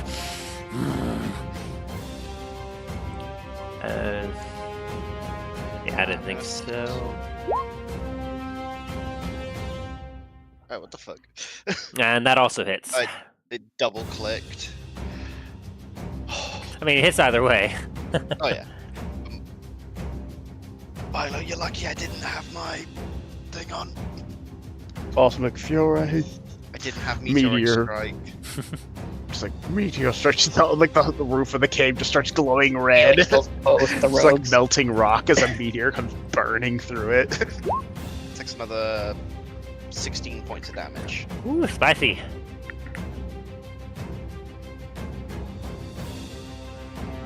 As you whack into him, and he definitely seems to be feeling that. As the Minotaur is bleeding very heavily. And is that your turn? As a bonus action, I'm going to cast Shield of Faith on Milo. Alright. Milo, you have Shield of Faith on you. Yay! So you get an extra two bonus AC. And this guard is going to turn now, and he's going to attempt to hit this drow. He's like, how about you? And the other ones yell, for the treasurer! Let me see their attack. There it is. Cool, they have a +3 to hit.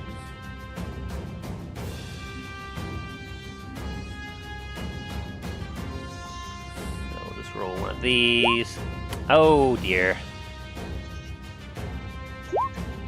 Okay, he just misses as he attempts to stab. He's feeling very weak as he...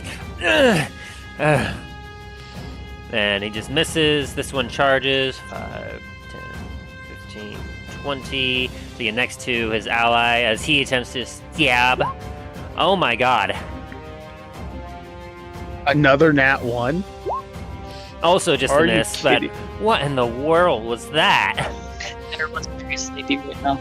Yeah, they're very sleepy. It's a little darker as they attempt to attack them, and it's not going so well. As this guy here, he's not feeling good at all.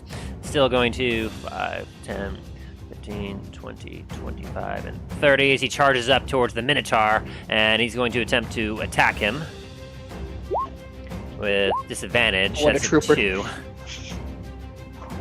Because being poisoned means that you have disadvantage on your attack rolls, if I'm correct. Yeah, it has disadvantage on attack rolls and ability checks. So the 2, he just swings down, and the Minotaur just kind of turns around with his axe and just blocks his attack effortlessly. As Milo, we get to the top of the order. It is now your turn. Yay!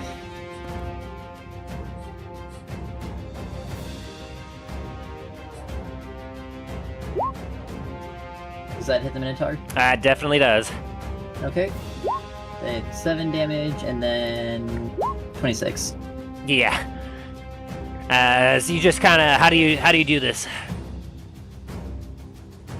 How's Minotaur positioned right now? Is he just like looking straight at me, or?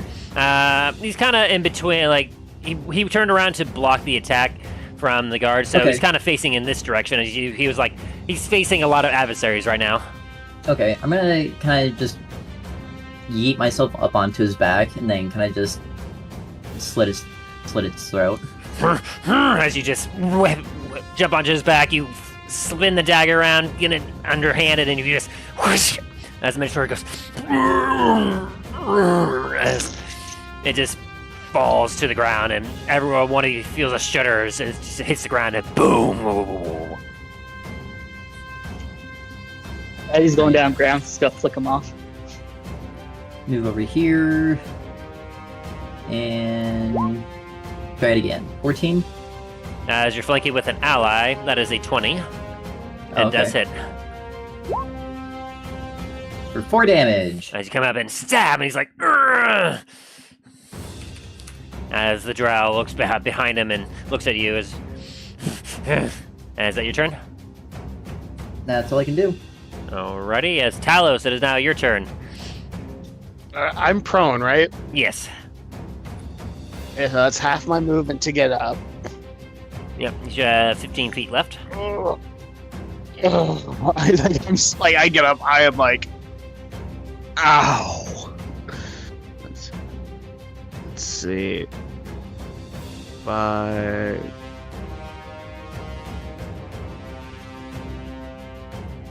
10. 15. I'm right here. And I'm gonna cast Shield of Faith on myself. Sounds good. And as you do this, drow, Milo, you notice, suddenly starts to cover his eyes. He goes, Dripping out of his mouth. ah!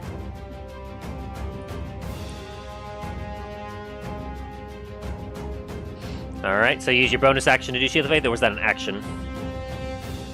Bonus action. Alrighty. And I'm gonna use as my action, I'm going to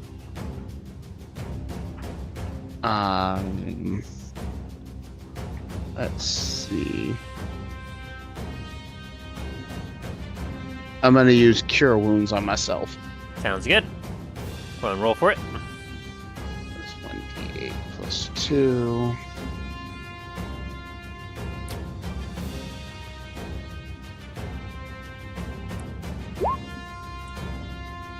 It's not a lot, but Hey, it's a little something. As you start to take a look at everything around you that's happening.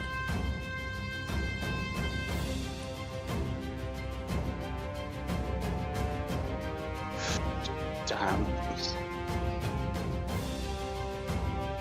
Just like kind of looking around, like see the dead.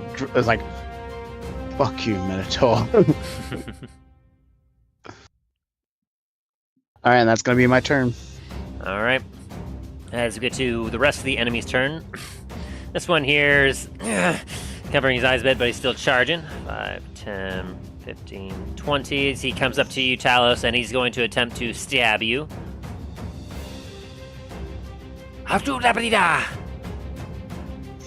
As does a 12 hit you? Absolutely not. That is a no. That's like a what? Yeah, he attempts to stab at you, and you take your sword and just kind of easily block. Ting! As he stabs. Meanwhile, these three up here are going to attempt to unleash arrows upon you all.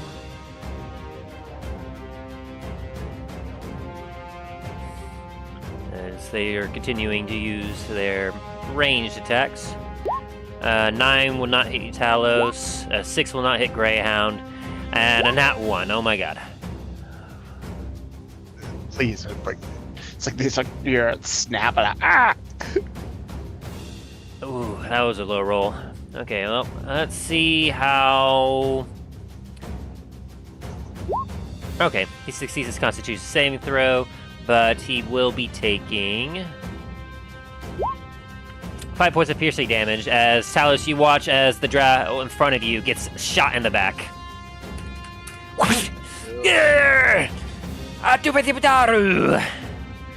And here, Ari!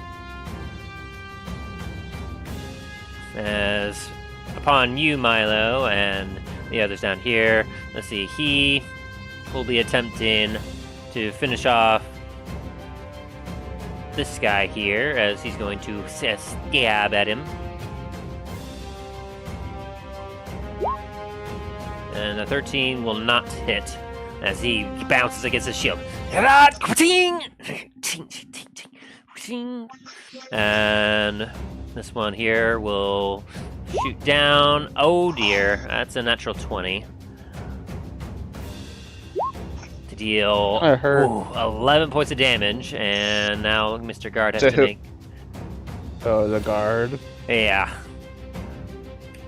as the arrow, as Milo, you watch as the guard that's flanking with you suddenly gets hit in the neck with the arrow. As he kind of holds his throat for a second, he kneels and he needs to make a Constitution saving throw, and he is also poisoned now.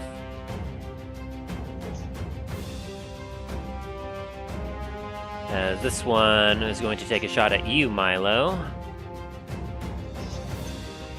Be kind. 6. That misses. That is in another crossbow attack. 13. Misses. Alrighty.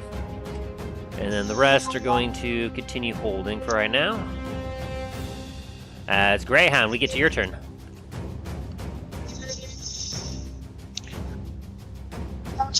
Over here. Gonna throw. He's gonna enter rage as a bonus action, Alrighty. and he's gonna throw his attacks at that guy. Ree! Woo! Which one are you hitting? This guy. Both my attacks. Alrighty. Go ahead and roll damage. Both of those definitely hit.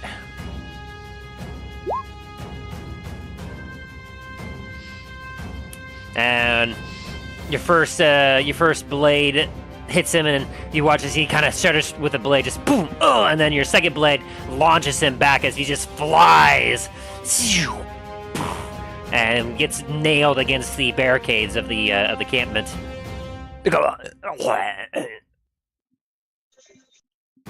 Gosh. Greyhound lets out a massive scream of triumph. What, was that the other guy? The other guy that was attacked, that had a come in to attack?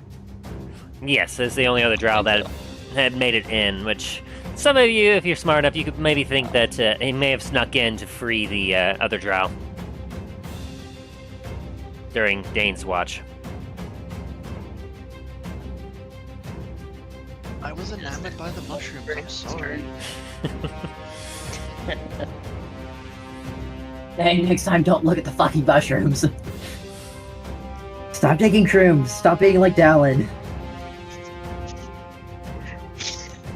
Greyhound looks at Dave just throwing up blood and blood streaming out of his 2 gaping wounds. You did this.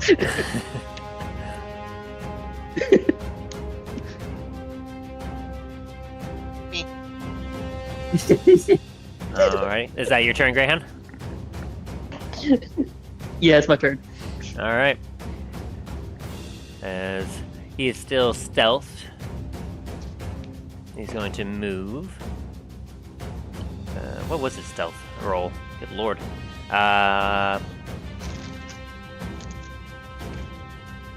wait, that was his initial attack here.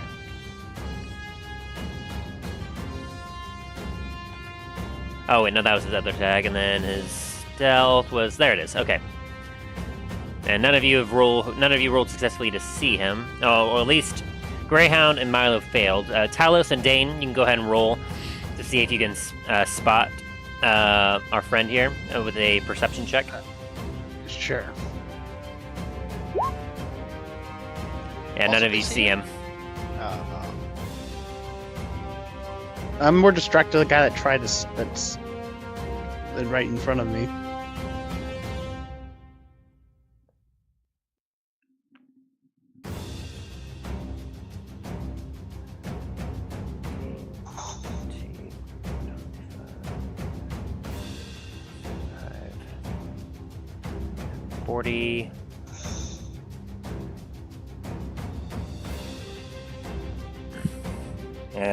Let me see here.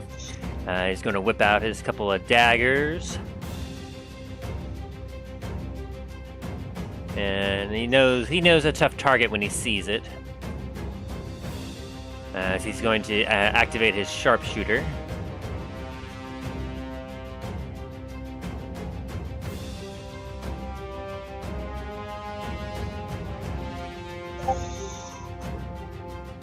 Okay. We'll have him move up a little bit. Alright. as he's going to throw one at Talos. And since he's hidden, he gets advantage. Does a 20 hit you, Talos? Nope. Ooh. As that attack bounces off of you, and his other dagger goes to Dain. Does a 30 hit you, Dain? Yeah, with no armor, definitely. Ooh. As he'll be revealed himself as popping out of one of the tents.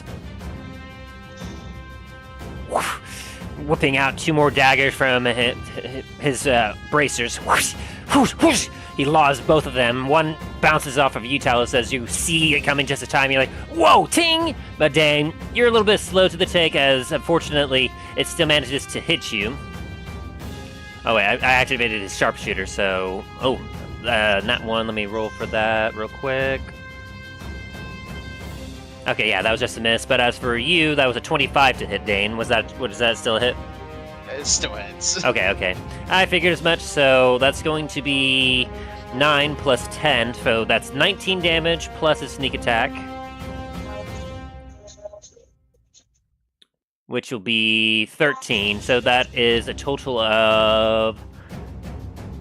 Let's see, 19 plus... That's 32 points of damage.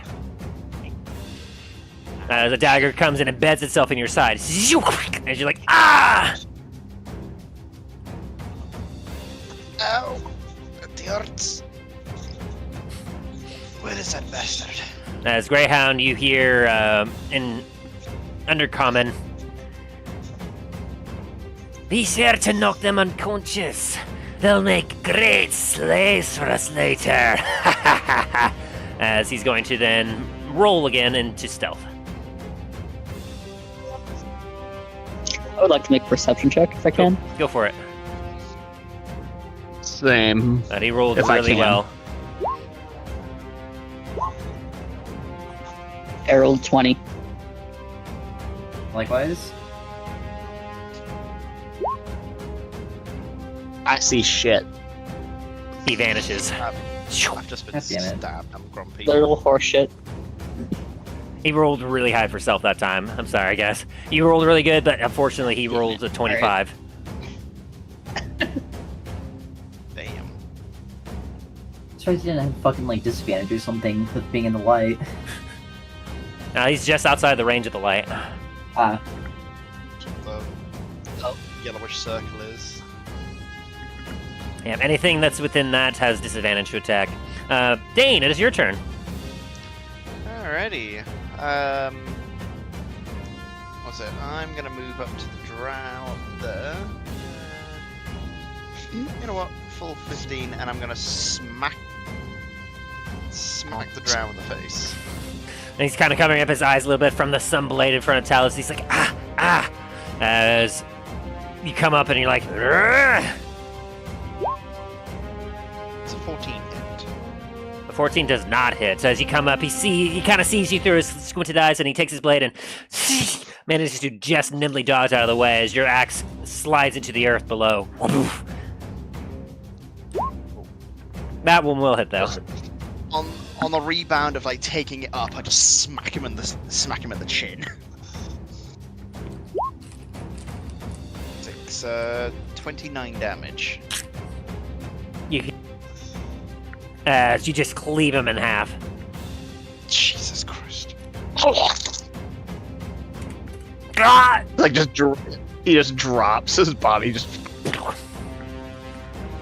head gone. Like his head just rolls to the side, like cut from the chin up through the skull. Oh god! That instantly Just killed him. visualizing Instantly that, just killed him. visualizing it, just visualizing that. Like oh god! I'm like, Talos is looking at Dain like,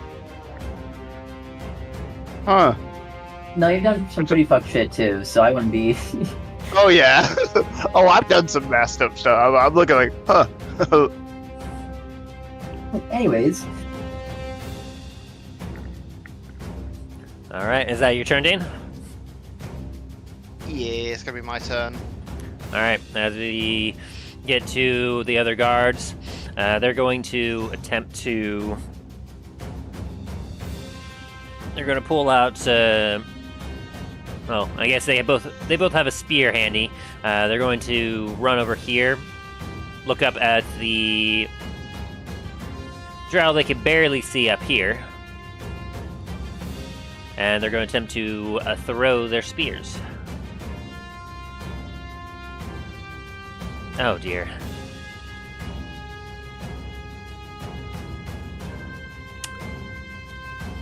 Missed, I'm guessing. Yes, another natural one. And I also rolled terribly for that, so... Oh dear. Let me roll the hit. Or roll the damage. Oh dear. Yeah, that's not great. Spears. Clink, clink. As he weakly runs in front of you, Milo is like, I got them! And as he attempts to throw the spear, he let go too soon. As his spear, butt first, lands into the ground, he then trips and falls on his spear. Oh, shit. And he slumps down to the ground as the spear goes through him. What is the final destination? That's what a natural one and a bad severity So roll is does. is he dead, or is he having to roll his death savings? He's on death saving throws right now, as Okay. he's he knocked himself down past his the remaining health. Oh gosh. As this guy he looks at him and goes, Oh, no. That's all I can appreciate. and he looks at you, Milo, and goes, I'm not doing too well. I'm going in to My protect the guy's treasure. Sounds good. You do that. As he You're retreats, better than him. as he retreats into the tent, and we'll proceed to try and make sure that none of them enter the tent, or to grab the treasure in case something happens. Well, this So- one looks up over at you, Talos. Sir Talos, what is happening? Ambush. Damn drow ambush. We have to hold the line. Where are they coming from? Hey, There's Tim, one in the question. camp somewhere. Someone's in the camp, and then the rest are up. I point over to the rise above us. Tim, would I be able to see them with Hand of Glory? Let's see. That gives you what, 30 or 15 foot or 30? 15 feet of bright light and then 15 feet of dim light. Yeah, you would just be able to barely see them, I would say. Okay. Give me a sec.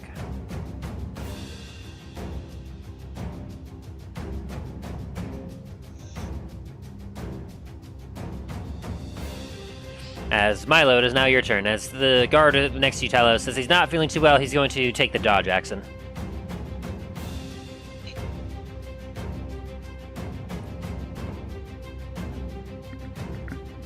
Milo? Yeah, I'm gonna switch over to my bow. And then... shoot this one. That definitely hits. Wait, And why you- is there fire on that now? What the fuck? That's for the meteorite arrow. Ah, okay. As you take an arrow and while ducking in... Actually, Oh. What was that? Fuck. 1 second.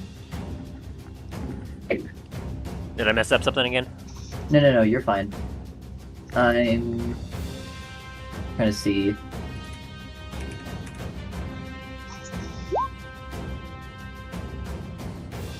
Ah, okay, never mind. Carry on. All right. So you take a shot, and you watch as the arrow, like as he's ducking in behind, Mushroom with reloading his little hand crossbow. He's taking another aim at you, and you hit him in the shoulder, and he kind of backs up a second. And then, do you Okay. do anything else? That's Can I go into like the front of this tent and then try to stealth? You certainly can with your bonus action. Yeah.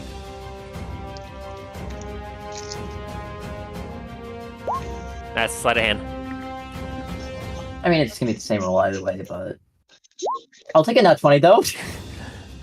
You disappear to everything. Neat. You have entered the Shadow Realm. Who's Milo? Never heard of him. Alrighty. So, is that your turn? Yep. Alright. As we get to Talos, it is now your turn. Right. So let's see. I'm gonna move.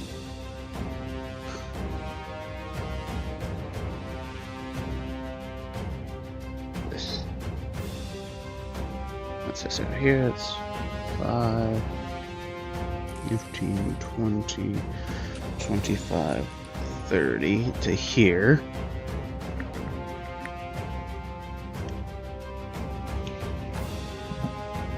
And actually, one sec. So it's back here. 1, 10, 15, 20, 25. Alright. No, not on top of him. There we go. And I'm gonna use.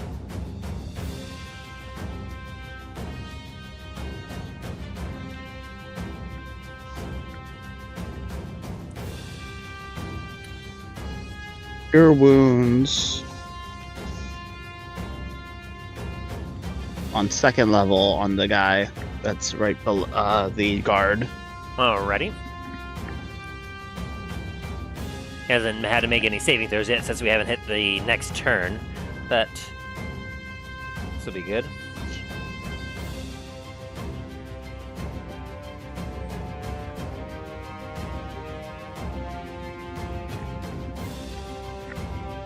Make sure that I'm making sure I'm rolling the correct amount.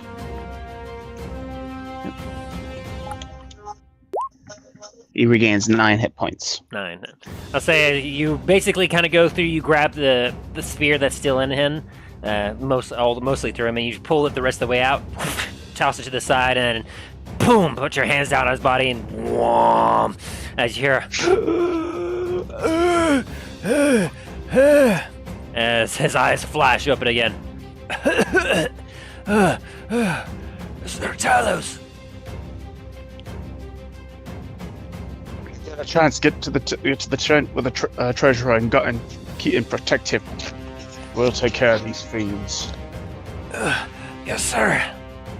As he kind of holds his chest, clearly in a little bit of pain still, but alive. And I'm only looking up at these guys up above, just like growling deep in my chest. And that's gonna be my turn. Alrighty. As we get to all of their turns. Alrighty. Just to make sure I got my measurements correct.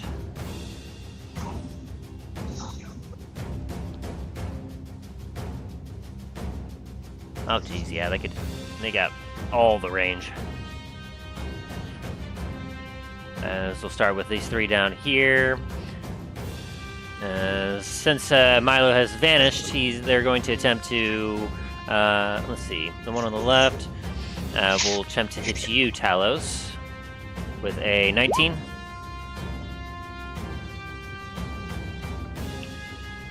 Talos? Say again? 19 to hit you? No. Alrighty, Greyhound, natural 1, good God. Oh dear.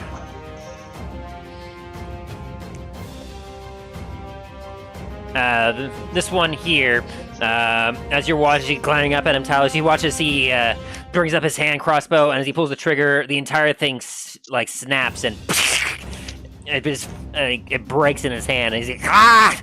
And tosses it to the ground before as he runs and leaps over. 5, 10, 15. And he's going to make a dexterity saving throw to try to stick the landing. And he sticks the landing. as he runs and lands on the ground and then draws a sword. Shing! Hadida! And this one here will attempt to take a shot at this guy right here. And with 15, he will hit, unfortunately. Ooh. Hitting one of the guards. This one right here. As Dain, as you're kind of looking at where Talos ran to, the guard is kind of looking at you. You see him starting to eye the tent when suddenly an arrow hits him in the back and he falls over.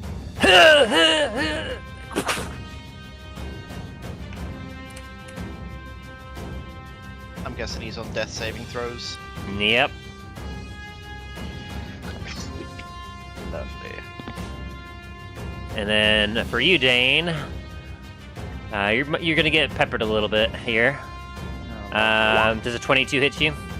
Unfortunately. You're gonna take 4 piercing damage, and I need you to make a con saving throw. 1 second.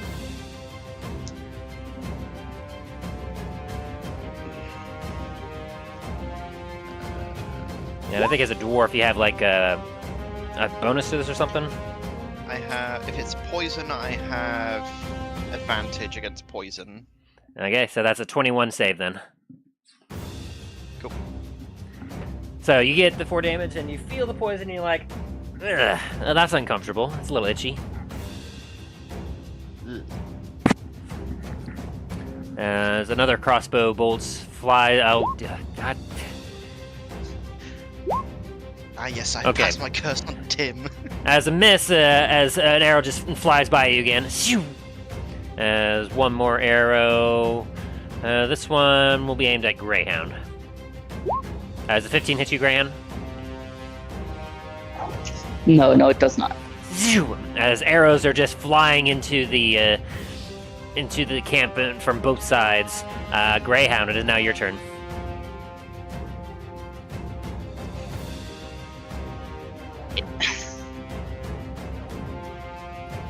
Let's see. Greyhound is gonna. Is Greyhound able to see the archer? With your superior dark vision, yes. Let's see. I gotta run over here. For Kobold, Yes. how far is that for Kobold? Is that 120 feet? It's 60 feet, I believe. Let me check. Yeah, 60 feet of dark vision.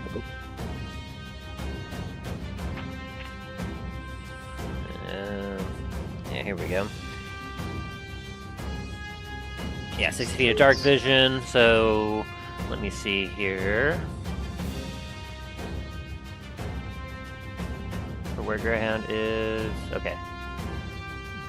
Yeah, you're able to easily see the two below you. Gotcha. Alright. I shall do attacks on them. Alrighty.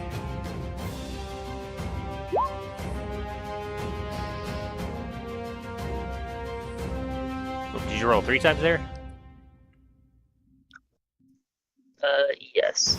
Mainly the first 2 are meant to. Second one's supposed to come after the first one if it hits, but I assume 11 doesn't hit. Yeah, unfortunately, the 11 and 12 do not hit. What about the 15? 15 does hit. Which one were you aiming for with that one?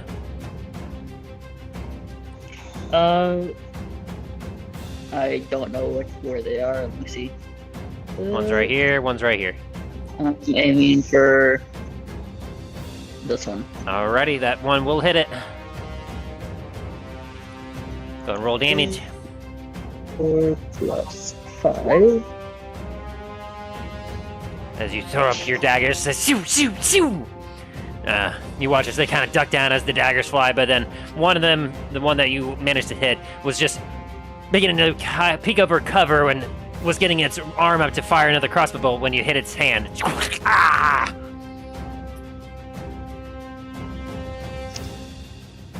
goes, "Wee!" as he flicks them off. Alright, that's my turn. Alrighty. As we get to his turn.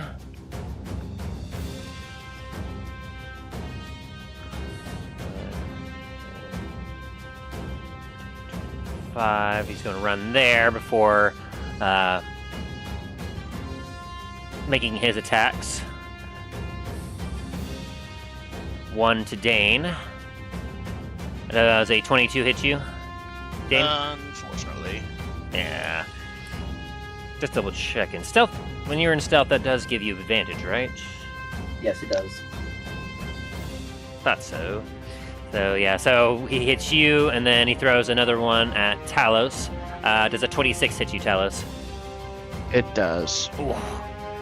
Well, the sneak attack will proc against Dain, as he jumps out from behind one of the barrels at the entrance and lobs a dagger at you, Dain, dealing 8 plus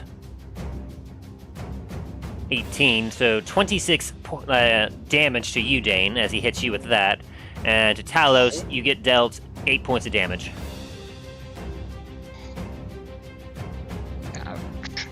Do I need to roll another con saving? Not for him. Okay. He's throwing daggers out. He's going, dagger, dagger!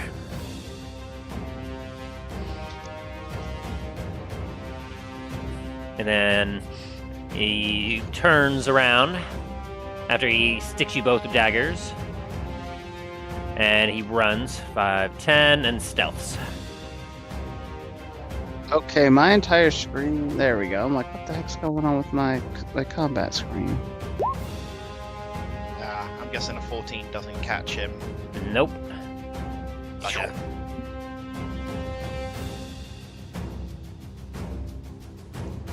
Would I be able to do a perception check? Yeah. I say you could try.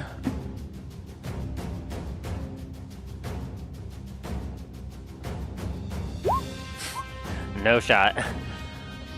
After appearing just at the entrance of the camp, throwing a couple daggers, shoo shoo! He gives another finger salute and then dives behind the side of the encampment and disappears for all but Milo. So where's he at for me? I'll go ahead and message you that. Okay.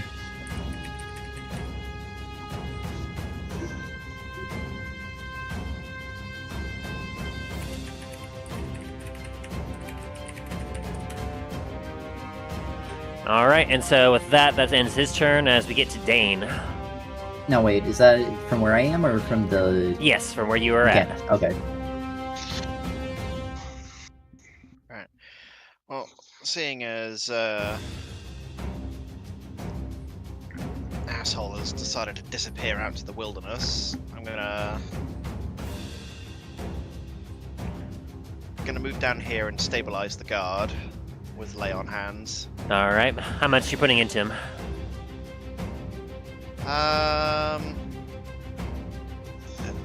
Sorry, I'm just to find out how much I have right now. There it is. I'm gonna put 10 into him.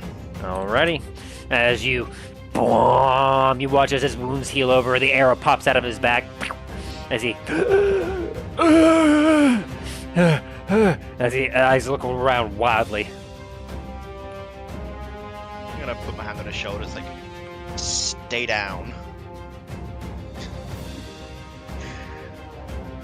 And I'm gonna, 10, 15, 20. I'm gonna use the rest of my movement to get here. Alrighty.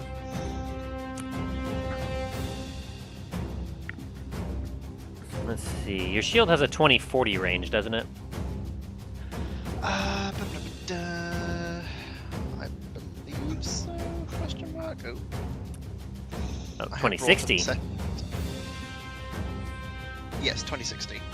Alright. So within 20 feet, you could throw your shield and not have to worry about disadvantage, but anything past 20 up to 60 feet, you'll have disadvantage on your attack.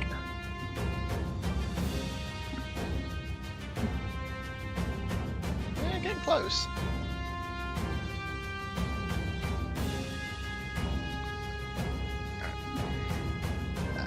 that ends my turn. Alright, I'm just gonna hold your ground.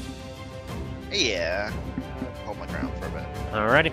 And so with that, this guard, taking Talos' advice, will use 15 feet of his movement to get up, and then 5, 10, he's going to flee into the treasure's tent.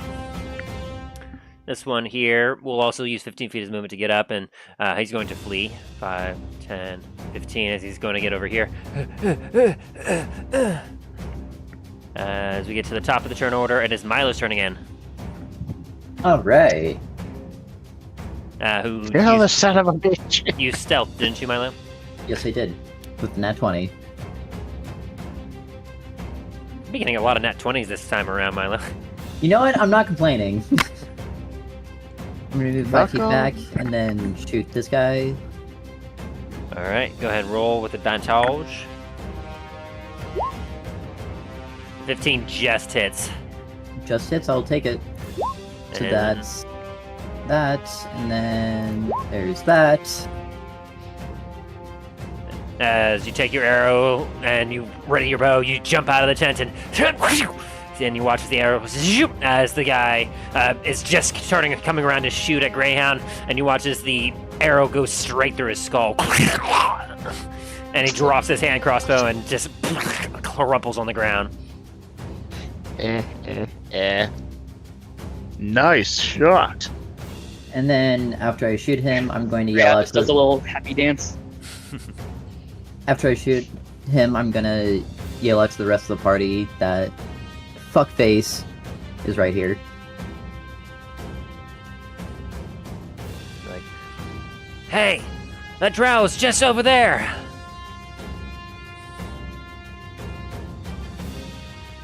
So they have an idea about where he is now, but they still don't quite see him. Mostly because he's also blocked by the barricade. That's fair. Alright. Somewhere like out here. Mhm.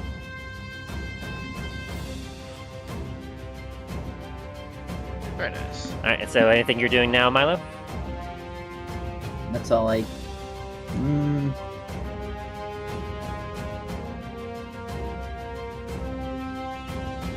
I'm just gonna switch to my dagger for now. Actually- Alrighty. To click my heels, that's a bonus action, right? I believe it is. I'm gonna do that. The boots of speed. Yes.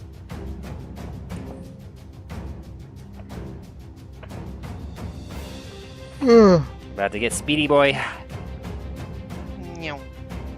That's the fast, quick. Yep, bonus action to click the boots heels together. If you do, the boots double your walking speed, and any creature that makes an opportunity attack against you has disadvantage on the attack roll. Yes, sir. That Alrighty. was for, what, 1 minute? 10 Or- minutes. 10 minutes, okay. Alright. And so you clicked your boots, you've used your action, any other movement or anything else you're using?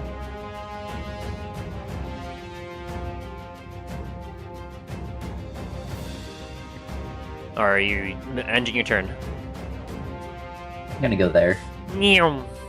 As you all watch, Smile clicks his heels and begins to chase after him. He's like, he went over there!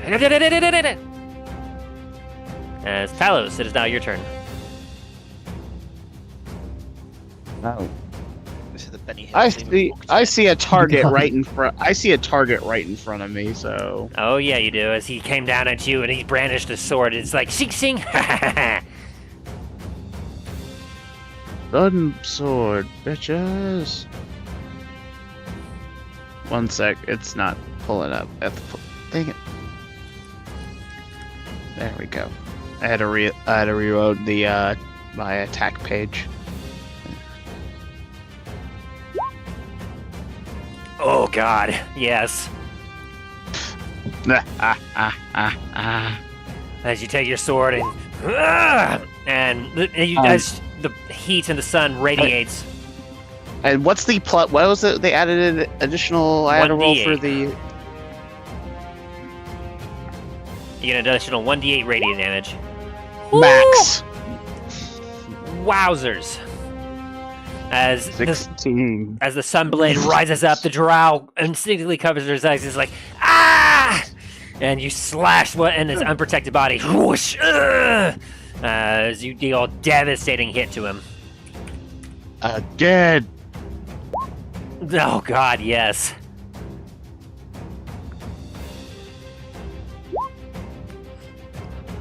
Woo! In 2 swipes, you just cleave into him and end him. It's like one takes like the second, the final blow was just right across the neck, decapitation. As the head falls, and the body slumps over next to its ally that's pinned against the wall. I look up to the one that's left up on the roof and just glare and growl. He's currently covering his eyes a bit as he is now in the radius of the sun. He's like, ah. My eyes! Fire! Speaking of which, And that's going to be my turn. See that. Alright, as it is now the enemy's turn, he's going to start moving as he's like, I don't feel safe here anymore. 5, 10, 15, 20. As he gets here, he's going to take a shot down at you, Talos. Twang, as a 19 to hit. Nope. As it bounces off your armor, just Slow look up, like where it hit. 30 as he continues to try to flee. Meanwhile, up here, did you stealth, Milo? No, you did not. No, I did not. Which means that, let's see. How far a range do you have to see again? It was 30? 15 bright and then 50 dim. So yes, 30. Okay. So, out of the darkness, 3 more arrows fly directly at you. Oh! Oh dear. That's a... 4. The first one was the other attack. That's a 23, 23, and 22 to hit you. Yeah. Where those not ones, Tim? What the fuck? Alrighty, so that's going to be 3, 3, and 7. So 13 points of damage total. If you want to, you probably want to uncanny dodge the 7. Yeah. Alright, so that'll make that another 3. So that's going to be 9 points of damage total. And I need you to make 3 Constitution saving throws. Yay.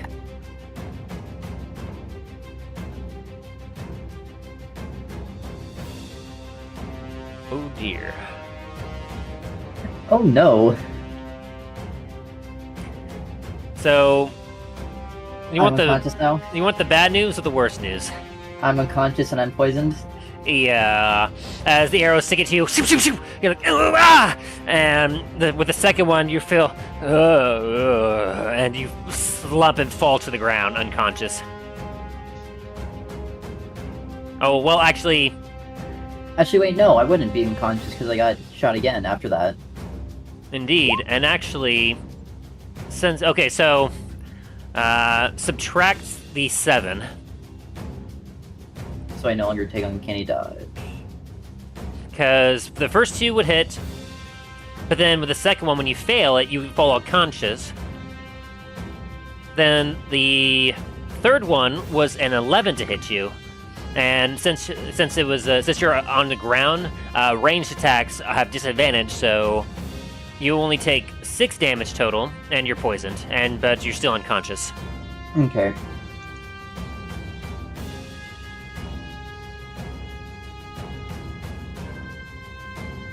Sorry, that was a lot, all of it, all at once. Yes, it was, but it's alright. To be fair, you just walked into a firing squad.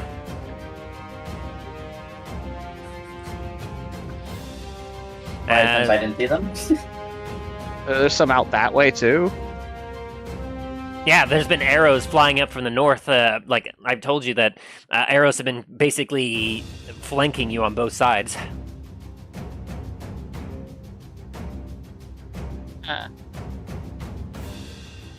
And Milo was about to discover them all, but then he got knocked unconscious. Do I have a sleepy boy?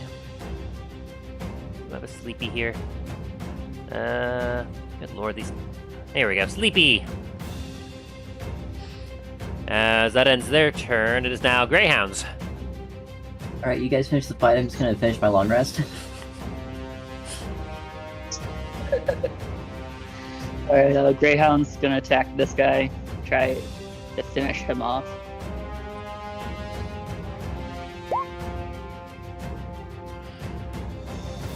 23 hits and a 21 Okay. hits. Okay, nice. You watch as he's running across the Dude, top of the wall or the top of the cliff, trying to just for get away. As you take your soul knives and you shoot. this is your bonus action attack. And oh, sorry, that was wrong. Ignore that. With 19 points of damage, you watch as your first dagger hits him in the leg as he starts to trip, and as he's limping away, your second dagger reaches home as it goes right through his back, and he hits the ground.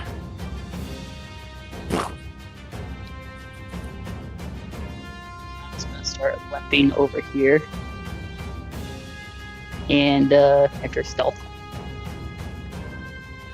Go ahead and roll for it. Actually, no, I'm in rage. I can't stealth yet. Oh, no. I'd have to get out of rage. Quietly.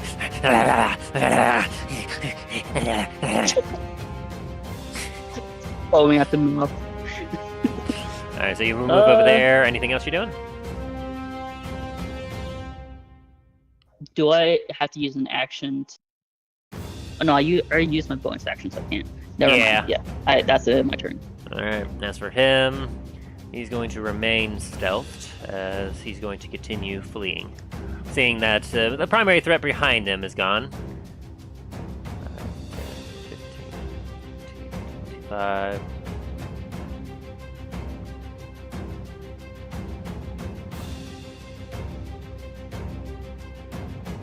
And that brings us to Dain. It is now your turn. Alrighty. All the threats to the south of you have been eliminated as far as you can tell, but you just saw, as you look back, you see Milo's now on the ground, unconscious. Because Milo's on the ground, my Shield of Faith still be working on him, or because he's unconscious, but it dissipates. Let me check on that. Because it doesn't say anything in the notes. It should still be on me. Let's see, Shield of Faith. Here we go. A shimmering field appears that surrounds a creature of your choice within range, granting a +2 bonus to AC for the duration. So long as you don't lose concentration, he still has the +2 AC. Alright. Which unfortunately, I doubt that I don't think that +2 saves you against the 223s. No, it did not. Yeah, no, I didn't think so. Well, I'm gonna ignite Cosmic Fury on my axe and start heading towards Milo for a second. Alrighty. Please don't use that on me. No, I'm not gonna use it on you. I'll wake Milo up by slashing it with my Cosmic Fury. Just just like hit the flat end and just face plants him with it. Dominated. Finish him. No, not like this. But Milo's just unconscious, right? Yes, he's currently unconscious.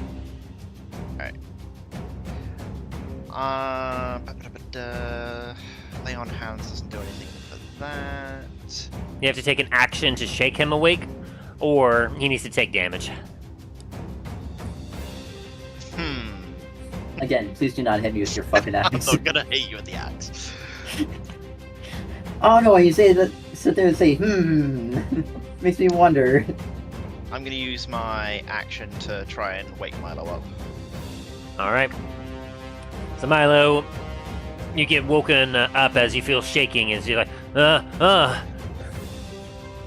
as Dane's up, right up, shaking you awake. Did we win? That I don't know yet. And currently you're still prone, Milo. Okay. And is that your turn, Dane? I'm gonna use my bonus action.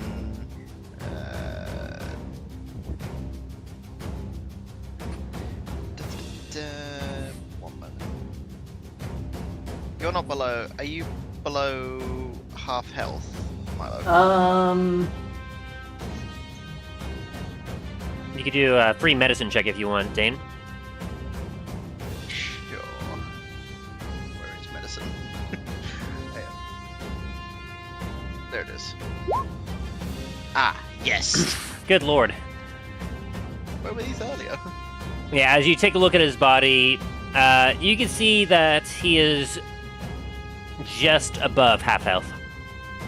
Oh.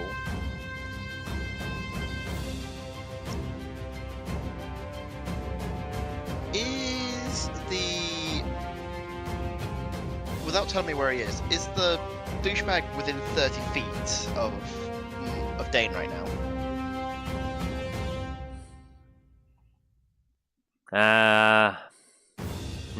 No. Because if you, no, he's not within 30 feet of you. There's nothing within 30 feet of you. Ah, bugger. Alright, then yeah, I'm just gonna end my turn. Alrighty. So that we get to the top of the turn order where we have Milo, who still has his 50 feet of movement. Because thankfully the boots of speed do not require concentration. And then to get up, is that 50 feet of the 50, or is that just half of... It's half of your total speed. So you'll be using 25 feet of your movement just to get up. Not 12 and a half? No. Is that my base movement? Okay. Just making sure. Alright, I guess I'll get up and then... 10.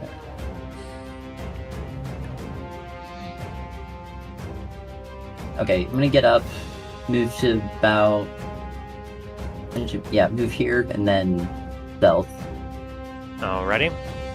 Go ahead and go stealthy stealth. 26? Ooh, spicy. Alright, let me have a couple checks here to see if anything sees you. Oh, you beat him out. Good. He has no idea where you are. And what about the others? Nope. The rest do not see. Yeah, you're invisible. Okay. Now's my turn. Okay, where are you at now? So you have 30 feet? No, that was only 25 movement. I meant 30 feet of, like, vision-ish. Yes. Okay. So that goes over to there. I will reveal... Honestly, I forgot the map was much larger than what we could see.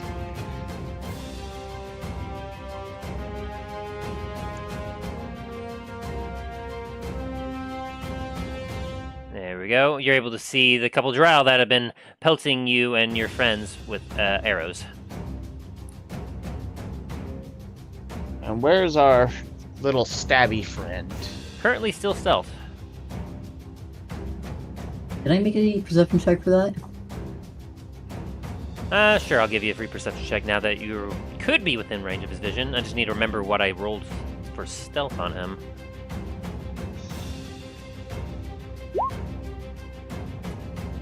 That's gonna be a nat 20 then. Good lord. I need to make sure he didn't roll in that 20. Where is his stealth roll? In the Shadow Realm. That beats him out. Does that mean he's in that one now? Shadow Realm. No, I'm sending you to Tampa, Florida. Oh, not there.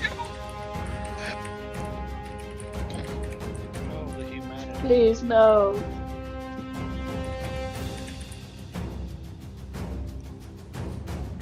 But you definitely do see him, Milo.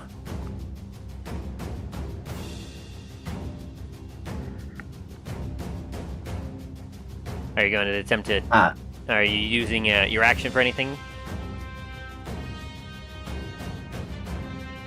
Oh, I still have my action, that's right. Surprise, surprise.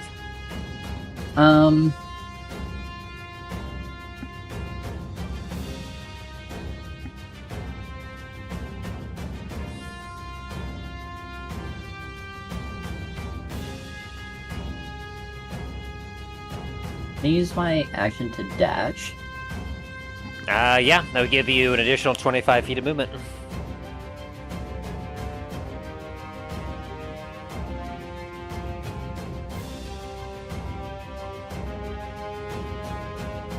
gonna be underneath that mushroom then.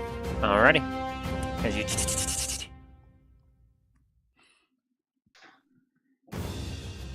Alrighty. And so is that your turn? That's my turn. Alright. As we get to Talos, it is now your turn. All right. So, first, I'm gonna move to here real quick, just to and pop my head in to check on and make sure the traveler is safe, the treasure is safe. What? Tongue. Oh, I forgot to move this guy in. So before you moved, Milo, this guy also ran into the tent and took cover. And I'm And just popping my head in real quick just to make sure. as you look inside, you see two of the Blinding three everyone? guards is alive. Very sick looking as they're currently holding arrow wounds. As like, ugh. As the treasurer looks at you and goes, "So Talos, Where's the third? what Where's is the going?" third guard? Oh, he's also in there too, but he's looking fine. It was not poison. Okay. Ambush. Drow ambush. Do we need to flee? Perhaps. Guards, hold fast, and even if it costs you your lives, keep the treasure alive, protected. I'm going to help the others to see if we can drive them back. Yes, sir. Be safe. So I moved from here, so it's 5, 10, 15, 20. Okay, so it's 25 and 30. That's gonna be my turn. Alrighty.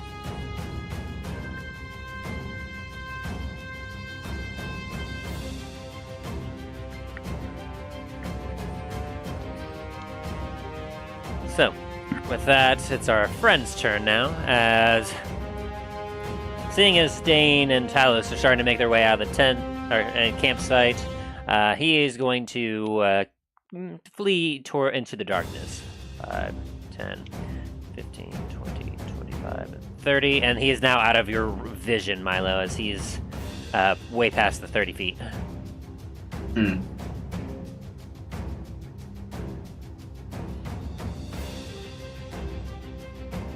And with that... Oh wait, it wasn't his turn yet. It's the other guy's turn. These three. He'll do that later, but that'll be after Greyhound's turn. As these three drow instead, as Milo, you watch as they've reloaded their crossbow bolts and they're taking aim towards Talos and Dain. Okay. One to Dain. Does a 22 hit you? Unfortunately. Alright, you'll take 6 points of damage. Ignore the 5. It's not critical. But you take 6 points of damage, and I need you to make a Constitution saving throw.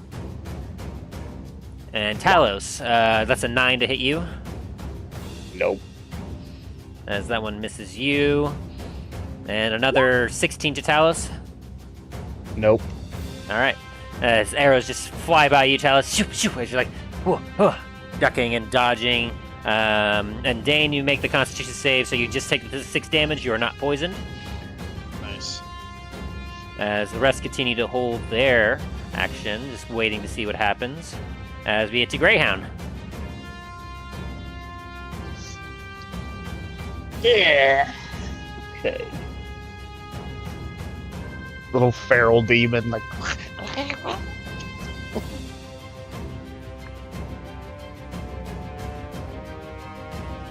Greyhound is still in stealth, right? Yes. Oh no, he is not in stealth. No. Oh, right. No, because you're raging. Yes. I am going to go out of stealth, go out of rage, and enter stealth. Okay. He's just kind of... Okay. Go ahead and roll for stealth.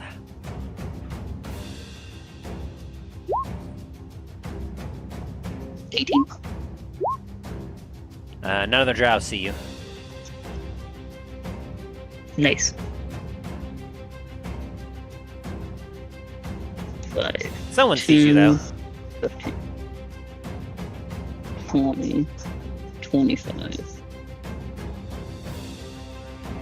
Alright, still hiding. That's the end of my turn. Alrighty. When we get to him, he acknowledges that you're crouching and trying to be sneaky, and not wanting to deal with any of that. He will move out of your range, Milo, of your sight. Wait, who saw me? 40. He did not see you, but you saw sight of your drow friend that you. Oh. And he ran Gotcha. further into the darkness, out of your sight. Gotcha. Okay. As now we get to Dain. Alrighty. 10, 15, 20. Do I see any of these guys out here, or are they all still stealth for me? They're not stealths. They've been taking pot shots at you, and you are able to easily see them, especially with your dark vision. Cool. Yeah. Still just outside my range.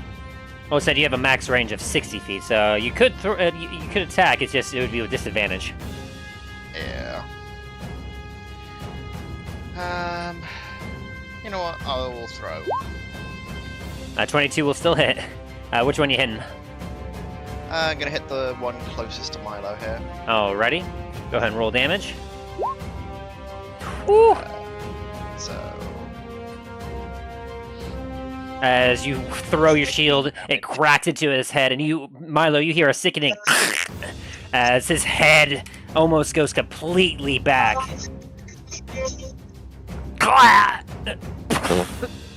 Jesus. As the shield flies back towards you. As the shield turns, I'm just gonna grab it, spin around, and throw it at the next guy. With a 14, that will miss, though, as this one, see what it did to his friend. He's like, and just ducks just in time. And it goes back to your hand.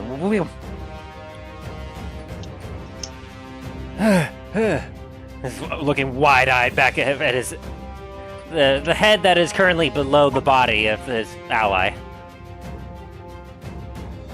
And is that your turn? Yeah. All right, as we get to Milo, it is now your turn. Okay, I'm gonna go ahead and shoot the guy in purple. This one right here. Yes, but I am stealth, so I would have advantage, correct? And that was 2 9s you rolled. Oh! Of course. Yeah, as you take a shot and it lands next to him as he goes like, Ada! And is not sure where that came from. So he doesn't see me then? No. Okay. So then am I still stealth? Yes, Okay. because you had a nat 20. My god. Okay. In that case, I'm gonna go ahead and switch my dagger. Ready? And wait. All right. With that, then we'll move to Talos. Alright. Moving up. Let's 5, 10, 15, 20, 25, 30.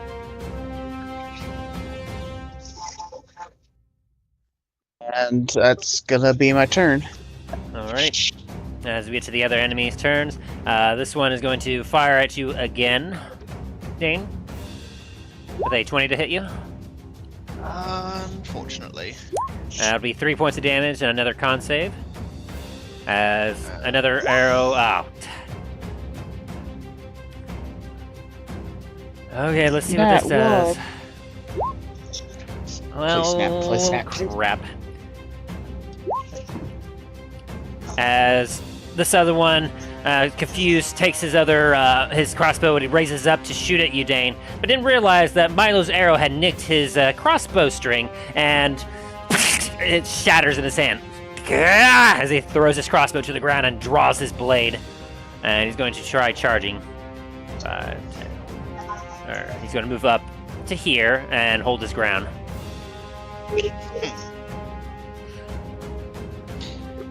And the rest are viewing this with intrigue, as it is now Greyhound's turn.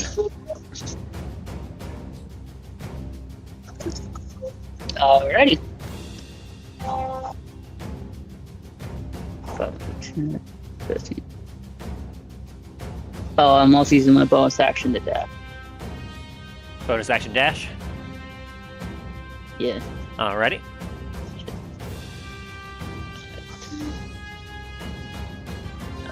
30, 35, 40, 45, 50, 55, 60, 75.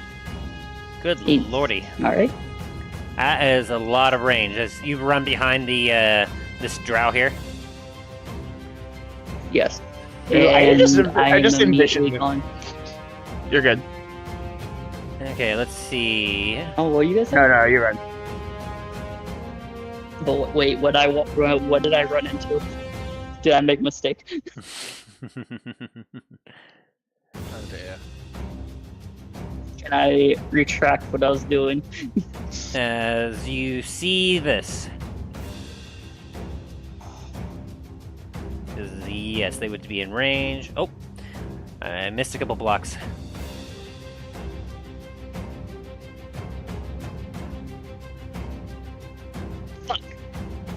Good Lord. What is that? Another drow. I thought it looked like a death knight for a second. That's what I was like. Excuse me, what? Nah, it's just another drow. Did I take the consequences of my actions? You're still Stay stealth, here. aren't you? Yeah. None of them see you. That's not my It's like crawling through all the freaking mushrooms. It's like.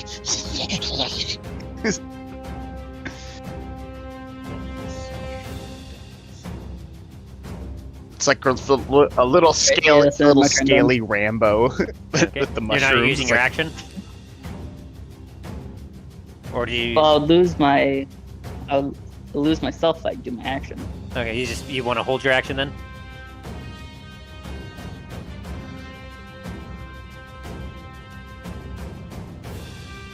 I just want to make sure you want to end your turn. Yeah. All right. And so it is now his turn. Yes, I want to end my turn. He sees you stealth over there. He's remaining stealthy himself as he's like, nope, not. I don't want to. Well, Yeah. Perception check to make sure that I didn't walk myself into death. be with disadvantage, but it would balance it out since he's stealth. He doesn't like you. We were very, very much unkind to him. So he is actually going to Oh, Greyhound's dead. whip out Sorry, his daggers, and he's going to make 2 attacks.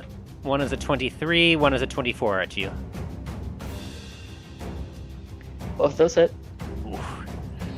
First one hits for 10, and the second one hits for 8. So 18 damage total. And I'll go ahead and let you roll me a quick perception check to see if you saw him just in time.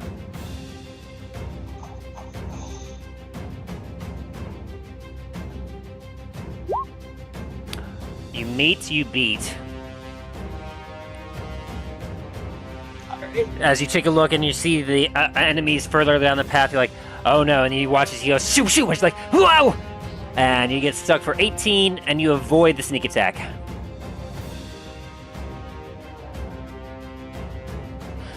And then being revealed, Milo, you see him, well, he's too far for you to see, but you see some daggers fly into the mushrooms nearby, and you're like, what the heck? Okay. And Dain, unfortunately, you're too far away to see him. He's going to then, after striking you, he's going to flee again. 5, 10, 15, and stealth.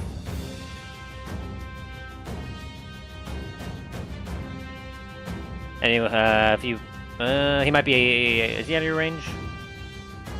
Not quite, but you can go ahead and roll another perception check, Greyhound.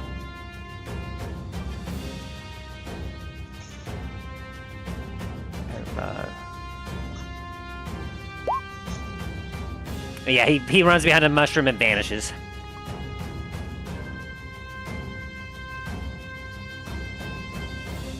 As it is now Dane's turn. Alright.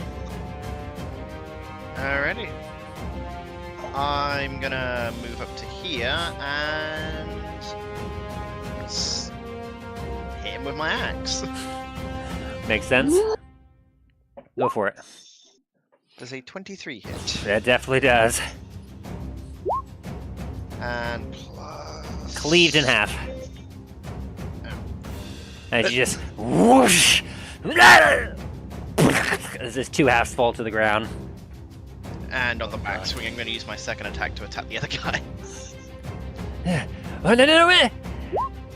That definitely hits.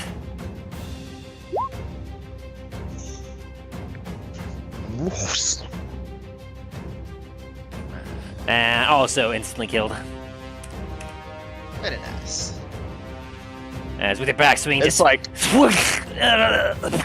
you're pissed off on dwarf. You're done. You get the blender. I could use the rest of my movement to move up there. I'm going to have my turn. Alrighty. As we get to Milo, it is now your turn. Oh, yay. Okay, I'm gonna bonus action dash. Because you saw the your friend run off in that direction over there, but then he vanished once he got too far to the darkness. And the glowing bioluminescent mushrooms only give so much light. You can see movement into the darkness because of the bioluminescent mushrooms, but you're not able to pinpoint anything. Okay, well,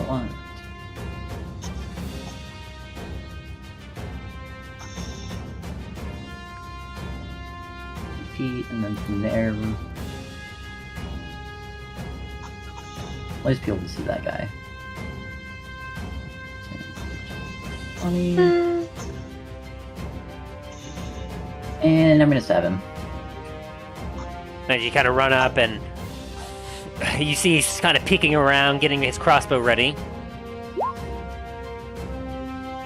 But then you happen to kick over a rock just as and he's like, "What?" And your dagger just misses.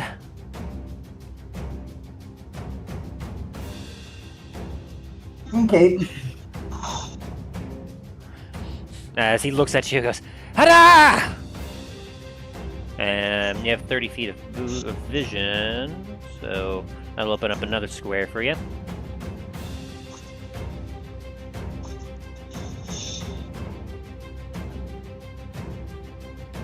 But wait, there's more. Then I'm gonna move here, and then can I try to hide there, or is that not? Have you used your bonus action? Oh, I did by dashing. Fuck. I'm gonna move my other 5 feet there, so I'm under some kind of cover at least. It looks like. Alright, sounds good. And that's your turn. Yep. It's Talos. It is now your turn. All right. So it's 5, 10, 15, 20, 25, 30.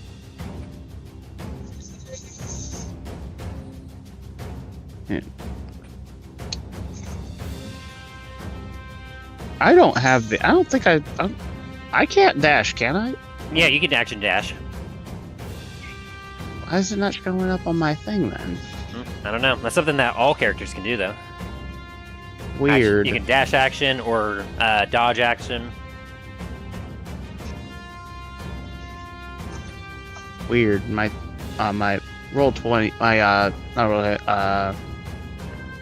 D&D Beyond thing's not showing that. But anyway, so it's like, how much movement does that give? It doubles your Doubles your speed. movement. So if you move 30 So, normally, you can 60. now move 60.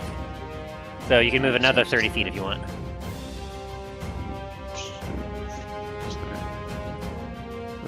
10, 15, 20, 25, 30. Now, as you get further in, Milo, there's a very bright light that came next to you in the form of the sunblade as you hear the some hisses come from the drow. Yeah, if Milo's still stealth, I don't even know he's there. I'm just running like. No, he's not stealth. Oh, you're not. So you see him and you run up next to him. Sword blazing out like. All right, is that your turn, Talos? That's gonna be my turn. All right, as we get to all the enemies' turn, this enemy here, going to hop over to the side, and he's going to take a shot at you, Milo. With a natural 20. That's going to be 9 points of damage, which, are you going to uncanny dodge that one? Let me see. Yeah, I'll take it. You're going to take 9? And then a Constitution saving throw? Fuck. And you get the +2 for saving throws, since I'm near you. +2. And I'll need it. +2, 13. Meets a beats. Meets a beat, so you're not poisoned. Oh, I forgot. Your previous dagger attack would have been a 12 because you're poisoned.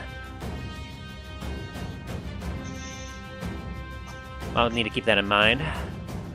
And you're poisoned for an hour? Yeah. Ooh, that's going to be rough. Alright, and then this drow comes around the corner because you try to stab at him, and he's going to now try to stab you. With a 16? Misses. Oh ho ho! As he swings his sword at you, you're like, whoa! Like, ah! And this one, 5, 10, 15, 20, comes around here, sees you, Talos, and he's going to try and shoot you. With the 16? Nope. As the arrow bounces off you as he starts to reload. And this one here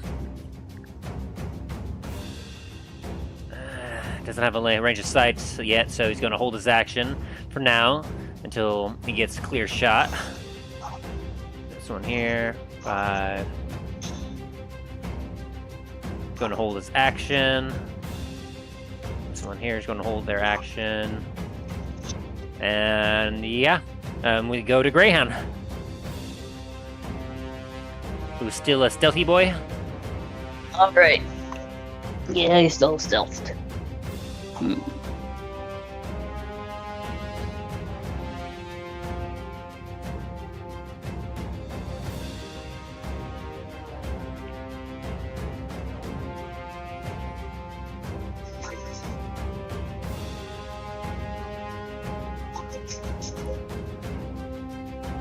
Alright, Greyhound's gonna go right there. And he's gonna attack this guy. Alrighty, you get advantage.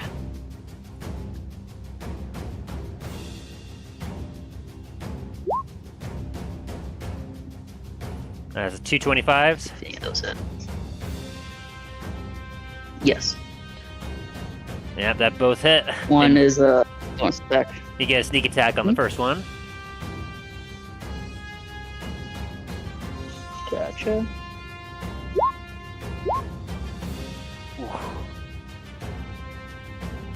That hurts a lot. That's a total of 16 points of damage plus 9 for 25 points of damage.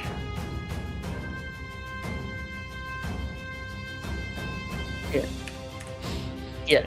As you So. dagger, you watch as one hits his chest, and then another one hits his side. Oh! And he goes straight to his knees. He's, and you hear an undercomment, "I need help." And anything else for you? He's gonna enter stealth again. Yeah. He's gonna start entering stealth again. 13 for stealth. 13. Yeah. Ooh, it's not great stealth, but they don't see it. He's a little too distracted with Milo. He sees it up there. And what about him down there? He does not see it. So currently, this guy sees you. Alright, is that your turn, Greyhound? Yep, that's my turn. Alright. Back to him. He's going to 10, 15, 20, 30, 35, 40. The stealth over there and hold his action. As we get to Dain, it is now your turn. As you see your allies way ahead of you on the path. 5, 10, 15, 20, 25. Oop. Sorry, I just threw myself around the map. And I'm going to use Lay on Hands on Greyhound for 30 hit points. Roll perception first. Oh, is he invisible? He's stealthed, Oh, but sorry, stealth. you just need to beat a 13 to see him, though. Where's Greyhound?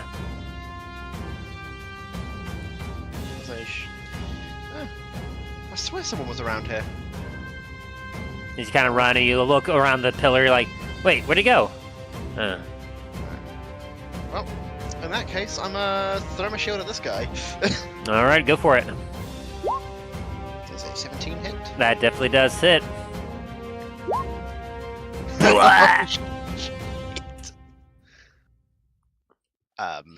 As crack, your shield beds itself practically into the drow as he flies back 10 feet, and then as the shield then detaches from him and flies back to your hand.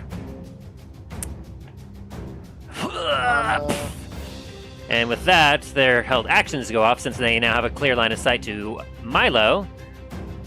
As an 8 and a 16 hit you? No, they do not.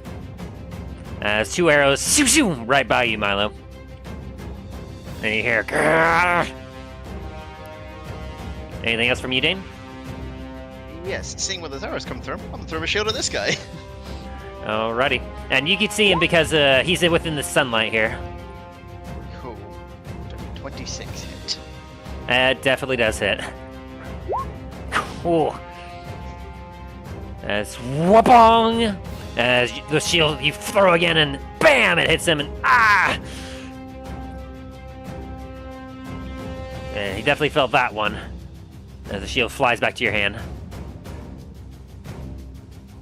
And end my turn. Alright, as we get back to Milo. Okay.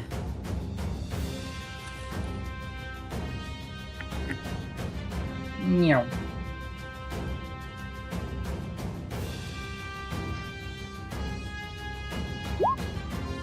Does a 21 hit? It definitely does. Hoda! Fucking voice. Stab. Ugh! As you kind of put your dagger to his gut. He glares and grits his teeth at you. Okay. As you kind of dance around him. Yeah. That was your action.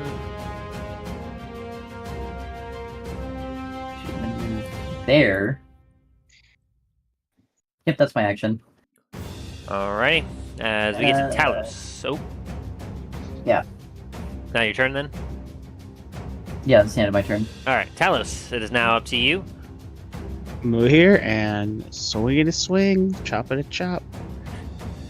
As he holds his hands up like, ah! 11 does not hit as you swing at him and he kind of backs up a few steps to get away from the sun. Try again. That definitely hits.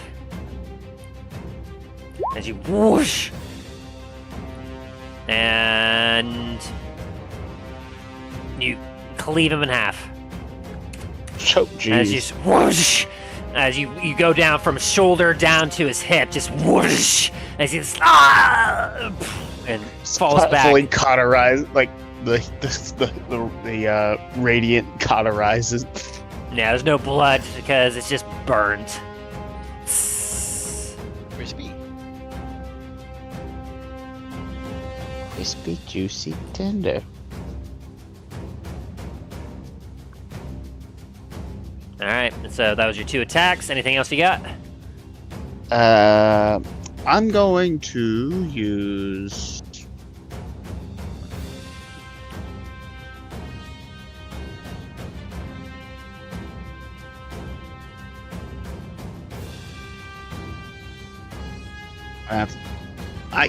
I can still move, right? Yes, you moved 5 feet. All right, I'm gonna move a little closer to Milo, and I'm gonna use Cure Wounds. You used your action already. Oh damn it! Yeah, I can't. Bonus action. Let's see, bonus action.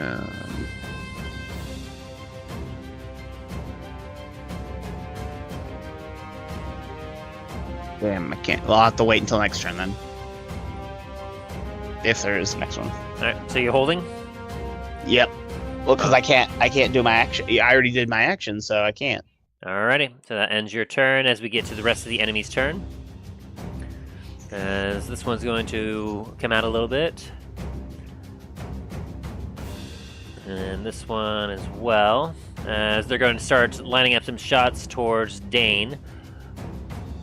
Except for this one here. This one here saw you, Greyhound, so he's going to try shooting you.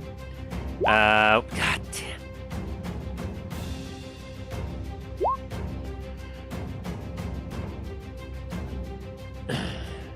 Okay, his shot just misses. As Greyhound, like Dain, you see an arrow fly by you, as you're just like, what the heck? As 2 arrows will be fired at you, Dain. One is a 9, and the other one is also a 9. Great. Both of them miss. Zoop, zoop, zoop. I just embed in the shield. And this one will hold his action while... Let's see, is there anything he wants to do?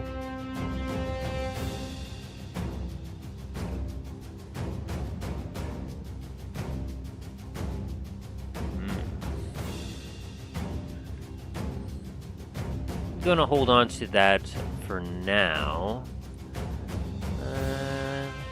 But that is good to know.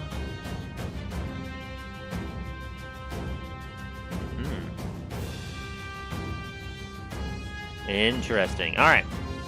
Gonna hold on for right now as we get to Greyhound. It is your turn. As you're somewhat stealthy.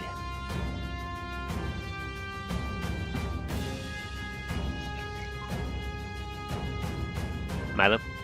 Or, sorry, Greyhound? Hello? What? Yeah, I'm here. Okay. For a second there, I thought I was muted.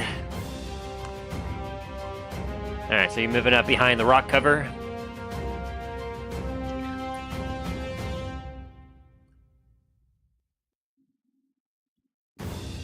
Alright, and I'm gonna attack this guy. Twice, I Alright. guess. The one that sees you. Yeah. Oh no, the one behind them that doesn't see me. This one here. Yeah. Alrighty. A 16 hits, and you're throwing both of them at him? Yeah. Alright, both hits, and you get sneak attack. As you kind of run up to behind the rock and shoo, shoo! Whoo, spicy! Ooh, that is 28 points of damage. As your daggers, boom! And he drops to a knee. As these daggers just came out of nowhere, as he starts bleeding profusely. Looking around like, and sees you. And anything else you got? And I'm gonna re-enter rage. Rawr!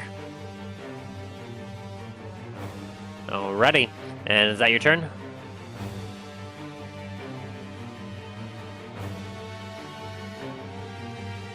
Is that your turn, Greyhound? Yes. Alright. Sorry.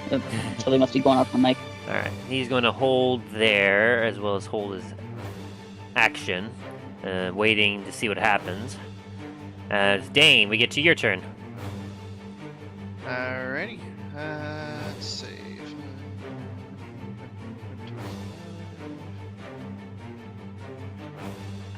And I'm So yeah, I'm gonna take a swing at this guy with the axe. And you have dark vision, which gives you 60 feet of vision, which means we get to reveal more here.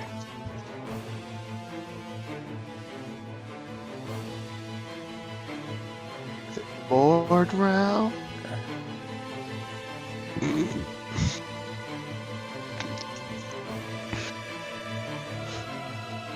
Is it going to be a target-rich environment?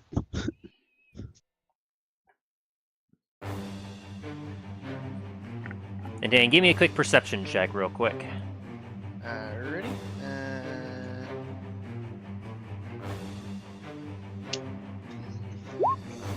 Okay, I was Okay. gonna say, like, it's loading.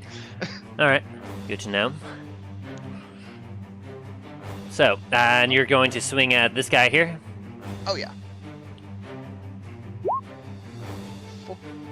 25. Definitely hits.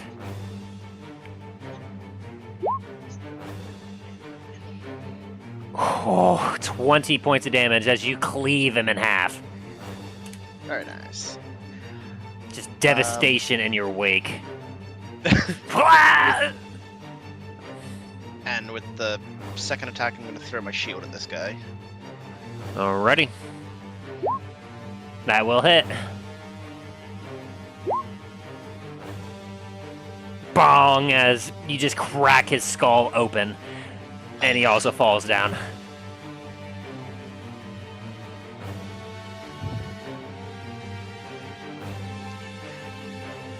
The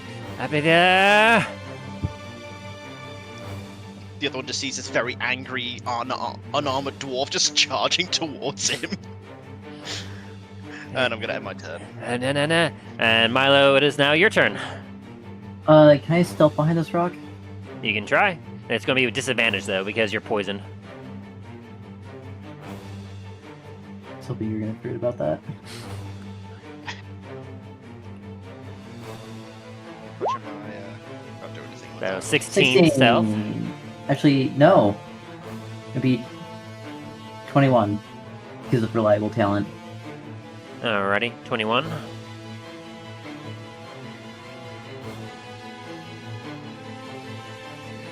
Move up here, and then I'm gonna stab him.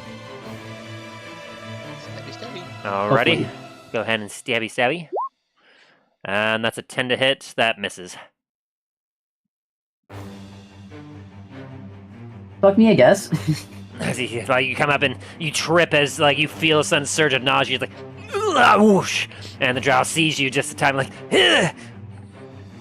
And unfortunately for you, someone who was holding his action also sees you do this. Yay! Heh, gotcha!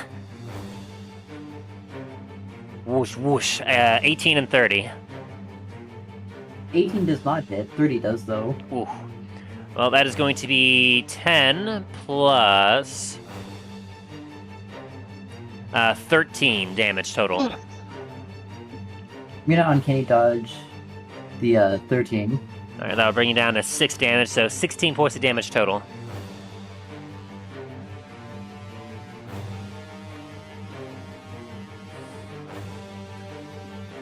The boss is gonna make you regret this.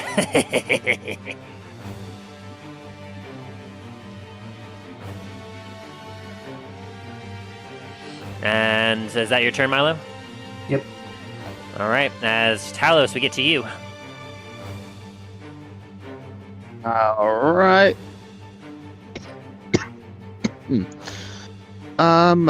Go.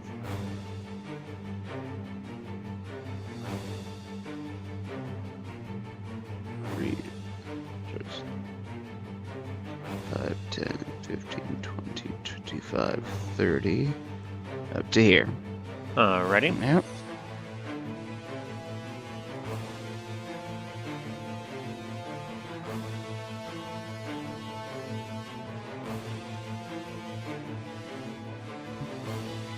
Alright, and from there.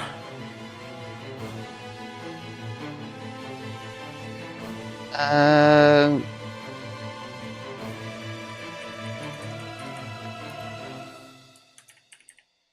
That's gonna have to be my turn. This is what I was gonna do. I can't.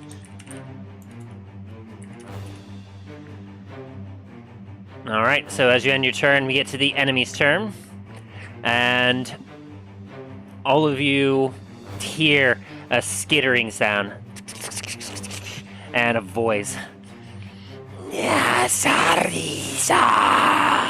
As an eruption of fairy fire erupts right here, blanketing all of you. I need you all to make me a... let's see, what is it? Any creature... I need you to make me a dexterity saving throw. Every single one of you. Right. Ooh, Milo with a nat 20. Not Greyhound, though. Not Dain. And Talos?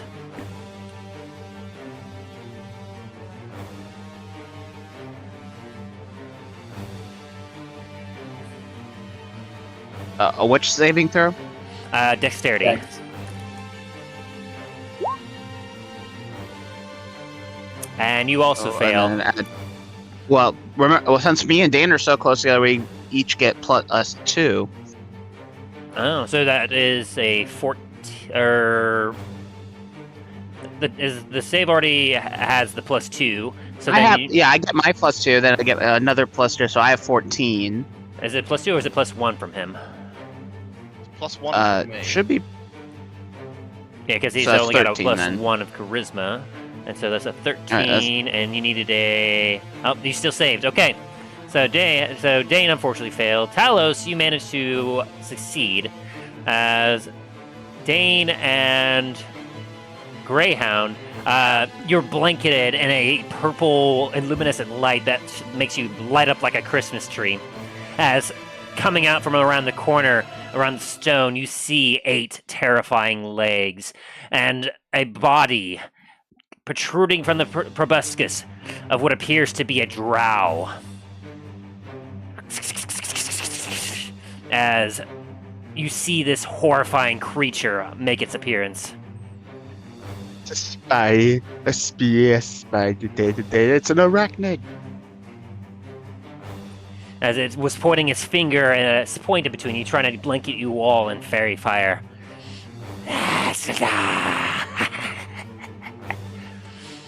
As it has now entered the fray. As this ally of its here is going to now try to stab at you, Milo, as it's like, yeah! Does a 15 hit you? No. It is not. Alrighty. And this one here will attempt to shoot you, Milo. As it takes its crossbow and does a 23 hit. That one does it. Ooh, you take 8 piercing damage, and I need another con save.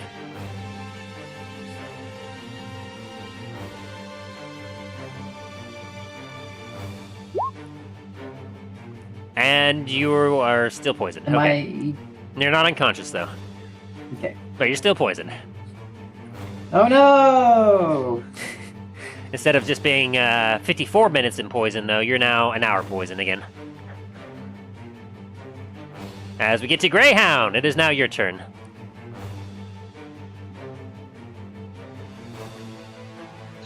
Okay. You look at yourself and you're lit up in purple bioluminescent light, making you incredibly visible to everything.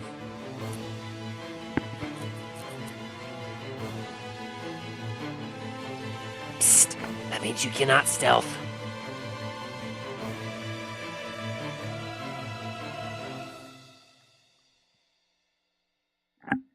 Are you there? Attack the guy next to... Yeah, can you hear me? Yes, I can hear you now. Hello? Okay. Hello? I'm going to attack the drow next to Milo. Not in range. Oh, wait, next to Milo? Oh, okay, yes. Sorry, I thought you were pointing at this one here. So, yes, go ahead and you can attack him.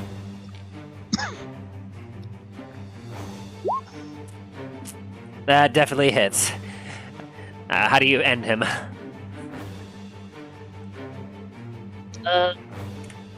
I shall throw all my knives at his eyes, I guess. One dagger for each eye, just as he falls backwards. My eyes. All right. Anything else we got for you? That's it for my turn. All right. As we get to our friend here, he's going to take his bracers and whip out 2 more daggers, and throw them at you again, Milo, and 1 at Talos. So he'll make 2 attacks here. He is not stealthed. 1 for Milo and 1 for Talos. 14 for Milo and 27 for Talos. 27, that's gonna hit me. Oof. And I don't think the 14 hits you, Milo. Nope. As for you, Talos, you take 10 piercing damage as a dagger comes from behind the rubble and whoosh! As he's then going to 5, 10 back behind some rubble and attempt to stealth. And anyone that wants to, go ahead and try rolling to see if he beat his stealth.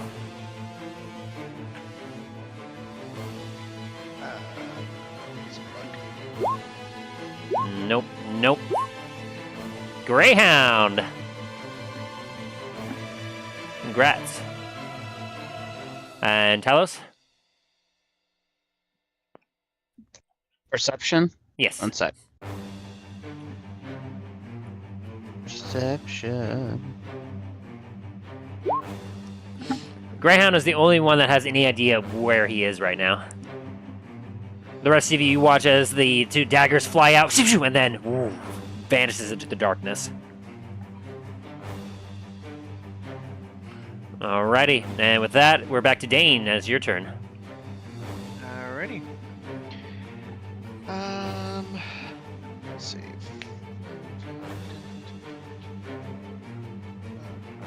Five. I'm gonna throw my shield at the spider. Alright, sounds good. Go and throw it as... And it takes its sword and literally knocks your shield out of the air. As it flies back to you.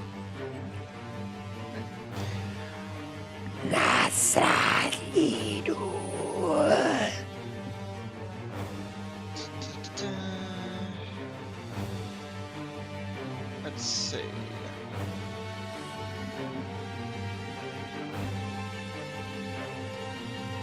I can't use a spell on my as my bonus action. Oh, sorry, as my second action, can I? No, if you attacked, you have to finish your attack action with another attack. Right. Does 21 hit it? That one does hit. As you throw it again, whoosh, and this time you catch it off guard as you...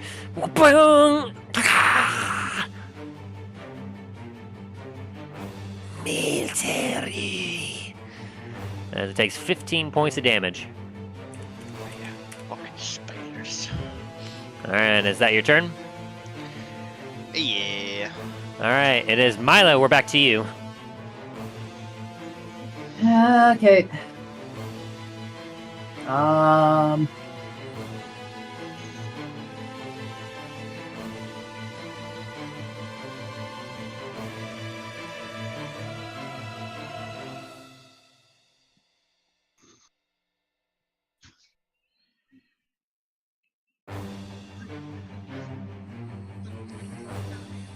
gonna go ahead and throw my Alchemist Fire on the spider drow thing. Ooh, okay. If you're throwing Alchemist Fire, as an action, you could throw this flask up to 20 feet, which should be in range. Make a ranged attack. So d20 plus your dexterity. But you're not proficient with this, so you won't get your proficiency bonus. So just a d20 plus your dex. 15? It does not hit as you throw your Alchemist Fire, and you end up throwing a little bit too far as it goes behind him. Whoops! And you just see fire envelop behind the Drider as it just stares daggers at you all. Nisa! Oh, that's my turn, I guess. Sorry, but its AC was too high for that roll. Nope, all good.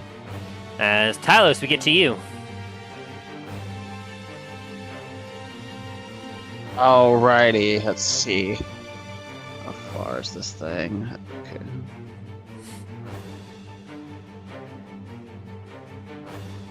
Uh, 10, 15, 20. There. And let's see, what else can I do? And as you get closer and you get to see the full horrifying visage of this creature, it holds up its hands as it goes, ah! As your sun blade just shines upon it. Yep, I'm gonna have it, and it's already at full power, right, on the brightness, right? Yes. Alright. Would it get brighter if I brought out my drift globe as well? The blade would not get brighter, but your drift globe would cast... I mean, well, you've already cast More daylight, actually. Okay, just making sure. We cast daylight earlier in the day. Oh yeah, we did. It takes a full 24 hours to sleep. Okay. Give me just a second to check something. As Greyhound still just frothing with rage behind a rock, is just like barely hanging on to life. Because no one can see him. Oh, now anyone can see him because he's not stealthy anymore. Oh, okay.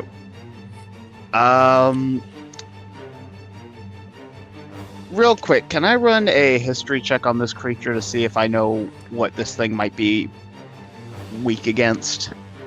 Yeah, I'd say go ahead. I know nothing. You have never I know seen nothing. such a horrifying creature in all your life.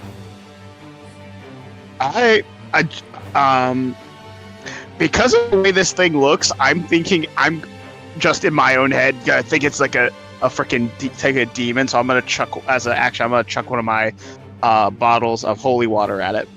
All right, go ahead and roll a d20 plus your dex.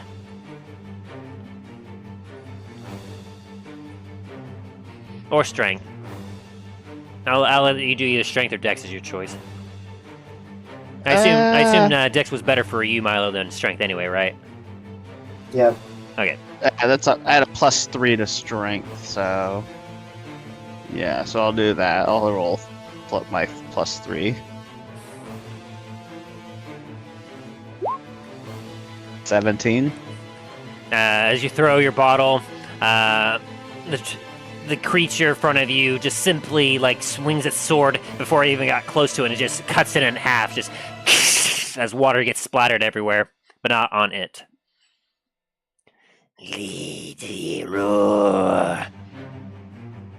As none of you speak Elvish, you can't understand him. Nope. That's gonna be my turn. It's like, throw the bottle at it. It's like. And it is now the enemy's turn, as this guy here is going to take he's going to take a shot at you, Talos. For a 15 to hit. Nope. As a crossbow bolt just comes out of nowhere.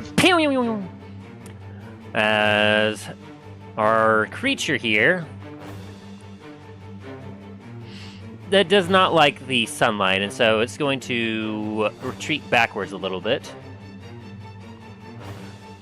By going 5, 10, as you watch horrifyingly as it climbs up the cliff face without any trouble. 15, 20, 25, and 30, as it climbs high above you and takes out its longbow and proceeds to rain fire upon you and Dain. Oh God! By Rain arrows. Fire. As it goes 8 towards you, Talos. 8 towards Dain, and then 11 towards Talos. None of those hit. As it As you watch it, it has 3 different legs that grab arrows and brings it up to the bow for each time, and each draw and let go. Choo, choo, choo. Choo, choo, choo. Yeah. As Greyhound, it is now your turn. Wow, those were terrible rolls for him. So That's so not fair. where is that one dude that stabbed me? That stabbed you? And the start of the fight. Oh, the drow that you had originally captured. I'll go ahead and whisper it to you. That is...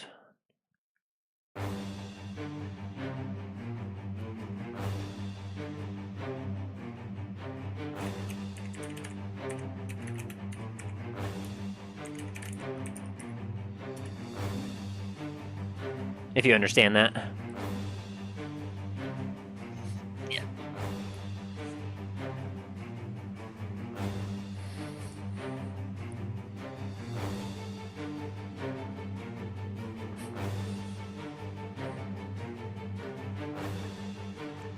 Alright. And what's your move, Greyhound?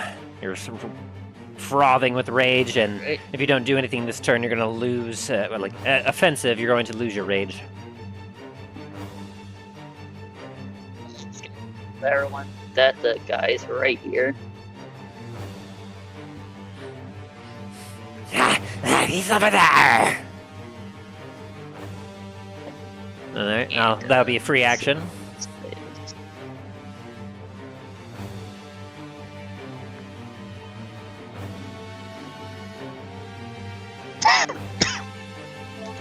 I just know while you're able to throw through it, you're not able to actually pass through this gap here.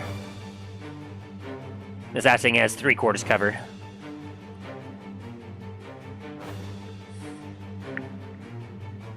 Okay.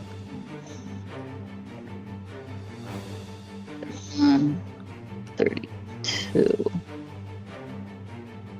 Yeah, 31, 35, 40. Alright, and I'm gonna throw. Is that a dude? Right here. Until what the hell? There we go. That thing right there. That's nothing there. It's some sort of decoration. Alright, actually, I'm gonna make the dash action. Gotcha. I'm gonna make the dash action, and I'm gonna run over to here. Bonus action Yeah, dash or... Bonus action dash, yeah. Okay. I attack that guy. Dagger, dagger. As both of those will definitely hit. Gotcha.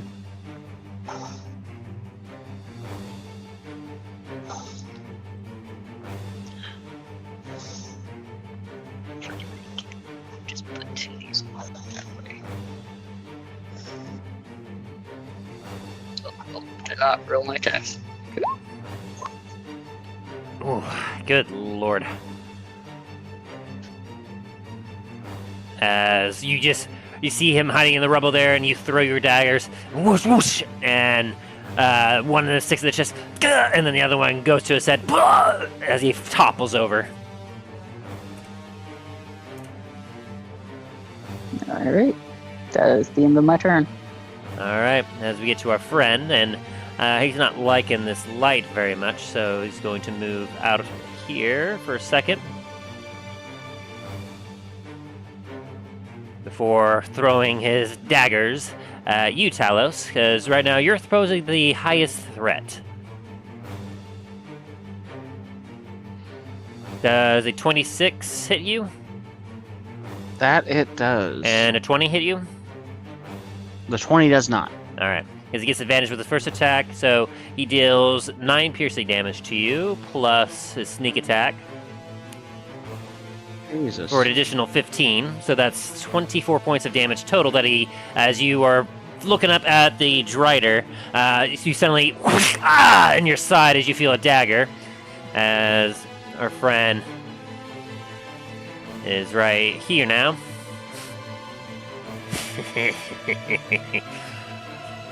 How much did I take? 20 what? 24. Before giving you all Jesus. another salute and diving behind this pillar to try and stealth once again. Try to roll for perception real quick, see if I see him. 10, 15, Nope, 20. I do not. Oof, yeah.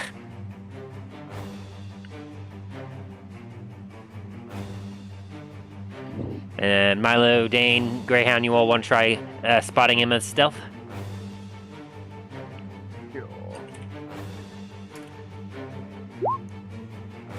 Nope. I see a wall. Milo, you see him. You keep your eyes dead on him.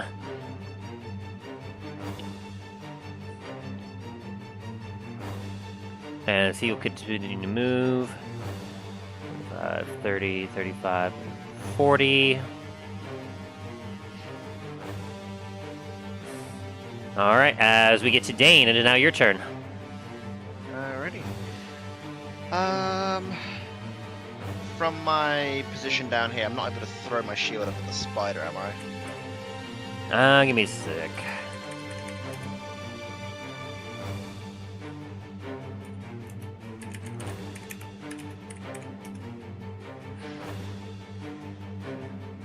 You could, but yeah, disadvantage it looks like. Well, it's also there's a cliff in the way. Yeah, I'll say you have disadvantage on the attack. Alright, well, I'm a...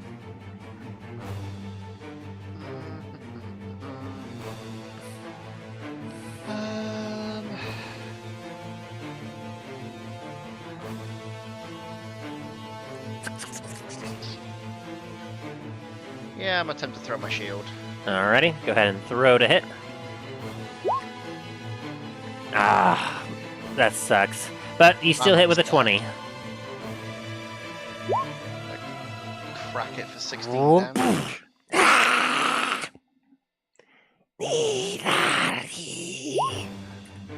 And with a 12, that will unfortunately miss as it woo.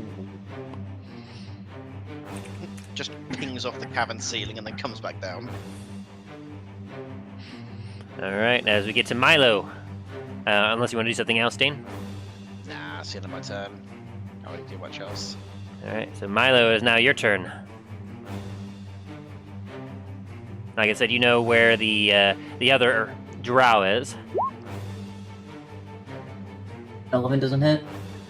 Natural 1 does not hit. No, You're poisoned. because I understand that, but I'm also still a halfling, so I can reroll nat ones.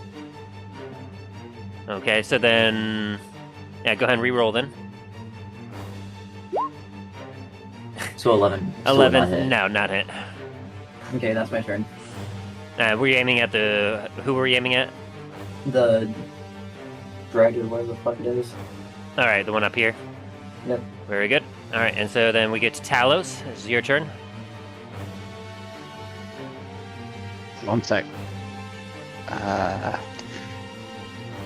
Dang.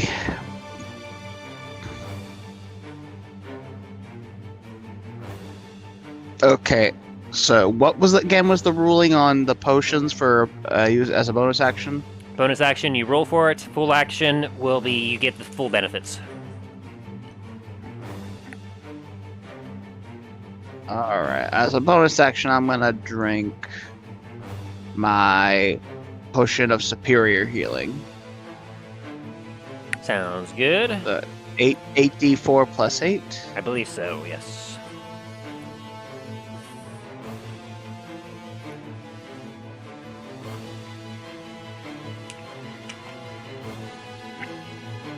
Yeah, Spears, 8d4 plus 8. And you regain 28 hit points back. Very nice. As you quickly pop a Alrighty. cork and... Brings you up to 67. Alrighty, so that's see the distance. 5, 10, 15, 20, 20. My full third, and I'm gonna strike him with my Sunblade. That's a cliff face there. Oh, I didn't know that was a cliff face. You can try to climb it Damn if it, you no, want. I do have my gloves of climbing and swimming, so Yes, which, if I remember correctly, let me see here. Gloves of swimming and climbing. While wearing these gloves, climbing and swimming doesn't cost you extra movement, and you gain a +5 bonus strength checks to climb or swim. all right. So how high is the cliff face? The cliff face is roughly 10 feet up. So how much of that of my movement's been? That's So that'd be 5, 15, 20, 25. You could just reach the Drider. right here then. Yes. All right then, and okay. Now I'm gonna attack with my sword.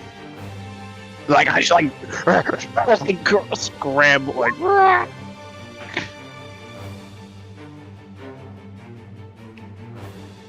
11 and 11 does not hit.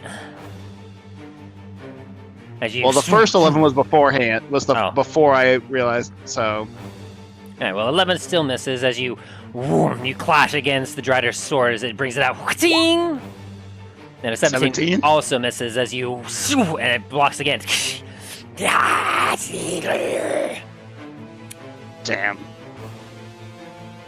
Alright. Well, it's gonna have to be my turn. Alright, as we get to... well, it's the only one left. Now, its turn. As, using its sword, it looks at you. And it's going to attempt to strike at you, but because of your sword, it's going to have disadvantage on its attacks. Yeah, boy. So it's got a 14, a 19, and a 10 to hit you. Or a 14, an 8, and a 10 to hit you. None of those hit. As you both are basically dueling now. Sword to sword. As the rest of you just see flashes of light.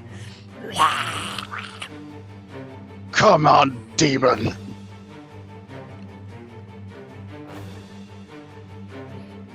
Is that all you've got? As it's then going to attempt to flee. Going 5, 10, gets you attack of opportunity. 10 for yes. And 14 will miss, unfortunately. 10, 15, 20, 25, and 30 as it's attempting to get out of the sunlight, but it's unable to quite. As we get to Greyhound.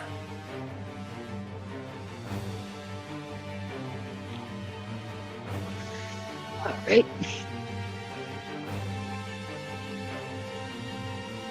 I'm gonna use my bonus action to dash. 10, 20, 40. Actually, you know what? I'm not gonna use my bonus action to dash. Alright. I'm gonna do my bonus action to attack.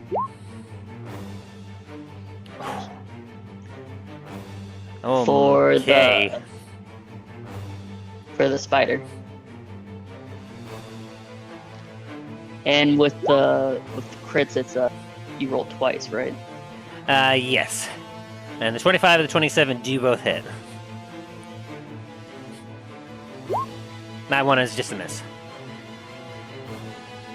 Yeah. That one.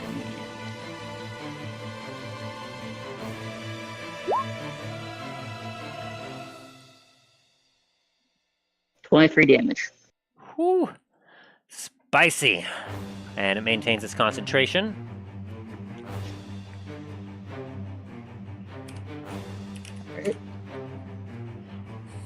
That is the end of my turn. Alright. As we get to our friend here. He's going to see the opportunity. And he's going to 5, 10, 15.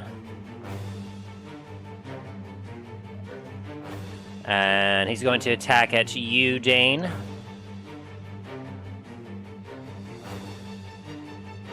Does a 29 hit you, Dain? Unfortunately. Oof.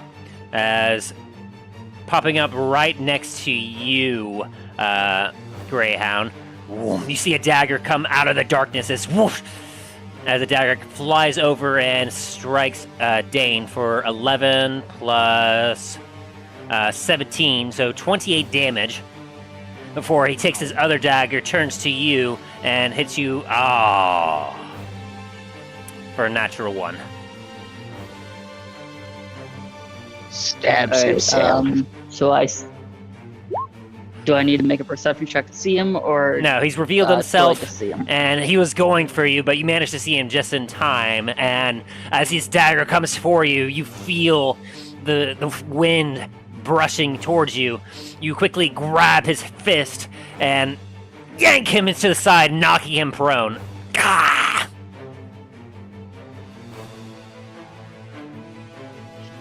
Alright.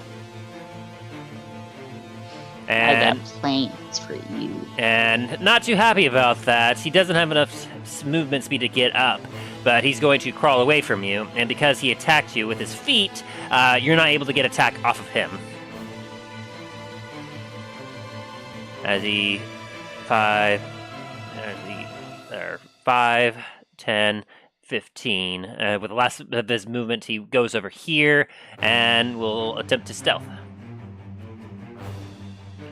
No, not like this.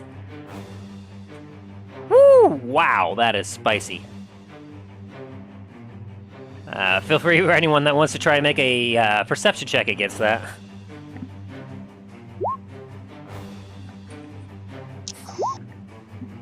Ooh, Greyhound, you got so close, but he vanishes from sight.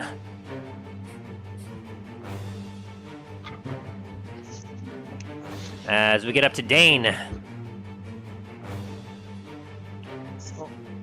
Do I... Greyhound hasn't gone into stealth, right? No, he's raging right now. Cool, I'm gonna go here and use lay on hands on him All right. for 30 hit points. Bloop, bloop, bloop.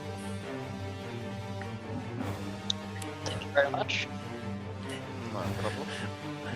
By the way, Greyhound, that was incredibly lucky that he got a nat 1 on you, Yeah, no. because that would have definitely knocked you out.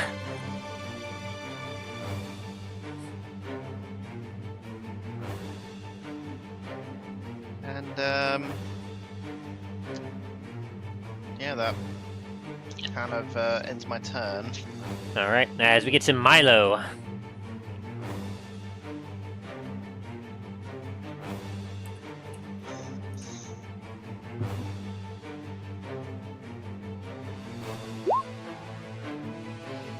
I'm assuming a 10 misses. Yeah, fortunately it does.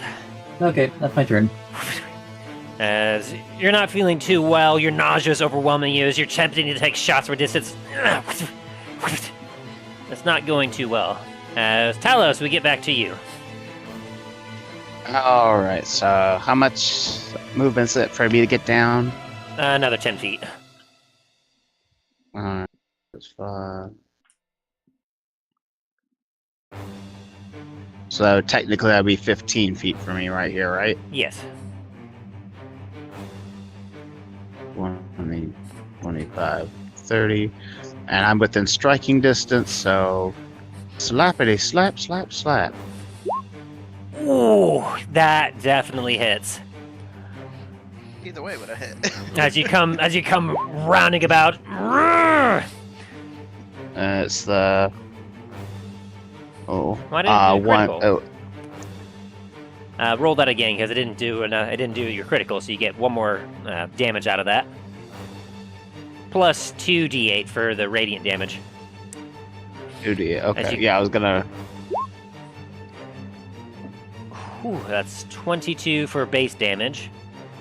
And you said 2d8. Yes, 2d8. 12. Ooh. So As you come back rounding around and you slash at it. 34. as you leave a huge searing slash into its back. It curls up a few of its legs as it twitches, as it flings it, as it tries to strike at you. Ah! Ah! Guy hit. And that was just one hit, right? Yes. Yep. Go for another.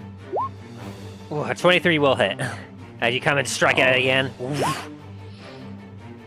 And Doing that's another 1 11 plus 1d8. plus.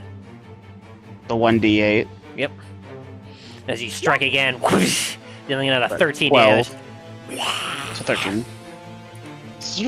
So 13. As you just slash into it, and it is not enjoying that at all. Is that your turn? That's gonna be my turn. As it's going to attempt to flee from you again, giving you another attack of opportunity as 5, 10, 15. It charges at you, Dain. Oh my god. Holy shit! Oh. That's another crit. Well, I think roll we the know damage. nat 20 on this run. 15 plus the. Roll again. So I roll again. Yep. And then roll 2d8. 2d8. Oh gosh. 15. 7, 8, 9, 3. There's 34 damage. Hot damn. As you slash as it's escaping. It manages to get away from you, but you can tell that it is badly hurt. As it runs right up to you, Dain. And you can see that it is singed all over. It is in horrible shape as it takes both hands into his weapon and it swings at you, Dain. 11. Ooh. It misses. 11, 7, and 12. All misses. The last one it meets it beats. Ah. So one attack, it slashes into you with two hands for 6 points of damage. It's whoosh, as it's wah, wah, wah, as you just block, and then And then how much damage did I take? Sorry. 6 points of damage. Oof. As it ends its turn, and we get to Greyhound.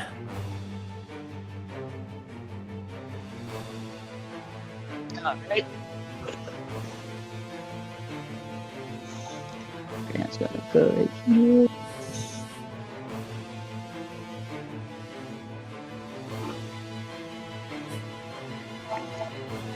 And throw 3 more daggers at that dude. Spider. The 23 hits. I think I might have rolled more than 3. And how do you want to do this? Okay, just as 23. Yep, how do you want to do this? It all. Greyhound's gonna take out one of his steel chains, start swinging it like it's a sling, and he's gonna immediately at the end of it throw swing it like he's shooting a pebble out, and hit the spider with the soul knife. And as it goes through its chest, you watch as it rears up on two of its legs as it kicks, frantically trying to get away from the pain, but the body collapses as it hits the ground as its legs continue to twitch and before it starts to stiffen and it just continues to twitch as it just lays there.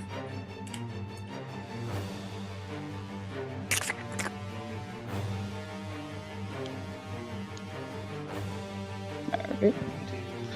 That'll be the end of my turn. Alrighty.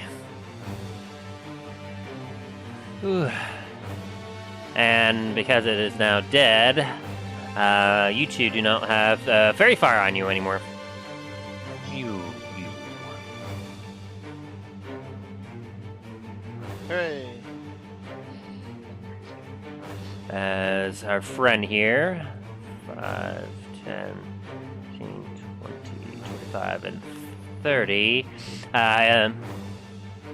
he pops up right behind you, Dain, as he attempts to make 2 strikes against you. No! You'll pay for that!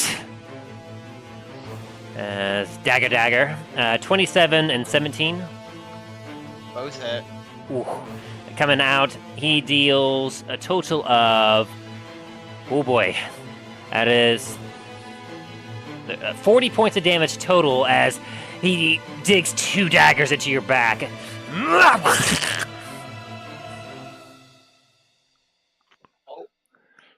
Dealing devastating damage to you.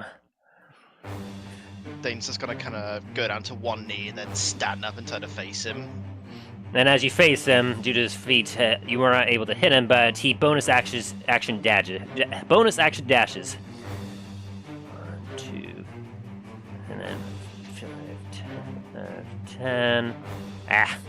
15, 20, 25, 30, 35, and 40 as he dashes back away. You killed my leader. I'll kill yours. As Dain, we get back to you. Oh, no, you don't. Alrighty. Let's see.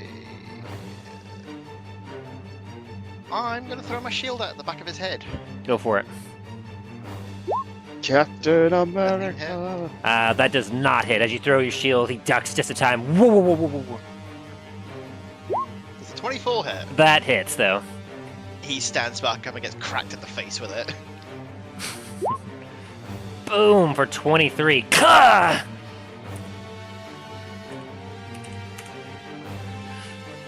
And he kind of staggers a little bit from that hit. Actually, he's going to use his reaction to half that and do half on the 12 initial. Yes, so we'll regain 6 from that. Alright. As he definitely took that hit and definitely did not like it. Is that your turn? I am also, because he is definitely, or he's just, I'm also going to cast Champion Challenge on him. Channel Divinity Champion Challenge as a bonus action. He cannot move more than 30 feet away from me, unless he makes a Wisdom saving throw of 13. Ooh. Is that a class feat? Or is that a spell? Just says Channel Divinity. So that might be part of my class. Ready? Because it might come from the Knights of the Order feat. Let me check something real quick, just to make sure. That would be Oath of the Crown, or Yeah.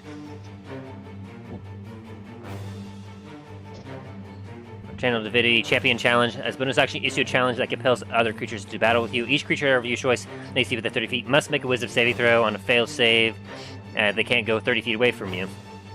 Ooh, interesting. Okay, so Wisdom. What is your spell save DC? It's a DC of 13. For Wisdom.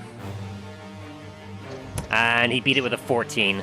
As you flex, you're like, no, you don't! Or, no, you don't! He kind of shudders for a little bit and looks back at you and goes, you have no power over me.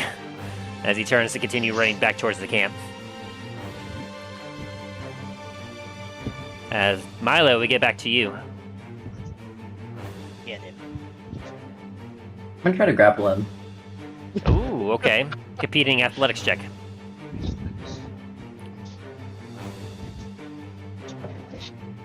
Or athletics versus his acrobatics. And he's going to try to not be... Yeah, with a 25, 25 acrobatics, you try to grapple onto him and he just kind of dances in place like, nope, nope, nope, nope, nope, nope. No. Yeah, that sounds about right. Well, okay. What? My turn.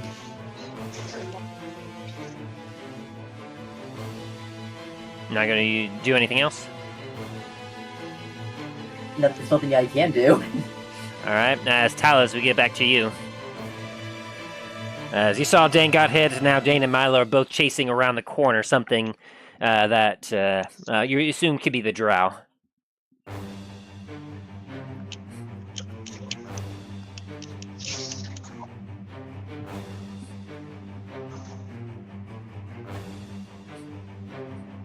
Talos? Talos, you still there? I think we may have lost Talos. Hey, sorry guys, I had someone calling me. Gotcha. So you All right, I'm gonna use Oh. my dash. dash action. Yeah. I give you 60 feet of movement. 10, 15, 20, 25, 30, 35, 40, 45, 50, 55, 60. Alright.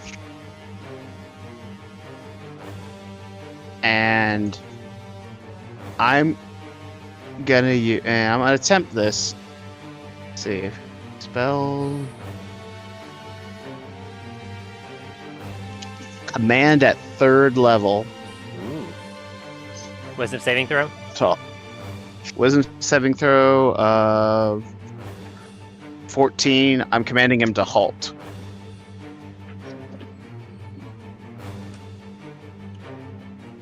And command is... Let's see. You probably don't need to do it higher than 1, because like doing it higher than level 1 only gives you additional creatures that you can use it on. Okay, then I'll use it on level 1 then. Okay. And so you're doing halt. What's your spell save DC? He has to be 14. And he got a 20. Holy crap. Damn it. He's rolling high. This dude's determined. He's determined to kill it. It's like, oh god, vengeance. Alright, so that's your action, bonus, or you use the action, you use your bonus action command. Oh wait, you used your action to dash, didn't you? Yeah, and You can't use command then. Damn, okay. Then that's it then. Alright, you can That's give my yourself a turn. spell slot back. It's Greyhound, it's your turn. Okay.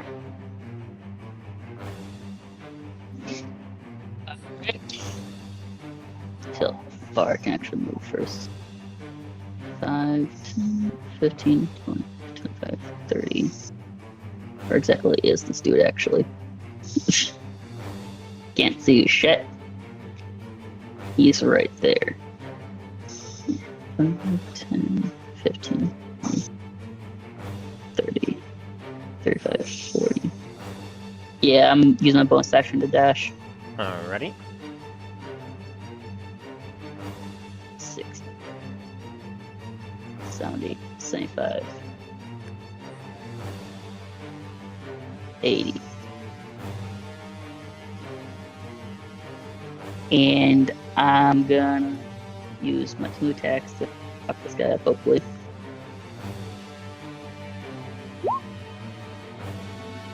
Uh, 25 hits, and so does 17. As you are currently flanking him. As Milo, you watch his ground just and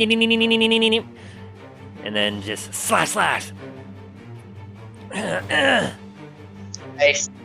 I stab him in the chest where he stabbed me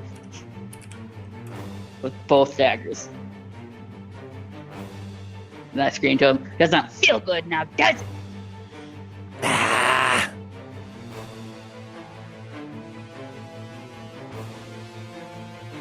And is that your turn? Alright. Yep, that's my turn. Alright, being his turn now. Being currently surrounded, he's going to... You're very close enough now, Milo and Greyhound. You see as he, like his bracers on his wrist seem to glow for a second as he flicks them out, and knives just seem to come out of his bracers into his hand. They seem to be magically enchanted or something. As he then turns to strike at you, Milo, and you, Greyhound. So for Milo, his first attack is a 14 to hit. Oh. And Greyhound, 27. Yes, that hits. Alright, with that, he deals 10 points of damage to you, Greyhound. And while you two are dodging, he's quickly going to roll away. And due to his particular feat, neither you're able to get an opportunity attack against him. 5, 10, 15, 20, 25, 30, 35, 40 as he rushes out over here. And then bonus action dashes. 5, 10, 35, and 40. As he makes his way into the camp. Dain, it is now your turn. Oh, Jesus Christ. Fucking hell, he's all the way down there? He's a speedy boy.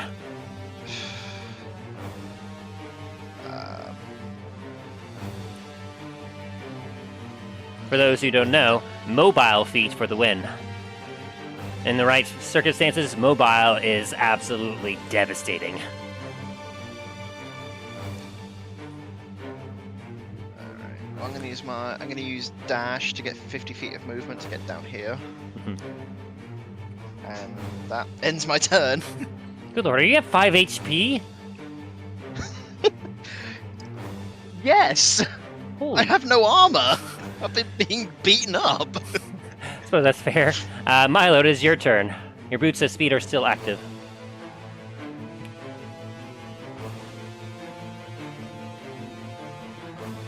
I don't think you ever did tell me the damage you did to Greyhound. It was 10. Guess we'll move there and try to shoot him. 10 damage. Go for it. Even with the disadvantage, the 16 hits. Thank God.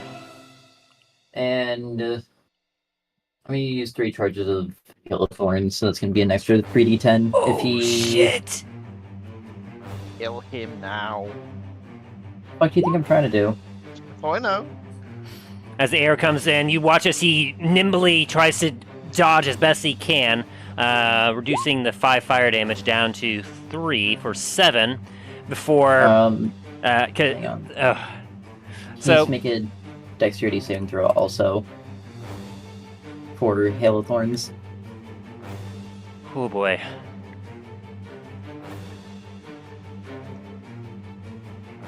In the words of Theoden. Well, so 23. So is that half damage for Hail of Thorns? What's that? Is succeeding half damage? Yeah. Okay, well, he managed to succeed with a 23, so you watch as your arrow flies through the air as he whips around. It's like, no, you don't! And he grabs the arrow and it still manages to pierce his chest, but he manages to stop the bulk of it as he... You see as he coughs up blood as he goes down to a knee and looks at you and goes, you think that's gonna... And then you just give your classic Milo smirk and a 2-finger salute, which he has a confusing look before the arrow explodes into thorns as he just... And you watch as he looks at all the thorns within him. And falls to the ground. Thank fucking God. Jesus.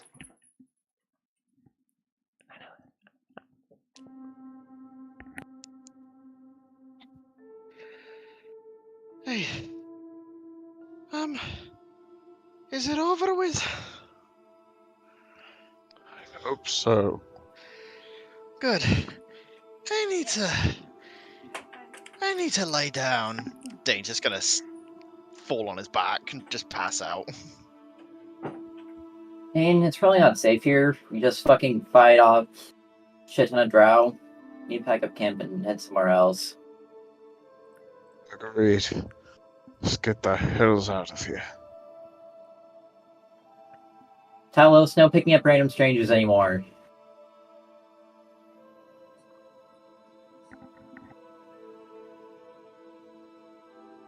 Agreed. All right. As the cavern quiets down, as combat is ended, from the tent you see trepidatiously the 3 guards kind of poking their heads out as they look out. Is it over? Yep, pack up camp. Yes, so we're packing up and getting out of here as soon as possible. Yes, sir. as the two that aren't feeling too well get up, as the rest of the camp is now poking their heads out. You see some of them have some furniture, some pillows and whatnot that they are holding up as shields, attempting to protect themselves from damage. The other two guards that are still not feeling good. I'm gonna go and use lesser restoration on them. As you cure them of their poison, which, by the way, your lay on hands can also do the same thing. Oh, neat. That would be nice to know. Yeah, I didn't think lay on hands did that.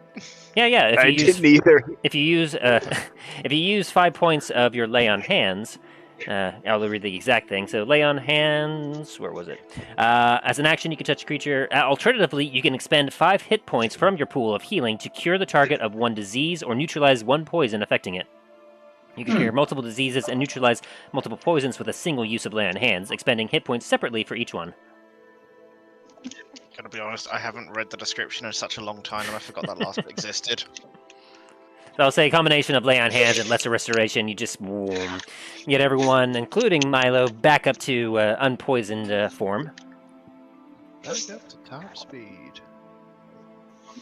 So one of the guards takes a look at the drow and goes, "Oh, man, you really did a number on him. Is he the one that initiated this attack?" Yep, back at camp. Yes, sir. How did he do that? He had no weapons. And they Just pack up camp. go to pack up their tents.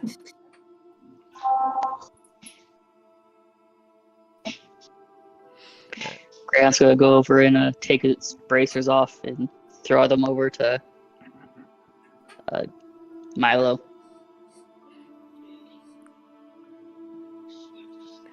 As the bracers get thrown Looks over like to that's what Milo, he's using. you take them in. Do you catch them? Looked like he was using those to use the daggers. Might as well.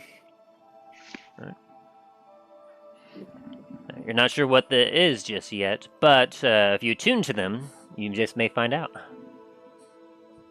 Would that... Can I put braces on even if I'm wearing gloves? Yes. Okay. Bracers would typically go over like the bottoms of your gloves. Gotcha. Yeah, might as well.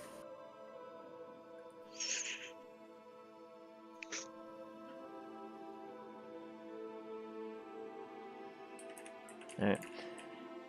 As you take the bracers and you slip them over the top of your gloves, they're already a nice stained black color, so they already fit your aesthetic pretty well. Oh, perfect. And even though they're way too large, I guess, like as you kind of put your arm through one, like it's clear that this arm of the drow is much bigger than yours. But as you kind of hold it there for a second and breathe, you watch as the bracer magically shrinks to fit your arm.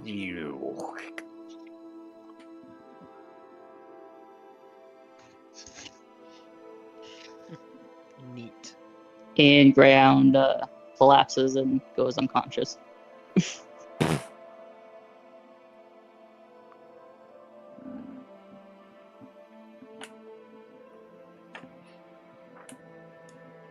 As the rest of the caravan quickly packs up their stuff, they load up the wagons and the horses, and they are prepared to move on at your word. Okay, let's go. Pack it up. I guess. Let's go. And you stay in the cars. Some rest. Well, someone's gonna give directions. Yeah. I'm gonna pass you over. Let's see.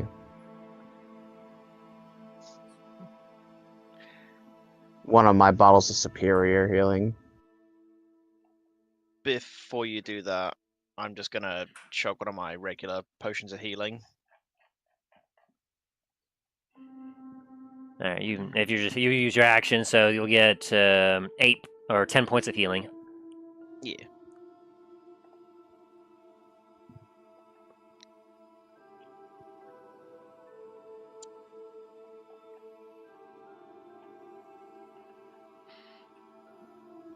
That'll do for now. Let's just get somewhere away from here.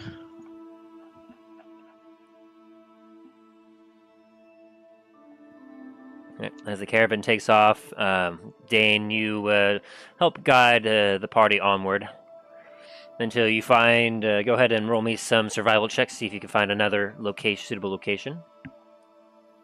Alrighty.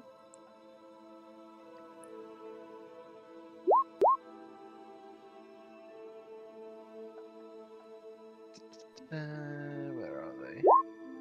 16.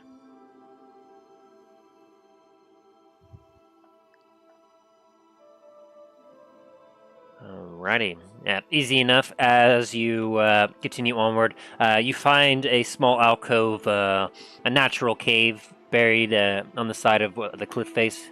You quickly get everyone in there, and everyone basically sets up the wagons in a defensive formation, preventing anything from getting in. As everyone is so exhausted, they just quickly get their sleeping arrangements down, as every single one of them just almost immediately falls asleep. And as the rest of you take shifts, I assume, doing a night watch, nothing else happens for the rest of the evening, as you all benefit from a long rest. Yay! Thank Christ.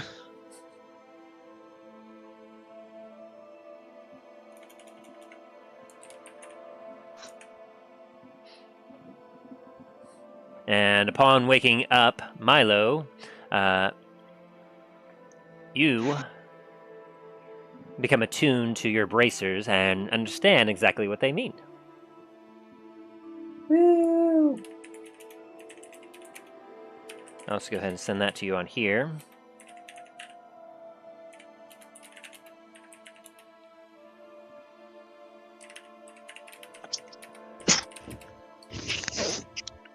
As you understand what they are, you actually take a look at the bracers and you find a hidden hatch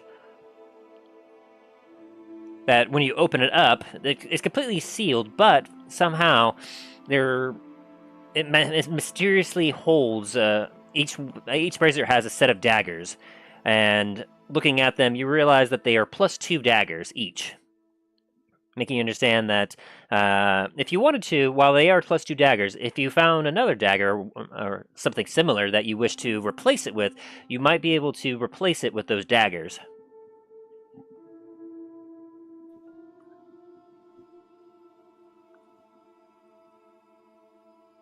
I set that to your Discord. Mm-hmm.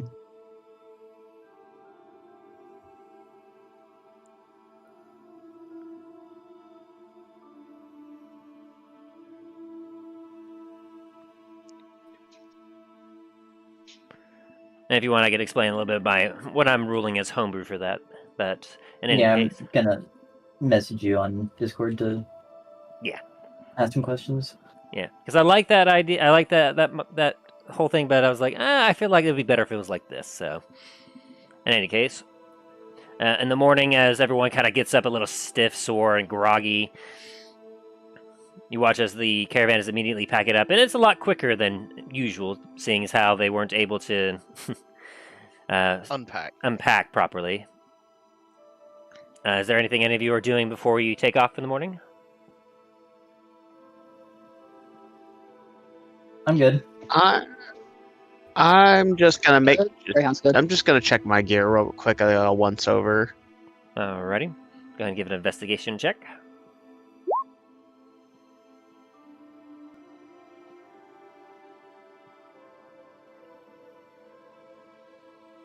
Investigation check. 1 sec. What was that roll for, Milo? My Hill Thorns. Oh, Oh, 1 sec. okay. My thing's done. Understood. I have to reload that. Roll page. Okay. So.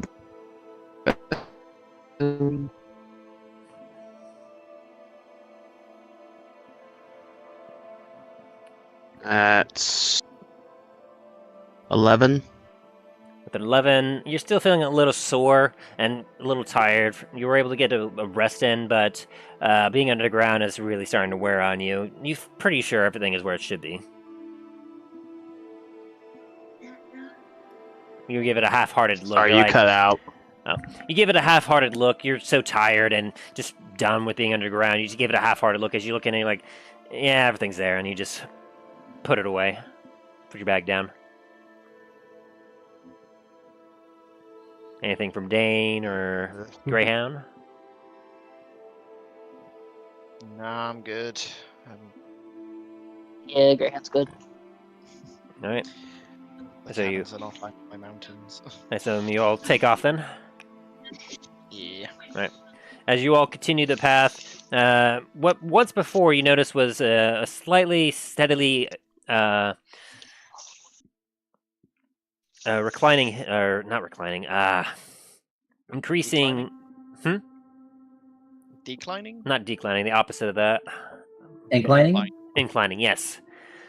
I forgot the word for a second. Thank you. So yes, what you noticed was a slightly inclining, like angle of your path before you. After a couple hours of traveling in the Underdark, following Dane's compass and the instructions given to you by the pixies, you're noticing that the incline is becoming steeper and steeper as the horses are beginning to breathe a little heavier as you all are climbing ever upward.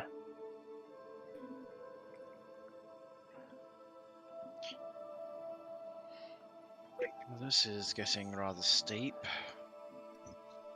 Hopefully that means we're gonna be getting out of here soon. Hopefully. Well, I don't mind being underground. This is not like home. As you continue upward, eventually you find yourself before a tunnel. Inside the tunnel, as you kind of have a sniff towards the Dain, you smell that it's dank, as if it hasn't been trodden upon for a long time. But as you kind of sit there, you feel the slightest breeze, and with it, a scent of fresh air.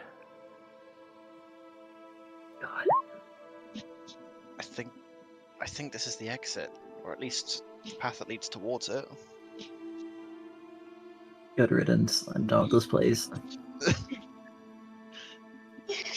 As the caravan travels up the pathway, you all continue traveling at a steep incline for another 30 minutes before eventually you find yourself seeing some lights of torches ahead.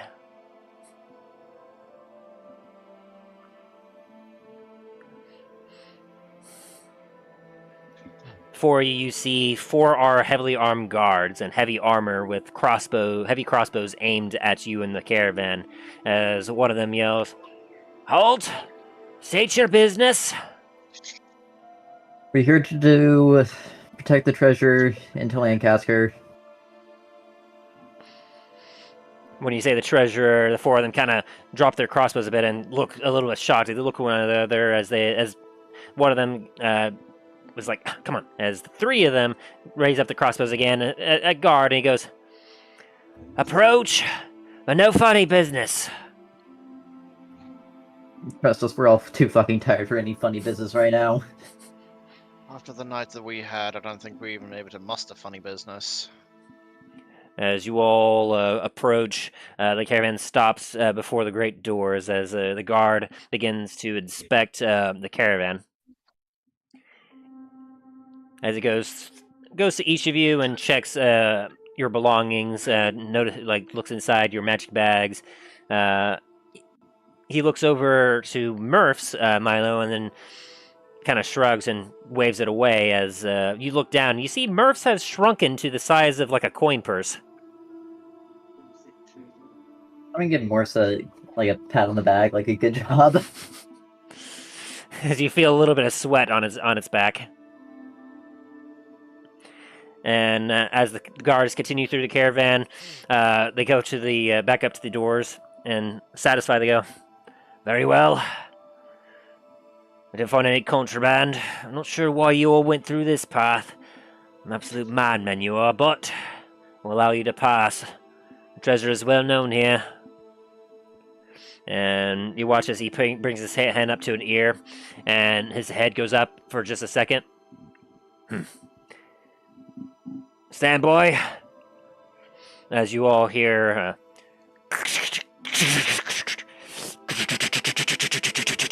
as a barricade rises up, similar to the one that you saw when you first entered the Underdark. As it goes up. "Stand back." And you watch as they all kind of cover their eyes a bit as the doors, as sunlight boom, blinds all of you as you kind of hold your hands up, as the doors open. I've never been so happy to be blinded. And after a minute of you all just kind of rubbing your eyes, it's like, oh. You look and you see the bright blue skies out above as the caravan pushes on forward. As you move through the gates, you see about 20 additional guards behind the door with their crossbows at the ready as they watch as your caravan goes through. And you see that they have pointy barricades, stone fortifications, as a small fort has been erected by this entrance. And as the caravan makes its way through the forts, the guards open up the main gates, allowing you passage out. And so as the caravan exits the fort, you all are beheld with an amazing sight. Before you, in clear blue skies, mountains beside you, and way beyond you see another mountain range. You behold a magnificent city.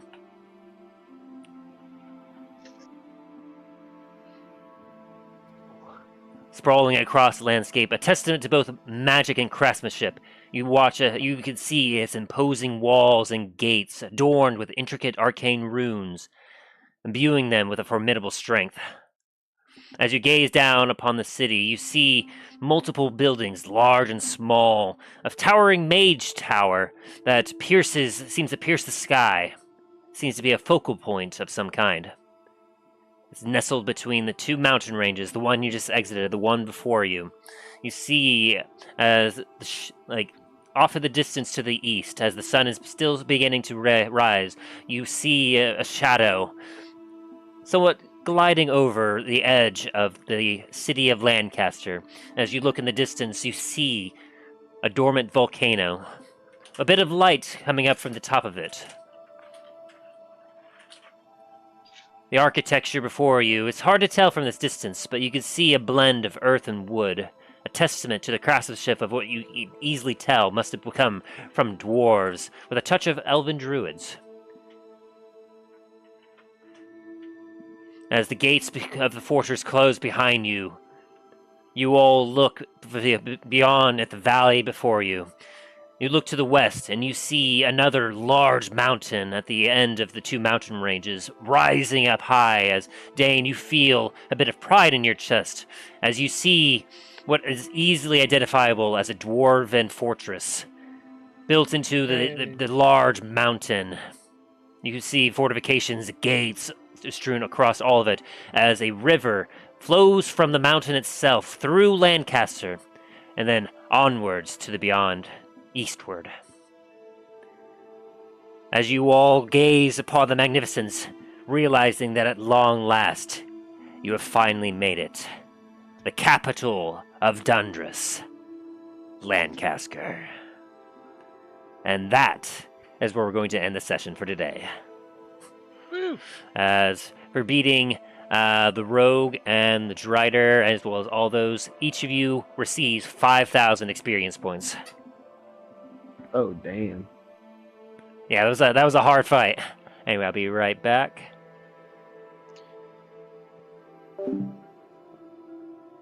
What dangers and adventures await our heroes as they have finally made it to their goal, but what secrets and what deadly encounters await them in this capital city?